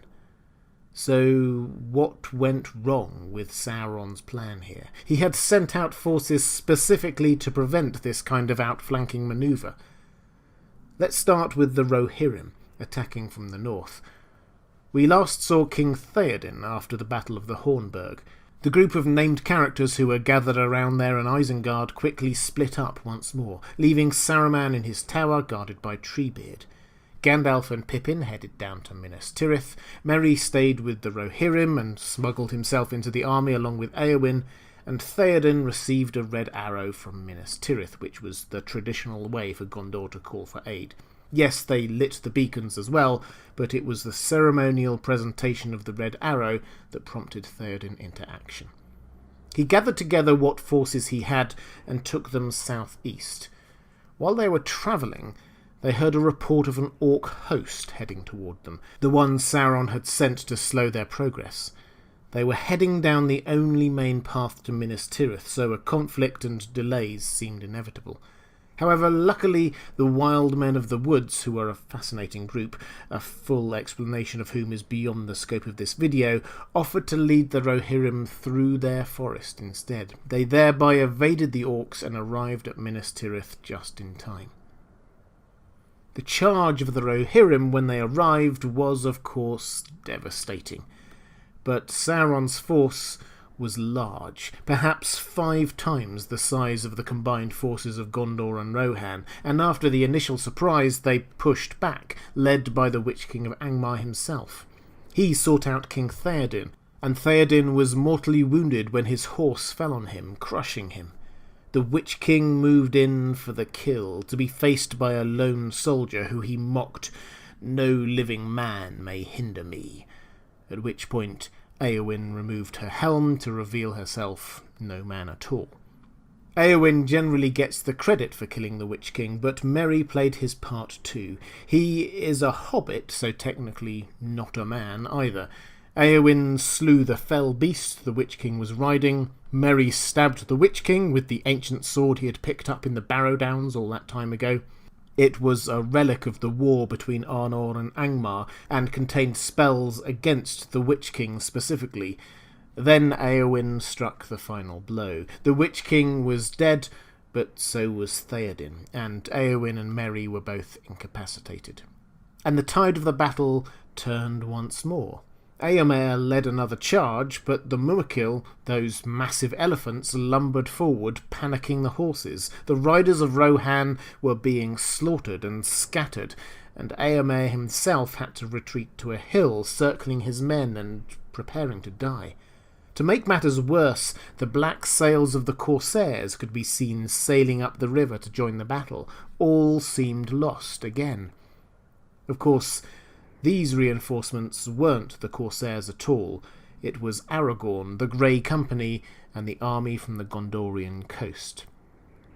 I set out the detail of Aragorn's journey, gathering the army of the dead men of Dunharrow, winning a victory against the corsairs of Umber through fear alone in a previous video. As far as the Pelennor Fields are concerned, the important point is that Aragorn's routing of the corsairs freed up those forces who had been defending the Gondorian coast. Aragorn used the vanquished corsairs' abandoned boats to sail this hastily cobbled together relief force up the river to the Pelennor Fields. Aragorn's force disembarked and attacked Sauron's army from the south, catching everyone by surprise. They had seen the sails and assumed it was the corsairs. The new force pushed north, the reinvigorated Rohirrim pushed south, and Sauron's forces were caught, it was said, between the hammer and the anvil. Without the Witch King's leadership, many of the orcs panicked and beat a hasty, disorganised retreat. Some of the Easterlings and Haradrim did put up a bit more of a fight, but soon Sauron's forces were all retreating back eastwards towards Mordor. The victory was won, but it came at a great cost. Perhaps a third of the Rohirrim were slain in battle, and a great number of the men of Gondor too. Theoden died, as did many commanders and much of the Grey Company of Rangers.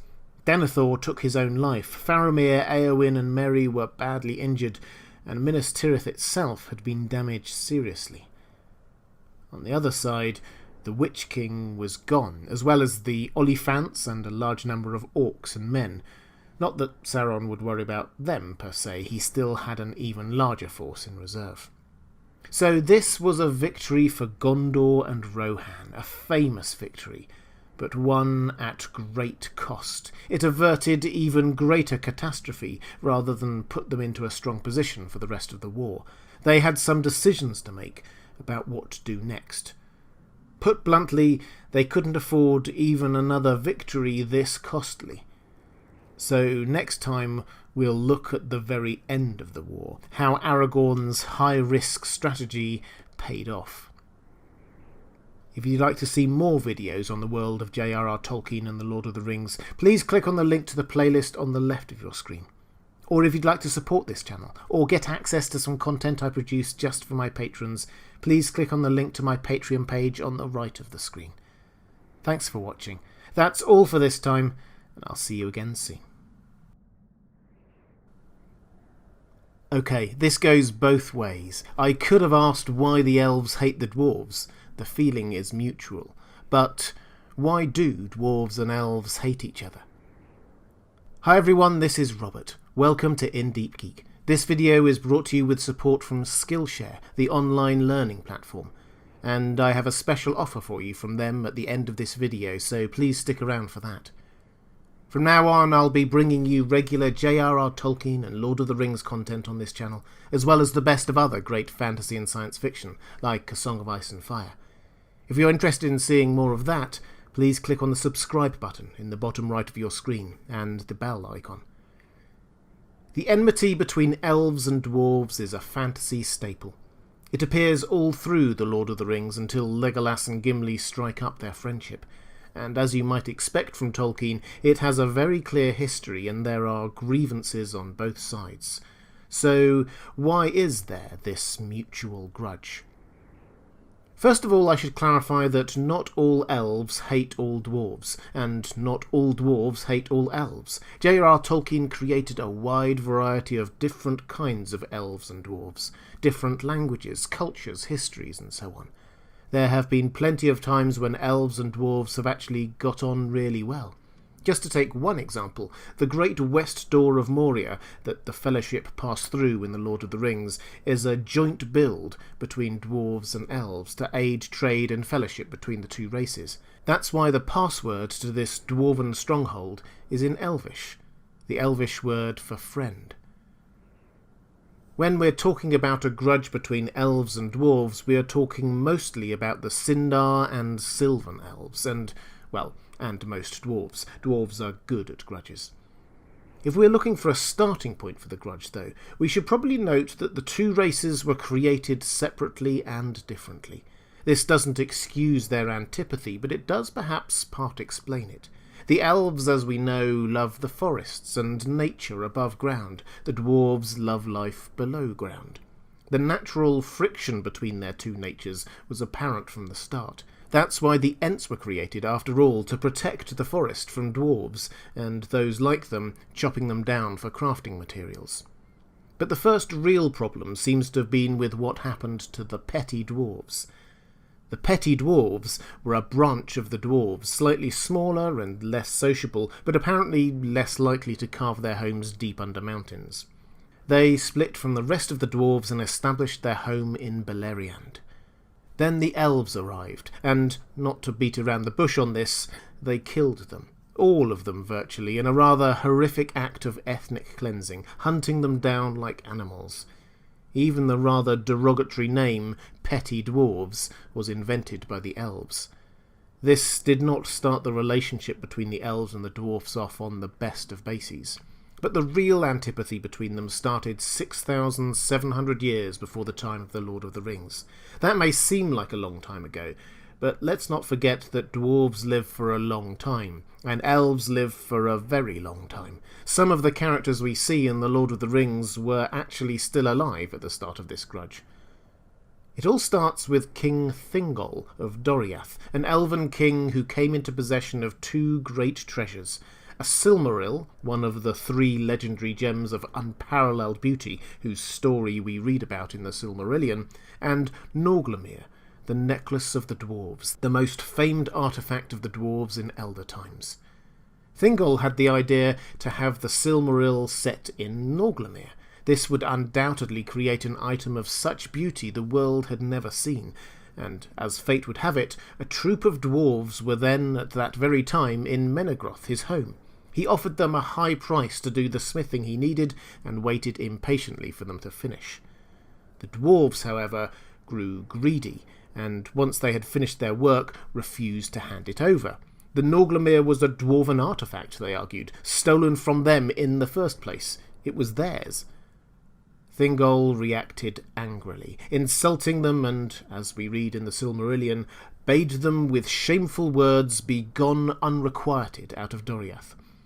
Things escalated quickly from there. The dwarves killed Thingol where he stood and fled the city. The elves hunted them down and killed them, except for 2 who made it home to Nogrod and told their brethren that they had been betrayed by the elves. The dwarves of Nogrod then raised an army and invaded Doriath and sacked the city of Menegroth, but on their way home they were in turn ambushed by the elves, led by Beren. The bloodshed seems to have ended at that point, but the animosity was established and lingered. It might not have been open warfare anymore, but there was clear distrust there. To bring it all up to date by the time of the stories we know, there was of course that little incident in The Hobbit. The dwarves in Thorin's company, and Bilbo of course, were passing through the woodland realm of Mirkwood en route to Erebor, the lowly mountain. For them it was a moral crusade of sorts. They were heading to reclaim the home that had been taken from them by Smaug. They strayed from the path into the lands of Thranduil, the king of the elves, who ordered them to be imprisoned. Bilbo rescued them with the help of the ring, but the damage was done. This wasn't just some random elves waylaying some random dwarves. It was a king of the elves imprisoning a king of the dwarves. Or, from the other perspective, a king of the dwarves trespassing on the land of the king of the elves. So, when it got to the end of the Third Age and the Council of Elrond, these grudges were well entrenched. The films short-circuit all of this history by the mechanism of Gimli shouting out, "Never trust an elf!" something he never actually says in the books, but it sums up the feelings quite well. Gimli's actually quite quiet at the Council of Elrond. His father, Glóin, is doing a lot of the speaking. Glóin, of course, was one of those who had been imprisoned by Thranduil.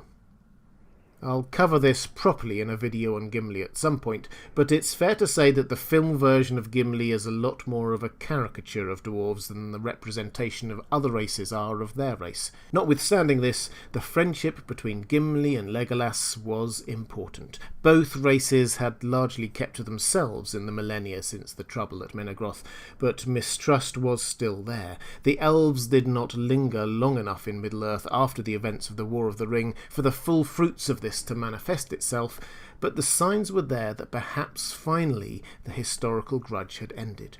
They had fought side by side against a greater evil, and 2 of the greatest of their younger generation had become firm friends, working together and travelling together. In the end, when Legolas and Gimli, the son of Thranduil who had imprisoned Glóin, the father of Gimli, sailed together to Valinor, it perhaps marks an end to the animosity. But I told you I'd say a bit more about Skillshare, who sponsored this video. Skillshare is an online learning community with thousands of inspiring classes for creative and curious people. You can explore new skills, deepen existing passions, and get lost in creativity. I use Skillshare myself to fire up my own creativity. I've been watching Video Essentials using lenses and lighting by Oren Sofer. I'm looking to upgrade my equipment here for live streams and the like, and I need to know how to make the best of it. This is helping me understand the principles of how to film and how to get better at it. There are also ad-free classes across a whole range of other creative areas like WordPress, art, and how to be productive, and that's all for only $10 a month. And I said I had an offer for you. The first 1,000 of my subscribers to click the link in the description will get a 2-month free trial of premium membership, so you can explore your creativity. If you'd like to see more videos in the world of J.R.R. Tolkien and the Lord of the Rings, please click on the link to the playlist on the left of your screen. Or if you'd like to support this channel or get access to some content I produce just for my patrons, please click on the link to my Patreon page on the right of the screen. Thanks for watching. That's all for this time. I'll see you again soon. Who is Gimli? Is he just the stereotypical dwarf we saw in the films, or did they sell him short, so to speak? What role did he actually play in the War of the Ring? Hi everyone, this is Robert. Welcome to In Deep Geek. This video is brought to you by my wonderful Patreon community. From now on, I'll bring you regular J.R.R. Tolkien and Lord of the Rings content on this channel, as well as the best of other great fantasy and science fiction, like A Song of Ice and Fire and The Witcher. If you're interested in seeing more of that, please click the subscribe button in the bottom right of your screen and the bell icon. Of all the characters in the Lord of the Rings films, Gimli is the one I felt most misrepresented the book character. He is played too often for comic relief, the butt of jokes about his height and love of precious metals. I understood why the movies needed the comic relief, but still, I felt it left the dwarvish nation without a strong representation. The fact of the matter is that dwarves, and Gimli in particular, are a proud and noble race with a proud and noble history. That probably didn't come across fully from the movies. We've talked before about how the races of Middle-earth aren't just homogeneous groups. Tolkien invented languages, cultures and histories for different kinds of elves, different kinds of humans and hobbits. Dwarves are no different. Gimli comes from Durin's folk, the Longbeards, one of 7 different strands of dwarf. In practical terms, this means that Gimli is about as stereotypically dwarvish as you can get. His ancestors mined, fought orcs, carried grudges, and specialised in fighting with axes. If that sounds like a trope, well, that's because it is. Tolkien invented it and everyone else copied it. If you think of a fantasy dwarf, you think of someone very like Gimli. But Gimli is not just another dwarf. He's connected to royalty, if not exactly royal himself. His great-great-great-grandfather was King Nain II, which makes Thorin Oakenshield, the leader of the Quest of Erebor, a distant cousin. Dwarves care a lot about family, and it was a family matter. But although he had a noble heritage, the dwarves, well, Durin's folk, at the time of Gimli's birth, were in exile. They were homeless. I'll do a full history of the Dwarven nation at some point, but theirs is a tragic tale of being harried out of almost every homeland they had. Most of Durin's folk were based in Moria at the start of the Third Age, but had to leave that after accidentally awakening a Balrog. Most then moved to the Grey Mountains, but then some dragons took exception to their presence, and the dwarves had to move again. Many went to Erebor, the Lonely Mountain, but Smaug then attacked them there, forcing them out. They tried to retake Moria, but failed. They tried to retake Erebor, but Sauron's forces ambushed them, hunting for the Ring of Power that Thrain II had, and that attempt failed as well. You get the picture. They were a people kicked out of almost everywhere they had called home. Gimli was born during this exile in the Blue Mountains. The Longbeards actually prospered there, finding some peace for a time, but they never really viewed it as their home, which is why there were those regular attempts to retake some of the places they actually did view as their home. The Quest of Erebor, the story of the Hobbit, was actually just the latest in this series of expeditions, the difference this time being that Gandalf had somehow persuaded the dwarves that this time they should try stealth, rather than just charging up to the front gate with big axes and declaring war on whoever was there, which had been their basic plan most of the other times. So just 12 dwarves were chosen to be part of the mission, plus the burglar chosen by Gandalf. Gandalf rounded off the plan by producing Thror's map and the key to the secret back door to the mountain. Gimli's father, Glóin, was one of those chosen to be a part of the mission. Gimli wanted to go himself, but wasn't allowed to, as he was considered too young for such a dangerous mission. He was 62 at the time. Dwarves live long lives, perhaps 200 or 300 years if they don't die in battle, so he probably was the equivalent of a teenager. Anyway, Gimli stayed in the Blue Mountains until Thorin's mission was a success, and the Lonely Mountain was reclaimed for the dwarves. After Thorin's death, Dane Ironfoot declared himself king there, and Erebor grew and prospered. Gimli left the Blue Mountains and joined his father at Erebor. We don't know much about his time there. Presumably he was mostly mining and doing other dwarfy things. But decades passed, and by the time of The Lord of the Rings, Gimli was 139 years old, a fully grown adult in dwarven terms. Gimli's entry into the story comes when an emissary of Sauron, probably one of the Nazgul, but we don't have full confirmation of that, arrived at the Lonely Mountains seeking knowledge of Baggins and the Shire.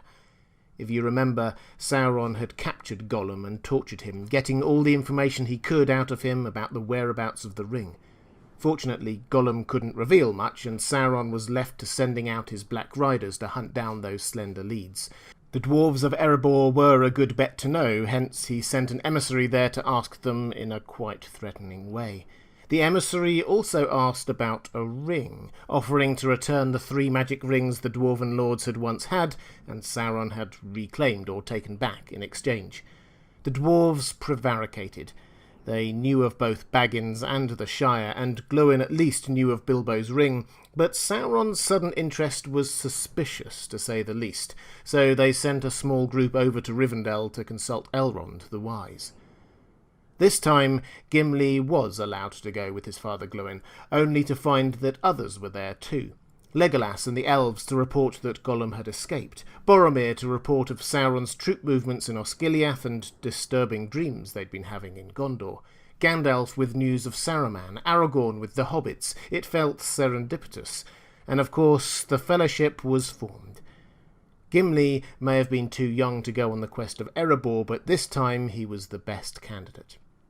And for a relatively young dwarf on his first real adventure, he is immediately faced with a whole series of challenges. He learned the fate of his cousin Balin, who had disappeared without a trace years earlier, trying to reclaim Moria for the dwarves. He read of his death and wept at his tomb. He was forced to flee the Balrog, the very creature who had decimated his ancestors centuries earlier. He was forced to be in a party with Legolas, one of the elves and the son of the elf king who had imprisoned his father on the quest of Erebor and nearly declared war on the dwarves as soon as they had reclaimed their homeland from Smaug. He goes willingly, albeit sometimes grumbling, into places where he is not welcome and has heard only bad things about, for the sake of the Fellowship. In Lothlorien, the elves single him out to blindfold him because he's a dwarf, and the elves never trust a dwarf. And he heads willingly into Fangorn despite clearly feeling very uncomfortable there. Gimli faces all of this and keeps going, never once thinking to turn back or not to face his fears. He is the doughtiest and most resolute of the Fellowship, and his skills come in very useful too. In Moria, he leads the party alongside Gandalf. Gandalf had been there before and Gimli hadn't, but Gandalf trusted Gimli's instincts underground, consulting him several times. And he's handy with an axe, too. That little game he had with Legolas about who killed more at Helm's Deep was won by Gimli, let's not forget. 42 kills is pretty impressive by anyone's standards. He was clearly a fighter of great prowess. And it's worth noting that Gimli was seemingly completely unaffected by the ring's power, despite being in close proximity to it for long periods of time. Gandalf and Galadriel fear even touching it. Boromir was turned completely for a time, but Gimli, nothing. In fact, although it didn't happen in the books, in the movies he even tried to destroy the ring at the Council of Elrond, smashing his axe down onto it. Non-canonical it may be, but in that version he's the only person in the entire Legendarium to actively try to destroy it. Isildur and Frodo both faltered at the last minute, and no one else ever even tried. It has to be said that dwarves are resistant to Sauron's rings in their own way. The 7 rings that ended up with the Dwarven Lords didn't make their bearers any more controllable by Sauron, and the lust for power they engendered mostly just led to the dwarves delving deeper and deeper underground in search of more gold and gems. Anyway, the most notable aspect of Gimli's character during this story was his ability to grow and adapt and become more understanding of others, without ever changing who he is. When he was shown love and compassion by Galadriel, he reciprocated, despite how he was treated on arrival in Lothlorien, and how he had been taught, no doubt growing up, about the untrustworthiness of the elves, and we see his friendship grow with Legolas throughout the story. It's easy to deride Gimli as a typical dwarf, but when you look a little closer, he is actually the opposite of what we might expect. He does not hold a grudge. In fact, he gains the nickname Elf Friend. He is not just taciturn and practical all the time. In fact, he is perhaps the one at most with his emotions out of all of the Fellowship, having to be dragged from his cousin's tomb and asking for a sentimental gift from Galadriel rather than a practical one. And he's very willing to try new things. When presented with lembas bread, he looked at it doubtfully, but tried it straight away and loved it. Gimli is a dwarf and has all of the dwarven characteristics you might expect, but he is much more. He is open-minded, emotionally available, and willing to change. He is not just an extra body in the Fellowship, he is one of its most reliable and capable members. After the end of the story we know, Gimli and Legolas journey together to show each other the sights of Middle-earth. Legolas showed Gimli the beauty of Fangorn, and Gimli showed Legolas Aglarond, the glittering caves. Their friendship is one of the most endearing and enduring parts of the story, each wanting to show each other the things they loved. Gimli lived in Middle-earth for 120 more years, and his renown only grew. He apparently completed great works in both Gondor and Rohan, rebuilding the Great Gate of Minas Tirith with mithril and steel. He took a contingent of dwarfs to the Glittering Caves and became the Lord of the Glittering Caves. And finally, he took a boat with his old friend Legolas to Valinor, becoming the only dwarf ever to do so. Right until the last, Gimli, the Dwarf Lord, so proud of his heritage and culture, was also Gimli the Elf Friend, with an open mind and an open heart to new and wonderful things. If you'd like to see more videos on the world of J.R.R. Tolkien and the Lord of the Rings, please click on the link to the playlist on the left of your screen. Or if you'd like to support this channel or get access to some content I produce just for my patrons, please click on the link to my Patreon page on the right of the screen. Thanks for watching. That's all for this time. I'll see you again soon. What happened at the end of the War of the Ring? Yes, the ring was destroyed, but what about the many battles that were raging across the continent? How close was Sauron to winning, but for Sam and Frodo? Hi everyone, this is Robert. Welcome to In Deep Geek. This video is brought to you by my wonderful Patreon community. From now on, I'll be bringing you regular J.R.R. Tolkien and Lord of the Rings content on this channel, as well as the best of other great fantasy and science fiction like A Song of Ice and Fire and The Witcher.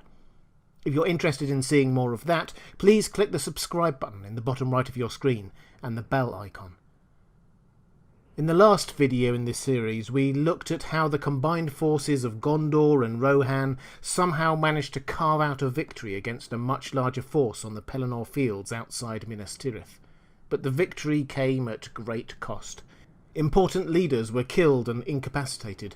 Minas Tirith itself was badly damaged, and the armies in the field suffered grievous losses. This was an important battle to win, probably the most important in the whole war, but it was a long way short of being decisive. While the Battle of the Pelennor Fields was raging, Sauron launched 2 other huge offences elsewhere in Middle-earth.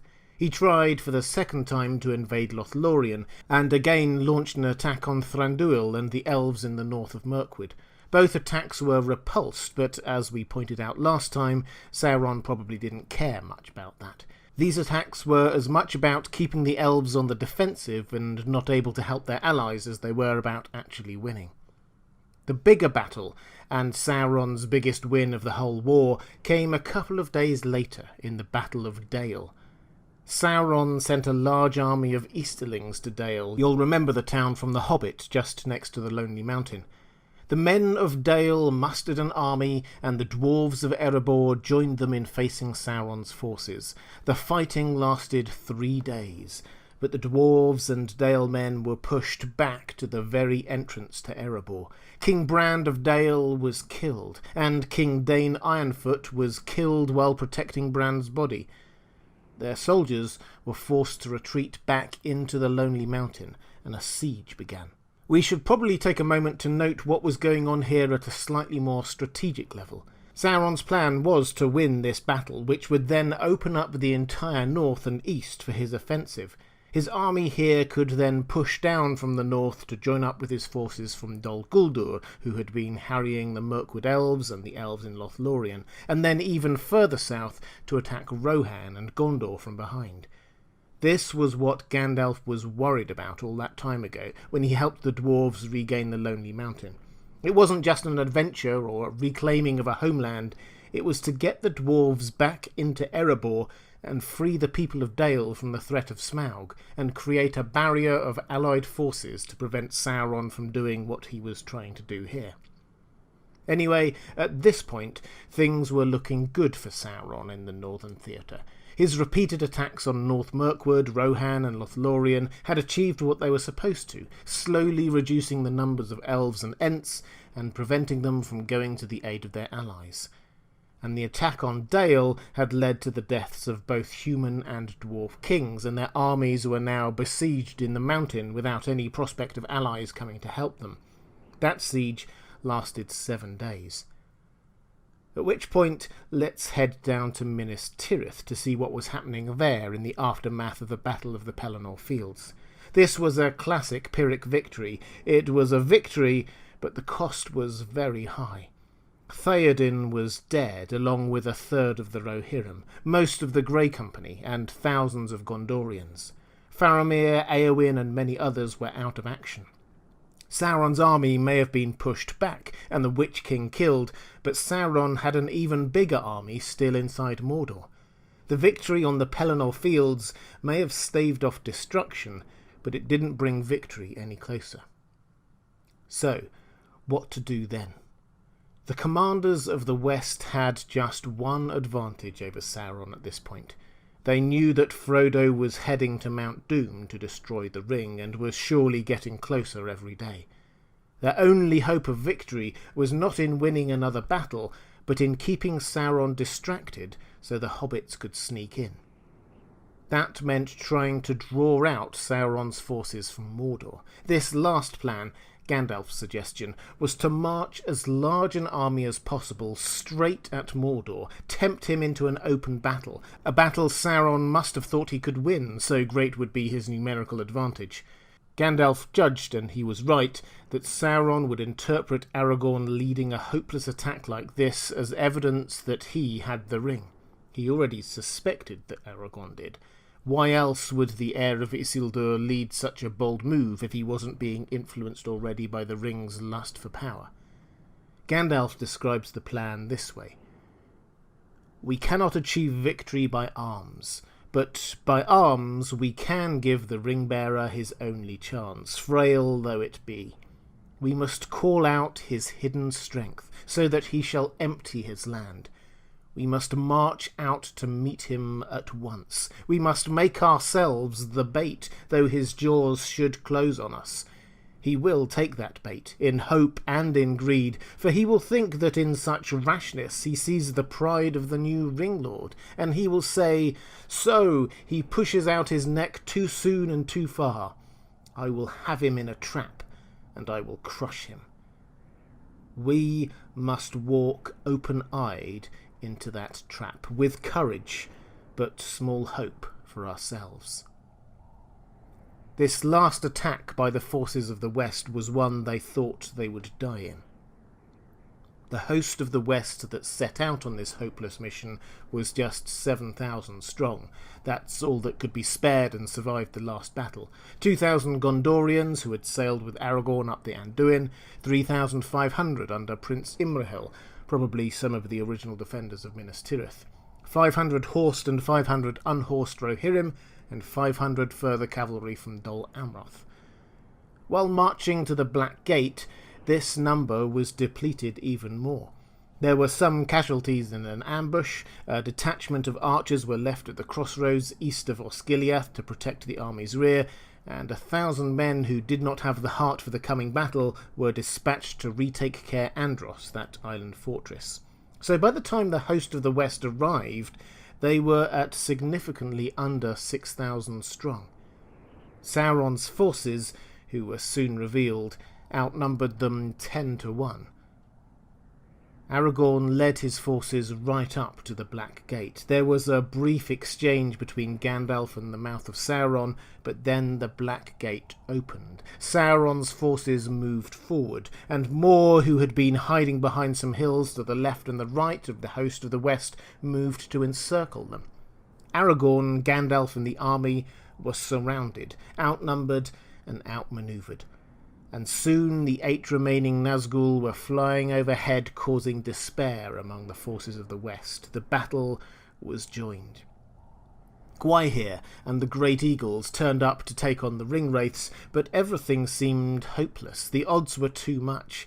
As Gandalf has said, this was a trap with just one small hope for the allies: Frodo. And at that moment, Frodo was at the cracks of doom. He put on the ring, and the Ringwraiths suddenly felt its presence. They abandoned the battle and flew as fast as they could to Mount Doom. They arrived just in time for Gollum and the ring to fall in, and the mountain itself to erupt. The Ringwraiths were destroyed in the eruption, and Sauron himself was finally defeated. In the battle outside the Black Gates, which became known as the Battle of the Morannon, Sauron's forces faltered. The Ringwraiths abandoning them had rocked their confidence, and when Mount Doom erupted and Sauron's rule was ended, they panicked. Some threw down their weapons, others killed themselves, still more fled. The battle was over, and to all intents and purposes the war was over, although there were still some loose ends.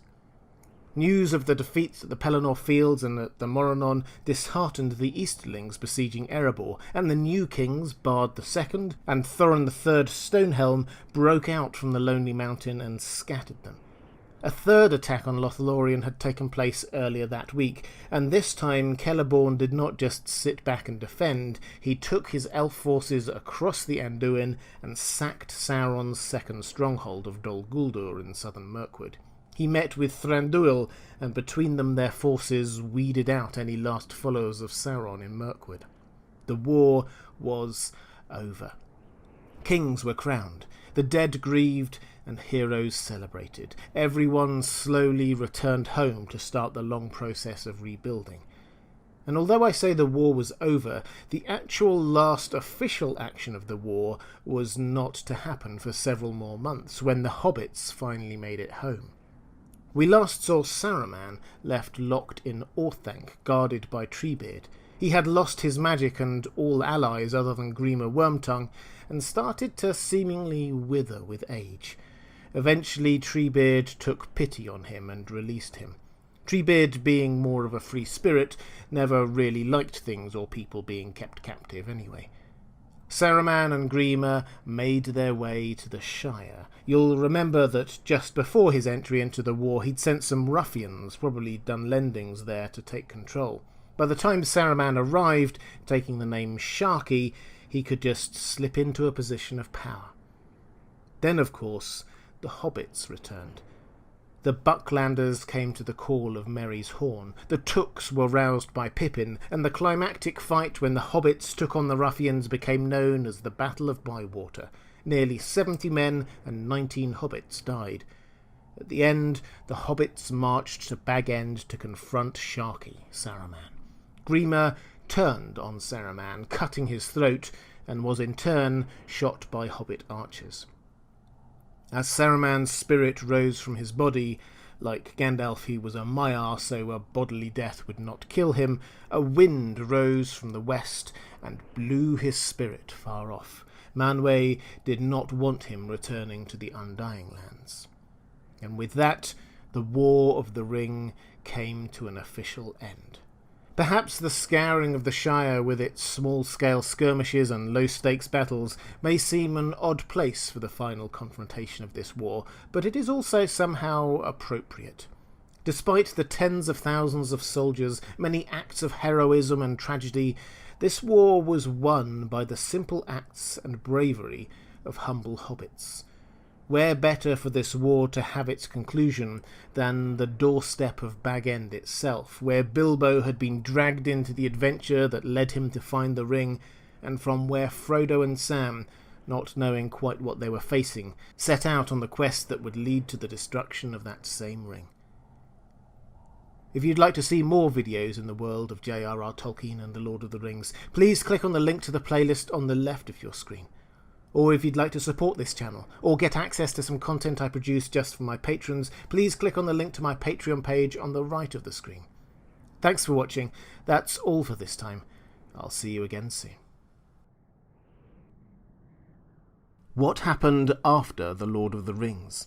Once Aragorn is king and the ring-bearers have sailed west, what did Tolkien actually tell us about the Fourth Age of Middle-earth? Hi everyone, this is Robert. Welcome to In Deep Geek. This video is brought to you by my wonderful Patreon community. From now on, I'll be bringing you regular J.R.R. Tolkien and Lord of the Rings content on this channel, as well as the best of other great fantasy and science fiction, like A Song of Ice and Fire and The Witcher. If you're interested in seeing more of that, please click on the subscribe button in the bottom right of your screen and the bell icon. The Fourth Age of Middle-earth started with the fall of Sauron and the destruction of the One Ring. That's when the story of the Lord of the Rings ends, other than a few snapshots of the hobbits' return to the Shire. But thankfully Tolkien did give us a few pointers to what happened next, in the appendices to the Lord of the Rings and elsewhere. So what did happen after the Lord of the Rings? Let's start with the hobbits. Sam, of course, did marry Rosie, and they had 13 children all told. Eleanor, Frodo, Rose, Merry, Pippin, Goldilocks, Hamfast, Daisy, Primrose, Bilbo, Ruby, Robin and Tolman. After Frodo sailed from the Grey Havens, Sam and his family moved into Bag End. He also inherited the Red Book of Westmarch, in which the Legendarium of Middle-earth was first preserved. After he died, he passed that on to his daughter Eleanor, and it was passed down generation to generation. Although I'm sure he remained humble to the last, Sam became a rather important person in the Shire. He replanted the Shire after the devastation of Sharky's reign with the soil given him by Galadriel. Where the party tree had been, he planted a silver nut which grew into a huge malorn tree. In recognition of this, he was given the honorific name Gardener, which his descendants then became known by throughout the ages. And Sam himself became Mayor of the Shire, elected for 7 successive 7-year terms. When his beloved wife Rosie died, he was still full of life. He had been a ring-bearer too, remember. But wearied of life without her and his beloved Mr. Frodo, he sailed to the Undying Lands himself at the age of 102 to be reunited with Frodo there. After Merry's involvement in the uprising against Sharky and the ruffians, Merry wonderfully became known as Merry the Magnificent, and, like Sam, quickly took up a position of responsibility among the hobbits, becoming Master of Buckland, and he added quite a lot to the Red Book himself. After Frodo and Sam had both sailed from the Grey Havens, however, he quit the Shire with Pippin to head to Rohan. Pippin himself had become Thane of the Shire, and collected a library of historical information on the wider world for the benefit of the Shire. When he and Merry left, leaving everything to their sons, Pippin was 94. The two of them stayed with King Éomer until he died, then on to Gondor, where they both eventually passed away after long and eventful lives. When Aragorn died, their bodies were buried beside his in perpetuity. The hobbits more broadly, though, prospered in the Fourth Age, as far as we know. Aragorn formally extended the Shire to include Buckland to the east and as far as the Tower Hills to the west, and it's through the hobbits' Red Book of Westmarch that we know so much about what happened in Middle-earth. For the elves, though, the story was very different. Galadriel had predicted as much when Frodo passed through Lothlorien. For with the end of the One Ring, her ring, which had been preserving and protecting Lothlorien all this time, would also lose its power. She said to Frodo, "Do you not see now wherefore your coming is to us as the footstep of doom?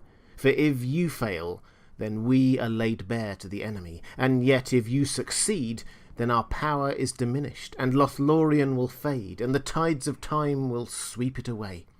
We must depart into the west, or dwindle to a rustic folk of dell and cave, slowly to forget and to be forgotten." That is exactly what happened. Over the course of the next century or so, most elves, including all those we know by name, took ships and sailed west from the Grey Havens, until the last ship, built by Círdan, carried himself and Celeborn and the last of the High Elves to the Undying Lands. By the year 120 of the Fourth Age, Rivendell and Lothlorien had both given themselves over once more to nature. Some elves did choose to stay in Middle-earth, it would appear, deep in places like the Woodland Realm, but they grew scarce and more secretive than ever, and eventually faded away entirely. The Ents never did find the Entwives, and slowly they too faded, becoming more and more like the trees they shepherded. Other magical creatures like the dragons seem to have dwindled too with the end of Sauron, diminishing and passing into legend. With the end of the Balrog and Smaug and the diminishing of the orcs, the dwarves finally had the opportunity to reclaim the lands that were once theirs, and even to expand out into new areas. The group of dwarves that settled in Erebor, the Lonely Mountain, continued to thrive. Gimli had been there, but led a group away to the glittering caves, those caverns he had discovered behind Helm's Deep, and King Durin VII finally retook Moria, where it is said that his descendants remained until the world grew old, and the dwarves failed, and the days of Durin's race were ended. So the dwarves stayed in Middle-earth and prospered, and delved deeper and deeper into the earth, mining and crafting, and eventually themselves also becoming legends.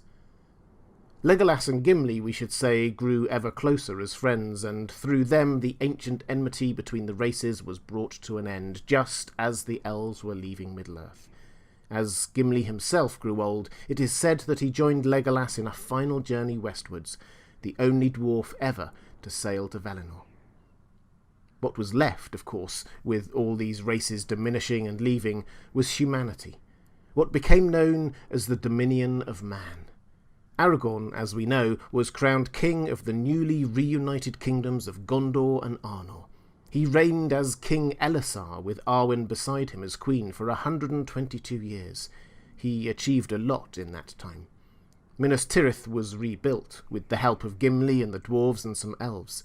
He formalised the peace and friendship with Rohan, who were then ruled by Éomer. We've already mentioned how he extended the borders of the Shire and also formalised its status as a free land under the protection of the Crown, and forbade big people from entering it. He did something similar with the Druadan Forest, making it a free land, and retitled Faramir, the steward of Gondor, Prince of Ithilien. In short, he took all the steps necessary to secure the prosperous and safe future of the whole realm. He even magnanimously gave Mordor to his defeated foes, including the former slaves of Nirn, now a freed people who had been forced to work to feed Sauron's forces. It's worth taking a moment to note quite how apocalyptic these changes are. The leaders of Gondor, Dale, Rohan, Erebor all died. The elves who had been in Middle-earth for millennia left. The dwarves slowly disappeared. Magical beasts were no longer part of the landscape, and Sauron, who had threatened the free peoples of Middle-earth for centuries, was no more. Everything changed. What was once a rich magical land with elves and dwarves and dragons, wizards and every other staple of high fantasy you could imagine, slowly became a land where humans ruled, and magic became rarer. The changes at the start of the Fourth Age were massive, but they had been coming a long time. The elves had, one by one or in small groups, been leaving the continent for centuries. The dragons had been waning. The Ents had been slowing down. The downfall of Sauron, the war that led to it, and the end of the Age of the Rings of Power just hastened what was already inevitable. Aragorn's reign, which ushered in these changes, was succeeded by his son Elberion, who in turn ruled for a century. Prophecy suggests that after him, his realm lasted 100 generations, until a new age brought in again new things. But from him should come the kings of many realms in long days after. And after all that, well, we don't know much about what happened after all that. Tolkien did not write any further into the history of Middle-earth. We know that he viewed Middle-earth as being this world, our world, but in his words, in a different stage of imagination. Not a different age or era, Tolkien was very clear on that, but a different stage of imagination created mythology, like Midgard in Norse mythology. In fact, Midgard can itself be translated into English as Middle-earth. So, after that stage of imagination had gone, perhaps then we come into our own myths and legends. Or perhaps it's best not to think of the end of the Fourth Age as linear at all. It just recedes into mist, like the last ship from the Grey Havens slowly merged into the sunset.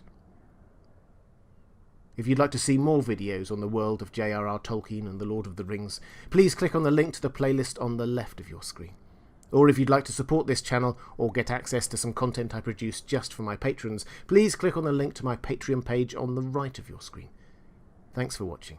That's all for this time, and I'll see you again soon. Boromir came to Rivendell for the Council of Elrond because of a prophetic dream. But what was the dream, and who sent it? Hi everyone, this is Robert. Welcome to In Deep Geek. This video is brought to you by my wonderful Patreon community. From now on, I'll bring you regular J.R.R. Tolkien and Lord of the Rings content on this channel, as well as the best of other great fantasy and science fiction like A Song of Ice and Fire and The Witcher. If you're interested in seeing more of that, please click the subscribe button in the bottom right of your screen and the bell icon. Boromir often comes across as a not particularly magical character, certainly compared to the rest of the Fellowship. He is practical, strong, and pragmatic rather than noticeably open to magical solutions to things. But the whole reason that he came into the story of the Lord of the Rings when he did, travelling up to Rivendell and joining the Council of Elrond, is because he had a dream. A prophetic dream. A dream came to my brother in a troubled sleep, and afterwards a like dream came oft to him again, and once to me. In that dream I thought the eastern sky grew dark, and there was a growing thunder, but in the west a pale light lingered, and out of it I heard a voice, remote but clear, crying, "Seek for the sword that was broken. In Imladris it dwells. There shall be counsels taken, stronger than Morgul's spells. There shall be shown a token that doom is near at hand, for Isildur's bane shall waken, and the halfling forth shall stand." This dream clearly troubled the brothers. It first came to Faramir the night before Sauron's first major move in the War of the Ring, an attack on the ancient Gondorian capital of Osgiliath, then came to him several times afterwards, and at least once to Boromir. They consulted with Denethor, their father, who seemed a bit tight-lipped about it all, but did tell them that Imladris was the old name for the home of Elrond, what we know now as Rivendell. The rest of the words, though they make more sense to us now as we read the story from a third-person perspective, meant little to Boromir and Faramir. It seems a lot of ancient knowledge had been lost in Gondor over the centuries. Anyway, they had the clue of going to find Elrond to get counsel, and Faramir offers to go. Boromir overruled him, though, playing the protective older brother card, as it would be a long and dangerous journey, and Boromir sets off in search of Imladris and Elrond. We don't know much about Boromir's journey to Rivendell, other than the fact that it took him along some long-forgotten paths and took 110 days. It was quite the journey, which shows how seriously he took this. Sauron was threatening his homeland, and he, the heir to the Steward of Gondor, abandoned its defence for months on end to chase down a rather vague clue from a dream. This dream clearly wasn't just a normal dream, it felt important, very important. So what does the dream mean? Let's quickly break it down line by line. Seek for the sword that was broken is a reference to Narsil. Narsil was the sword of King Elendil, who used it right at the end of the Second Age when fighting Sauron in the last alliance of elves and men. Elendil was killed and Narsil was broken, but Isildur picked it up and used it to cut the One Ring from Sauron's finger. After that, it was passed down through the line of the kings of Arnor, and after its downfall, from king in exile to king in exile. By the end of the Third Age it was held by Aragorn, a symbol of him being the rightful king. And Aragorn brought it to Rivendell, so in Imladris it dwells. So bringing Boromir, the steward heir of Gondor — remember the stewards were technically just looking after Gondor until the true king returned — to find the symbol of Aragorn's kingship is quite a big thing. This isn't just about seeking wise counsel about Sauron's latest attack. It was heralding the end of the line of steward rulers of Gondor, because their king had finally returned. Boromir was not to rule Gondor after his father died, as he had been brought up to believe he would. There shall be counsels taken, stronger than Morgul's spells. Morgul's spells was a way the people of Middle-earth often referred to evil magic, so this includes Morgul blades, like that which Frodo was stabbed with, the magic that makes the Ringwraith so powerful, and of course the One Ring itself. The plans and counsels taken at Rivendell undoubtedly did prove to be stronger than all Sauron's dark magic. At Rivendell, Frodo was cured of the wound from the Morgul blade. The Fellowship formed there, and the plan devised there to destroy the ring and the Cracks of Doom were ultimately what led to the destruction of Sauron and his evil magic. So yes, the counsels and wisdom of Rivendell did prove to be stronger than Morgul's spells. There shall be shown a token that doom is near at hand. The word token here is interesting because it is used elsewhere in the Council of Elrond, when Glóin recounts the story of Sauron's messenger coming to the Lonely Mountain, wanting a token from them. The token being Bilbo, the ring thief. The token is there, and doom is at hand. Sauron's doom at the Cracks of Doom, Boromir's doom at Amon Hen, and doom for so many others. The world would be shaken hugely by the events that followed the Council of Elrond. Finally, for Isildur's bane shall waken, and the halfling forth shall stand, is pretty self-explanatory. Isildur's bane is another name for the One Ring. It was Isildur's decision to keep the ring that led to his own downfall, and the halfling is, of course, Frodo. Yes, the whole Fellowship set out on the quest, but Elrond was very clear in entrusting the task of destroying the ring to Frodo alone.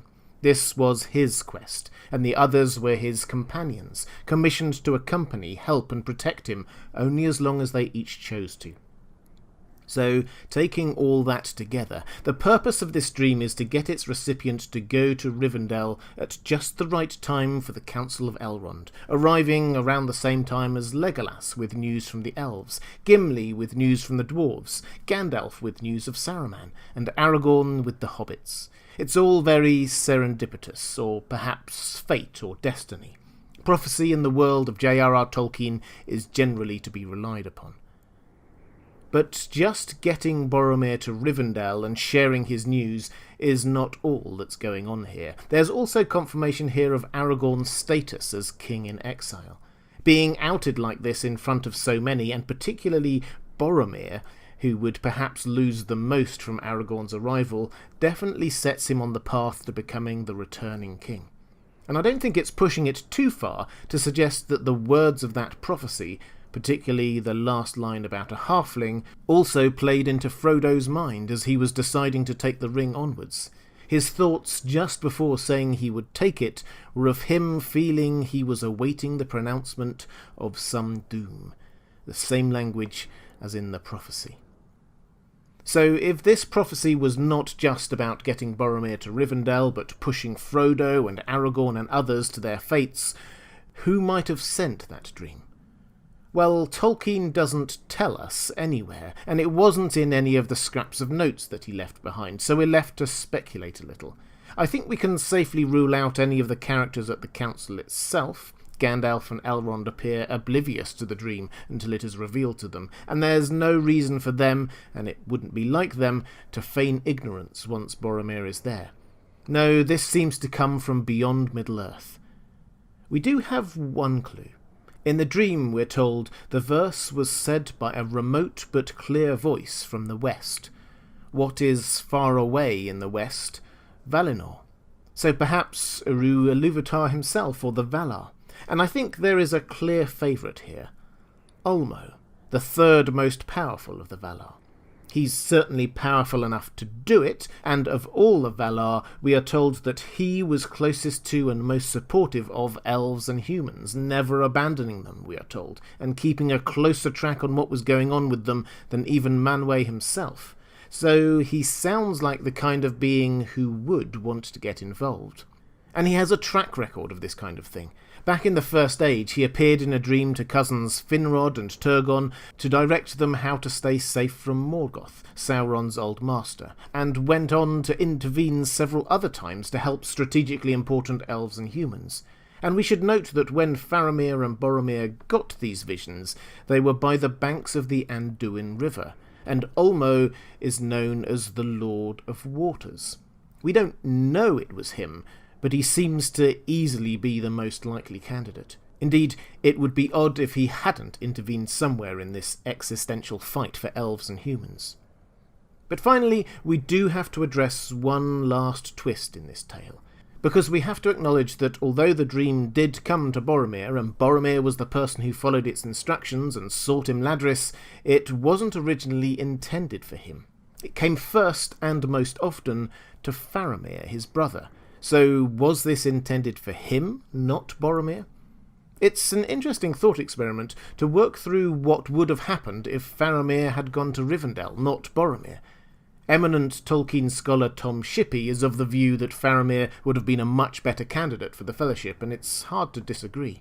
When Frodo and Sam meet him in Ithilien en route to Mordor, he had the chance to take the ring off them, take them back to Minas Tirith, kill Gollum, but he does none of that.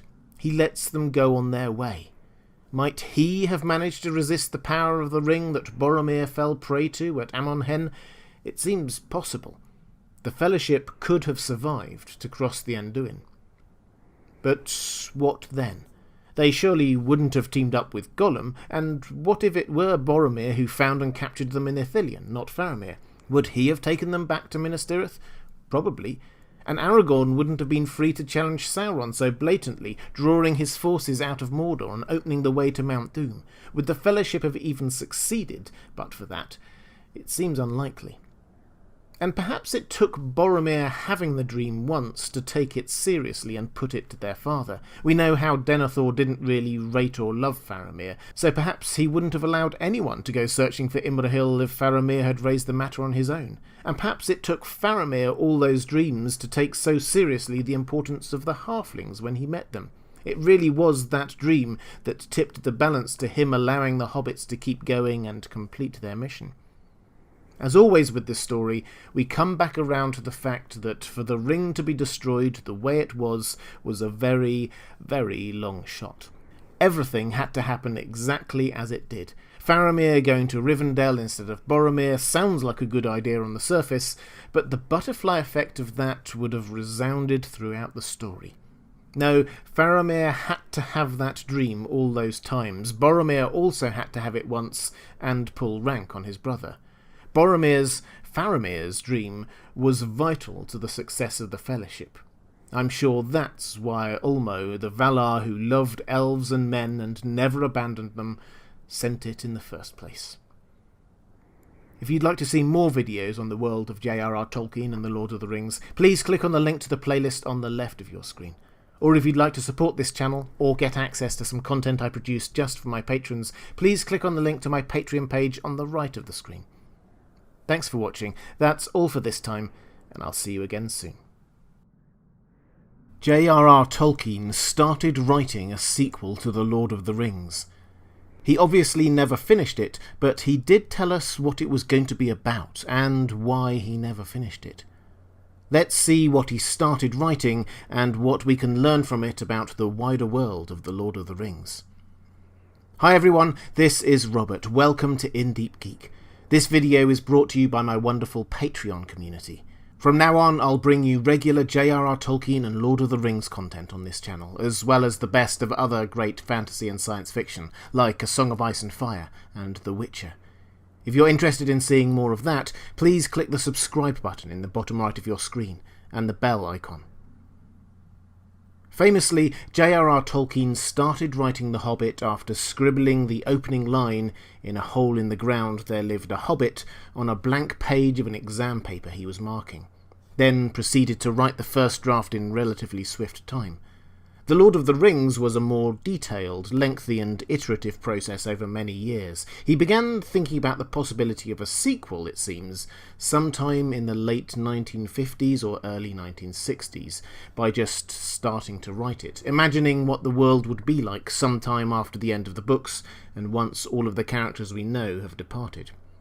In fact, he started writing the story 3 times, never getting beyond a few pages in before abandoning it. The version we have, which amounts to about 13 pages of prose, can be found in a book called The Peoples of Middle-earth, one of Christopher Tolkien's wonderful collations of his father's previously unpublished works. The story itself, to which Tolkien gave a working title of The New Shadow, was set 220 years after the events of The Lord of the Rings. Middle-earth was then a very different world to what we saw in The Lord of the Rings. Sauron had fallen, the Rings of Power had lost all their power, the elves had left the continent, dwarves were delving deeper underground and vanishing from society, humans ruled.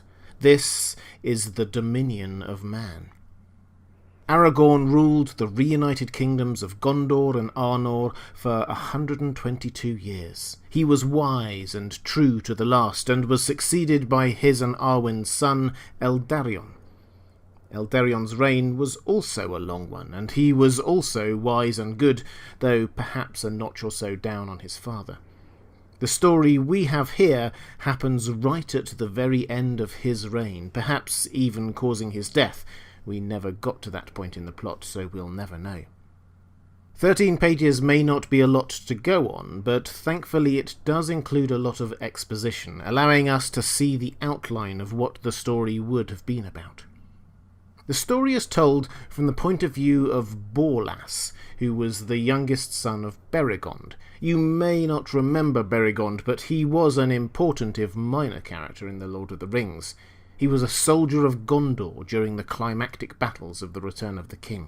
He befriended Pippin, and it was he who prevented Denethor's guards from burning Faramir alive, then stopped Denethor from killing Faramir himself, before fighting side by side with Pippin at the decisive Battle of the Morannon. In short, he's quite the unheralded hero. In this story, Borlas, his son, is living as an old man on the banks of the river Anduin. He is one of the few left in Gondor who retain even a distant memory of the real evil and threat posed by Sauron. All around him people have forgotten, growing up not knowing the reality of evil. Orcs are figures of fun and mockery, and the century-long reign of Aragorn's son has brought peace, prosperity, and apathy. The bulk of the story of The New Shadow is actually a conversation between Borlas and Ceylon, a younger man. Many years earlier, Borlas had caught Ceylon stealing an apple from his garden and told him he was doing orc's work, a jibe that clearly stuck with Ceylon. The conversation they have as the story opens is quite meandering, but Borlas talks of the dark tree, a sort of abstract analogy for evil, saying that its roots can never be truly destroyed, so will rise once more if left unwatched and untended. Ceylon keeps going with this discussion about evil, and mentions a character named Herumor, who appears to be the leader of some kind of cult of those discontent under the current rule of Eldarion, and perhaps even harking back to darker names and leaders. People have been disappearing mysteriously, and something is clearly not right with the realm. Neither Ceylon nor Borlas wish to admit what they know of all this, but Ceylon leaves Borlas with an intriguing, if rather sinister, invitation. He will pass by Borlas's house at nightfall. If Borlas wants to know more, he is to dress all in black and follow Ceylon on a journey. Borlas is left alone. Will he take Ceylon up on his invitation? He decides that he will, not because he wants to learn more about evil, but in his own words, "Perhaps I have been preserved so long for this purpose, that one should still live, hale in mind, who remembers what went before the great peace. Scent has a long memory. I think I could still smell the old evil, and know it for what it is." Resolved, he goes to his house, and the last we read is that suddenly he smelt it, or so it seemed, though it came as it were from within outwards to the sense. He smelt the old evil, and knew it for what it was. And there Tolkien finished writing. What was lurking in Borlas's house? What was Ceylon up to? What would Borlas have discovered if he had followed Ceylon that night? And who was Herumor, that mysterious figure we never even meet? We will never know. Eventually the good guys do win, it seems, for we are told elsewhere that Eldarion's kingdom would endure for 100 generations, but it's probably not too much of a stretch to suggest that the plot of The New Shadow would have seen the end of Eldarion's rule. Tolkien had originally planned on setting the story during Aragorn's reign, but then changed his mind. It would take place at the very end of Eldarion's reign instead. I think the most likely reason for this change is the very premise of the plot. People had forgotten about the evil of Sauron and Morgoth. Aragorn would never have let that happen, nor would Arwen. Their son, an aged ruler born after Sauron's demise, never knowing the fear of the shadow of Mordor, would be a very different prospect indeed. And perhaps the plot of The New Shadow would have told us about the end of Eldarion's reign itself. It seems likely. So if Tolkien had an idea and he started writing it, and I'm sure it would have been excellently written and well received when he finished it, why didn't he finish it? Indeed, why didn't he even ever get past the opening scene? Instead of speculating, let's look at what he said himself in full from a letter he sent in 1964. "I did begin a story, placed about 100 years after the downfall, but it proved both sinister and depressing. Since we are dealing with men, it is inevitable that we should be concerned with the most regrettable feature of their nature, their quick satiety with good, so that the people of Gondor in times of peace, justice and prosperity would become discontented and restless, while the dynasts descended from Aragorn would become just kings and governors like Denethor or worse. I found that even so early there was an outcrop of revolutionary plots about a centre of secret satanistic religion, while Gondorian boys were playing at being orcs and going around doing damage. I could have written a thriller about the plot and its discovery and overthrow, but it would have been just that. Not worth doing." So Tolkien felt that this idea would have turned into a straightforward and rather dark thriller, rather than the all-encompassing mythological history that once drove his creative art. Whatever you may think of that reason, we have to admire his commitment to maintaining the standards and feel of his creation. But what can we learn from this? Clearly, whatever Tolkien did write was what we might consider canon, or semi-canon at least, as he never published it. It was based on and in the world he had created, and adds to the meta-story we have in Middle-earth. First up, we can see the geopolitical implications of what had happened in the War of the Ring, and afterwards, with the diminishing of the non-human races and the dominion of man. It took just 1 or 2 generations for the world to feel completely different. For people to grow up not just not knowing about what happened during the time of the Lord of the Rings, but not caring, not thinking it was relevant to them. Humanity does forget quickly. There's also a clear implication that this would have been a low fantasy story, much in contrast to the quintessential high fantasy of The Hobbit and The Lord of the Rings. There are no elves or dragons or monstrous magical enemies, just humans with legends of the past that are viewed as just that, legends and in the past. The story would have been less removed from our own existence and, I suspect, feel less universal in its mythological appeal. Also, there's perhaps a bit of Tolkien's personal philosophy coming through here. The reason he abandoned this project was because he felt it irreparably too focused on humanity's satiety with good. Perhaps we shouldn't be surprised that a staunch Catholic should hold the view that human beings are fundamentally flawed and tend to move away from good and be tempted by evil. We see it in The Lord of the Rings as well, through the device of the One Ring, corrupting people, even Isildur and Boromir. If evil is not faced up to and confronted, it will spread. As we saw, one of the key concepts in the New Shadow is Dark Tree, the concept of growing evil in Middle-earth. A dark tree whose roots can never be fully destroyed, so that evil will once again arise if the tree is left untended or unwatched. When we do not actively keep watch for evil, it will return, Tolkien would seem to suggest, like when Gondor slowly abandoned its duties to watch over Mordor back in the Third Age. And sometimes, in order to preserve the good in the world, we need to step out of the Shire with hope in our hearts and journey to the darkest places, whatever the cost. Dark Tree is very clearly being placed here as an opposite to the White Tree of Gondor, which stands for renewal and hope and goodness. But conceptually, it is perhaps also an embodiment of the quote attributed to Edmund Burke that the only thing necessary for the triumph of evil is for good men to do nothing. Tolkien went to great pains to ensure his work was not close to being an allegory with one clear interpretation, but applicable to many people in many situations.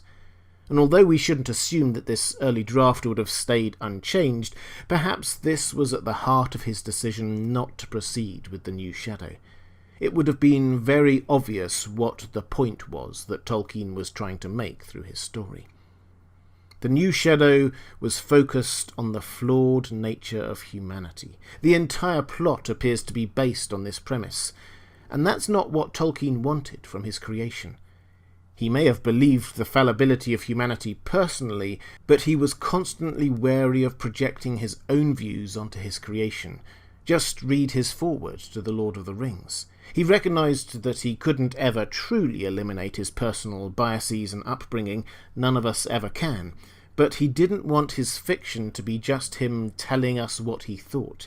It was supposed to be for everyone, a story, not a sermon. Making his sequel to The Lord of the Rings about humanity's tendency to grow bored of good made it feel very straightforward to his nuanced mind. When he talks of not wanting to write a thriller, it wasn't him thinking of it as a genre he disliked, so much as a set of walls boxing in his creation. It would have been a self-contained story relying on suspense, excitement, plot twists and so on, which might have been fun to read, but it wouldn't have been a broad, sprawling epic like The Lord of the Rings.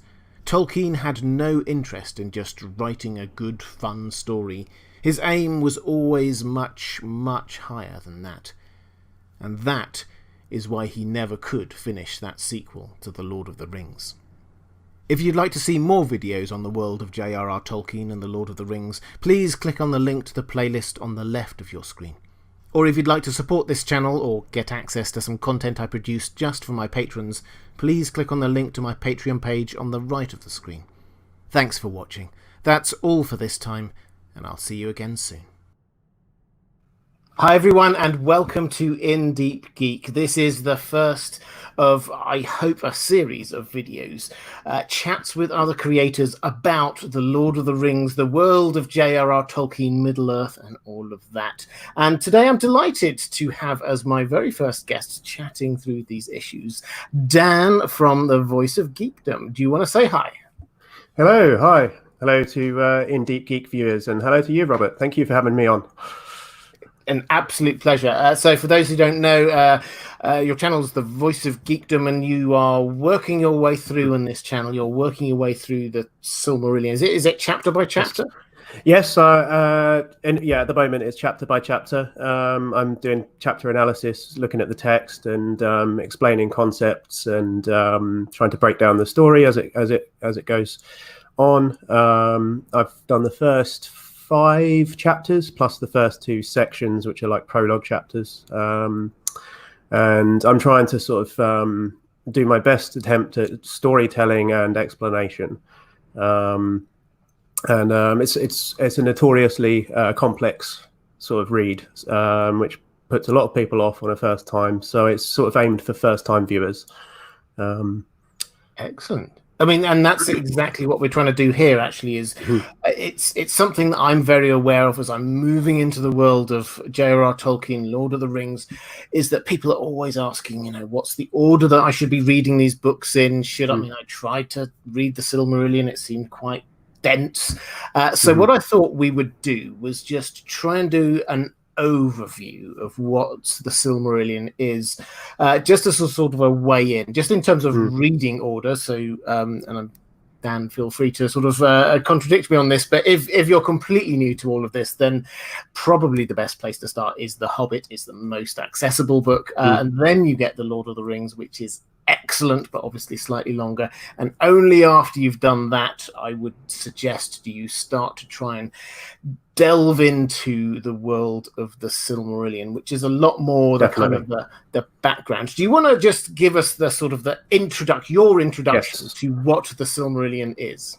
So I always say to this question that it's easier to talk about what the Silmarillion isn't, which is that it's not really a novel. In the classical sense, like it's I mean, there are other words that you can use to describe the Lord of the Rings as well, like a romance, but at a very high level, it is a high fantasy novel. Whereas the Silmarillion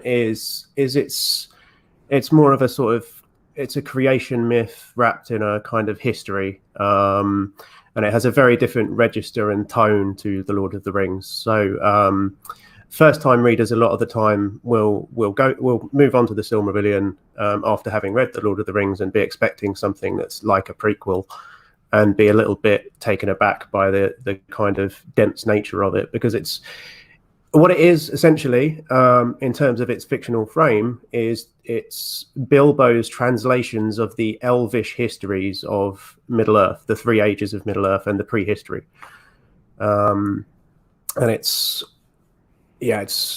not similar to Lord of the Rings. It's the same world, but it's not similar. So it's a different style, is what we're saying. And this is, and yeah, thank you for mentioning. So the in-world explanation of what this is that when Bilbo, he goes to Rivendell towards the end of his life, and he spends some time there, and he sort of sings some songs and drinks some ale and smokes some pipes, but he's also amassing histories, and he translates histories from the elves, who obviously have been around for ages and ages and ages. And so he creates this history book, effectively, of Middle-earth. And this stretches all the way from the very beginning right to the sort of the end. It sort of encapsulates the kind of the meta story, the backstory of the Lord of the Rings as a whole. Now, in terms of its sort of publication, this was published after J.R.R. Tolkien died, wasn't it? This was 1977, I think it was that it was published, and it was his words, but it was also edited by his son, Christopher. So, I mean, do you want to just sort of like, I mean, I'm not sure how much of a student of the history of the publication you are, but in terms of where this fits into, or what sort of collection of works this is, do you want to just sort of give us your take on this? Yeah. So it's a really good question. So where to start with that? Well, it's sort of like the kind of, it's one version of Tolkien's life work, really. So the published version, as you said, was published posthumously. Christopher was Tolkien's literary executor, is the term. So he was the had the keys to the estate, essentially, and he finished the job. And Tolkien tried to get the Silmarillion published originally with the Lord of the Rings, so he wanted to include it as part of one big package. Prior to that, it existed in other formats with a different fictional frame attached to it. So originally, it was very, very early on, it was part of something called the Book of Lost Tales, which was also published posthumously a few years after the Silmarillion was. So if you read that one, you'll notice a lot of the same stories, but with slightly different kind of histories attached to them.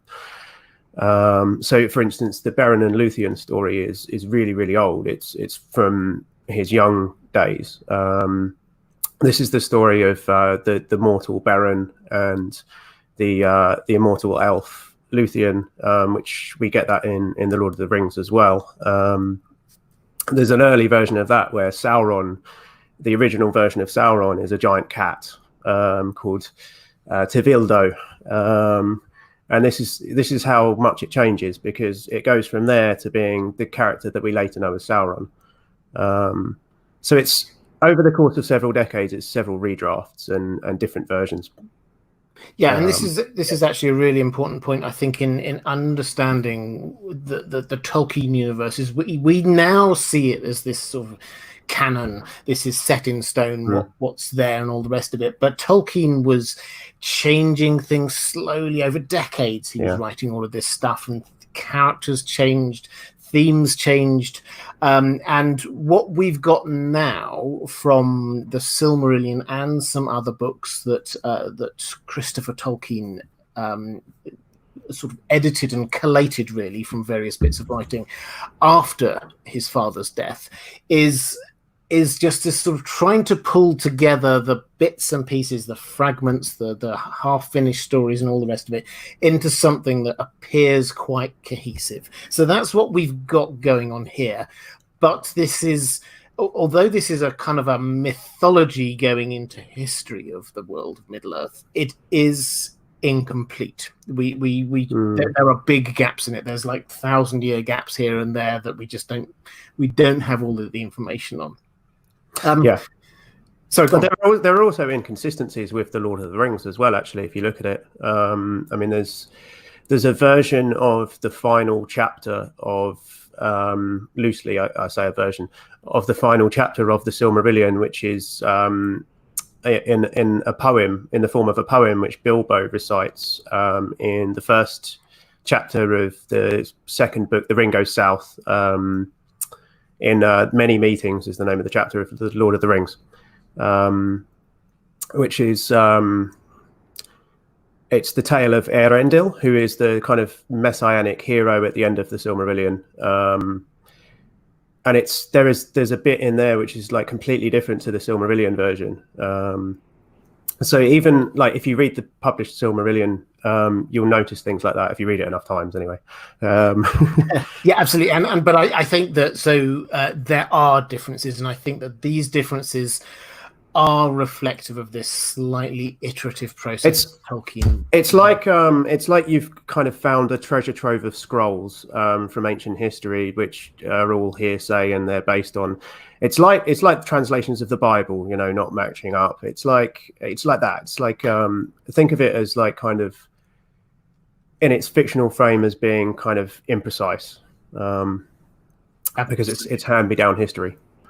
And so the structure of it, let's move on to the sort of the structure of what we've got. So if you think, and I think using the example of sort of like the Bible and the manuscripts and everything coming into that, I think that's probably quite a good way of understanding this, is that this is lots of different things. There are lots of details about some things and not so many details about other things, but we're broadly speaking, we've got this this book in 5 parts. Now, they're not 5 equal parts. There's one which we'll talk about in a moment, which is bigger than the rest.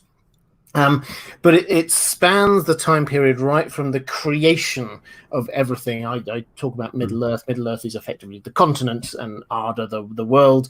But it's from the very creation myth all the way through right until the sort of the end of the Third Age and the destruction of the ring and things like that. So there's this long period. Why don't we go through those 5 sections and just sort of like try and unpack them a little bit. So we've got, and I'll be upfront to say I always mispronounce Tolkien words, so I'm going to take you as being, and feel free. It's the Ainu Lindale, Aina Lindale. Aina Lindale. You see, this is why I have you on here. This is, you can correct my pronunciation. So this is the music of the Aina, the creation myth. Do you want to talk us through, just at a high level, what the creation of everything is about? Yeah, so as you say, it's the Genesis chapter. It's the creation myth, and it's the music of the Ainu, which is, the Ainu are, they have the theological equivalency of the host of the angels from sort of the Abrahamic religions, but they're more like a pantheon of kind of ancient world gods. So they're like the Norse gods or the ancient Greek gods, a little bit in terms of their flavor. And the chief of those are the Valar, who you've talked about them before in your lore videos on your channel, a little bit. But they're kind of like the guardians of Arda. And they live in Valinor, which is the Undying Lands, which is the land that is in the west, which Frodo and Gandalf and Bilbo sail to at the end of the Lord of the Rings. And they're responsible for the creation of the universe. So this is a piece of music which is sung. It's instructed by Eru Ilúvatar, who is the one god, who the Ainur, the Valar, are aspects of his thought, they're called, or something like that. I can't remember the phrasing, but basically they're kind of incarnations of different parts of his mind. So there's a one god, and then there are kind of emanations of him who exist as separate beings, and together they create the universe through song. So it's like this kind of poetic metaphor for existence that takes place in the opening chapter, in the prologue chapter. But it goes wrong. So the first Dark Lord, Melkor, he creates a discord in the music, which disrupts the music, and there's like two musics at the same time fighting each other, and it's like the Fall in Genesis, essentially. But go on. No, I was going to say, actually, this is a version of this which some people may have read is C.S. Lewis in The Magician's Nephew. Obviously, Tolkien and Lewis were great friends, and sort of compared notes and stories and all the rest of it. In the creation myth of Narnia, again, you get this singing of the song, and out of the song sprouts creation, and that's that kind of feel that we've got going on here. But it's Eru Ilúvatar, being the one god, he's sort of like effectively he's conducting these expressions of himself, who are all creating these notes. And as you say, one of those expressions of him keeps on coming up and like singing against everybody else, at which point Eru Ilúvatar always says, right, stop, we'll start again. But you still, that sort of carries on. So what's the next bit after we've got this kind of like disrupted creation song? Where do we go from there? So this song, it exists outside of the universe, basically, and it creates a vision of the universe, and then Eru kind of snaps his fingers and makes it so. And then from there, the Valar, the Ainur, they all drop in. They kind of airdrop themselves into the universe, and it's a barren universe to begin with. They land on Arda, and it's lifeless. There's nothing there. And it is foretold in the music as well that the children of Ilúvatar, who are the humans and the elves, will be showing up at some point in history. So that's all they know, and that's basically what they expect, is that at some point that will happen. And in the meantime, it's their job to get things ready for that. And then the Aino Lindale is followed up by a kind of description of the various different powers, so the gods, and what their aspects are and what their relationships to one another are. And that's part two if we're talking about our Yeah. five parts of the Silmarillion. So that's the Valaquenta. So Mhm. we get the first part, which is this creation understanding, and that sort of mythology, really. And that basically says, Iluvatar says, okay, now you can go out and you can not rule this new land, but you can prepare it, you can govern it, and you can sort of help steward it. And so a huge amount, and the Ainur kind of break down into two kind of levels. We get the Valar and the Maiar. So the Valar being sort of the top, the big, powerful 14, of which Melkor is one, and then you get the Maiar, who are still huge and impressive and powerful. Yes. Well, Melkor is the 15th. So there are 14, and Melkor is the one who was apart from the others and was excluded from the order, essentially. In a kind of an equivalent of like the 12 disciples, and there were 13 at the table, and he's the 13th. That's the kind of feel. And you get but you get the second order being the Maiar, who is sort of a notch down, which includes people that we kind of come into contact with a bit more, the sort of the Gandalfs, the Saurons, the Balrogs of this world. Hugely powerful, but still slightly a notch down. And that is what is described in part two, the Valaquenta. And these are both quite short. They're both prologue chapters. I think the Ainur Lindale is about 10 pages, and the Valaquenta is about 8, something like that. So they're not a whole big, vast sections. They're prologues, essentially. So you're quite right. The different parts are different lengths entirely. Leading up to the main event, which is what I'm hoping that you're going to be expositing on in great knowledge and enthusiasm. We get the Quenta Silmarillion, which is where the Silmarillion name comes from. Yes, this is the set of, and this becomes a lot more story based. The first couple of bits of description and mythology and all the rest of it. This does start taking on a few different stories. Yeah. I mean, do you want to start with sort of an overview then of what this bit is? This is what we think of effectively as being the first age, really.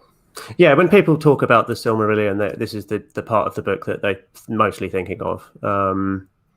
So the Quenta Silmarillion is the history of the Silmarils, which are precursors to the Rings of Power in many ways in terms of their role in history. And they were created by an elf called Feanor, who was he was a relative of Galadriel's, actually. He was her uncle, I believe.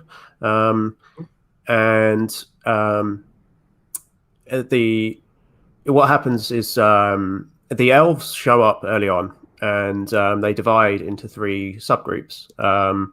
One of whom being the Noldor, who Feanor was a member of the Noldor, and essentially what happens is Melkor shows up and he kind of sows strife in the ranks, and he does what he does, where he kind of splits and drives wedges between people and creates situations where he lies to people and sows strife. And Feanor basically rebels against the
Let the battle begin.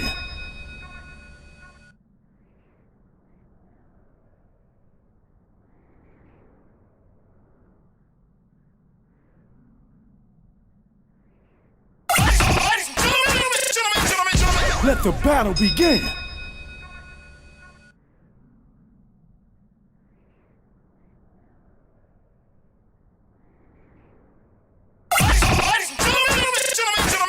Let the battle begin.